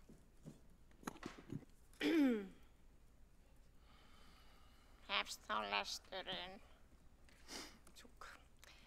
Þetta er bókun við lið 1 og sameinaða umræðu og tillögu Sjálfstæðisflokksins og Flokks fólksins stjórnsýslu úttekt. Fulltrúi Vinstri grænna telur afar mikilvægt að stjórnsýslu úttekt og málefnum Álfabakka 2a verði unnin skjótt og vel. Reykjavík kom mikið undir því að traust ríki til skipulagsmál í borginni og til þeirra stofnana sem að þeim koma. Jafnframt mikilvægt að borgin axli ábyrgð sín í málinu og hafi forgöngu að finna því lausn sem sé ásættanleg við alla þá aðila sem að því koma en einhver þau íbúana. Svo bókum við lið 2 varðandi tillögu Sjálfstæðisflokksins og umræðu Sósíalistaflokksins. Margt á huldu varðandi hugmyndir Sjálfstæðisflokksins og borgarstjórum fyrirtækja leikskóla og hvaða vanda þeir eigi að leysa fyrir aðra en starfsmenn fyrirtæki sem hann reka. Vandi leikskólastigsins hérlendis og allan heim mönnunarvandi. Margt varhugavert við þessar hugmyndir, þær eru ekki sprottnar á hugmyndafræðilegu jarðvegi menntun ungra barna, heldur vegna þeirra áskorun sem yfirvöld standa frammi fyrir í að brúa bilið og skapa jafnræði inntöku barna í leikskólum borgarinnar. Margt hægt að tína til hugmyndum til foráttu, meðal annars þann ójöfni sem þessi stefnubreyting kann að leiða af sér og að börnum í viðkvæmri stöðu verið mismunandi, til dæmis vegna fötlunar, tekna, foreldra eða barna sem þurfa mikla aðhlynningu félagslega og námslega. Einkarekstur leikskóla ekki algengur á Íslandi en hefur þó aukist síðari ár. Það umhugsunarvert enda hafa dæmin allt í kringum okkur sýnt að ofuráhersla á markaðsvæðingu menntakerfisins hefur beðið skipbrot og það kann ekki góðri lukku að stýra að feta þá slóð eins og margir flokkar í borgarstjórn gæla nú við að gera. Lestri lokið. Og þá lestri bókanna lokið og við slítum borgarstjórnarfundi klukkan 19:13. Takk fyrir fundinn.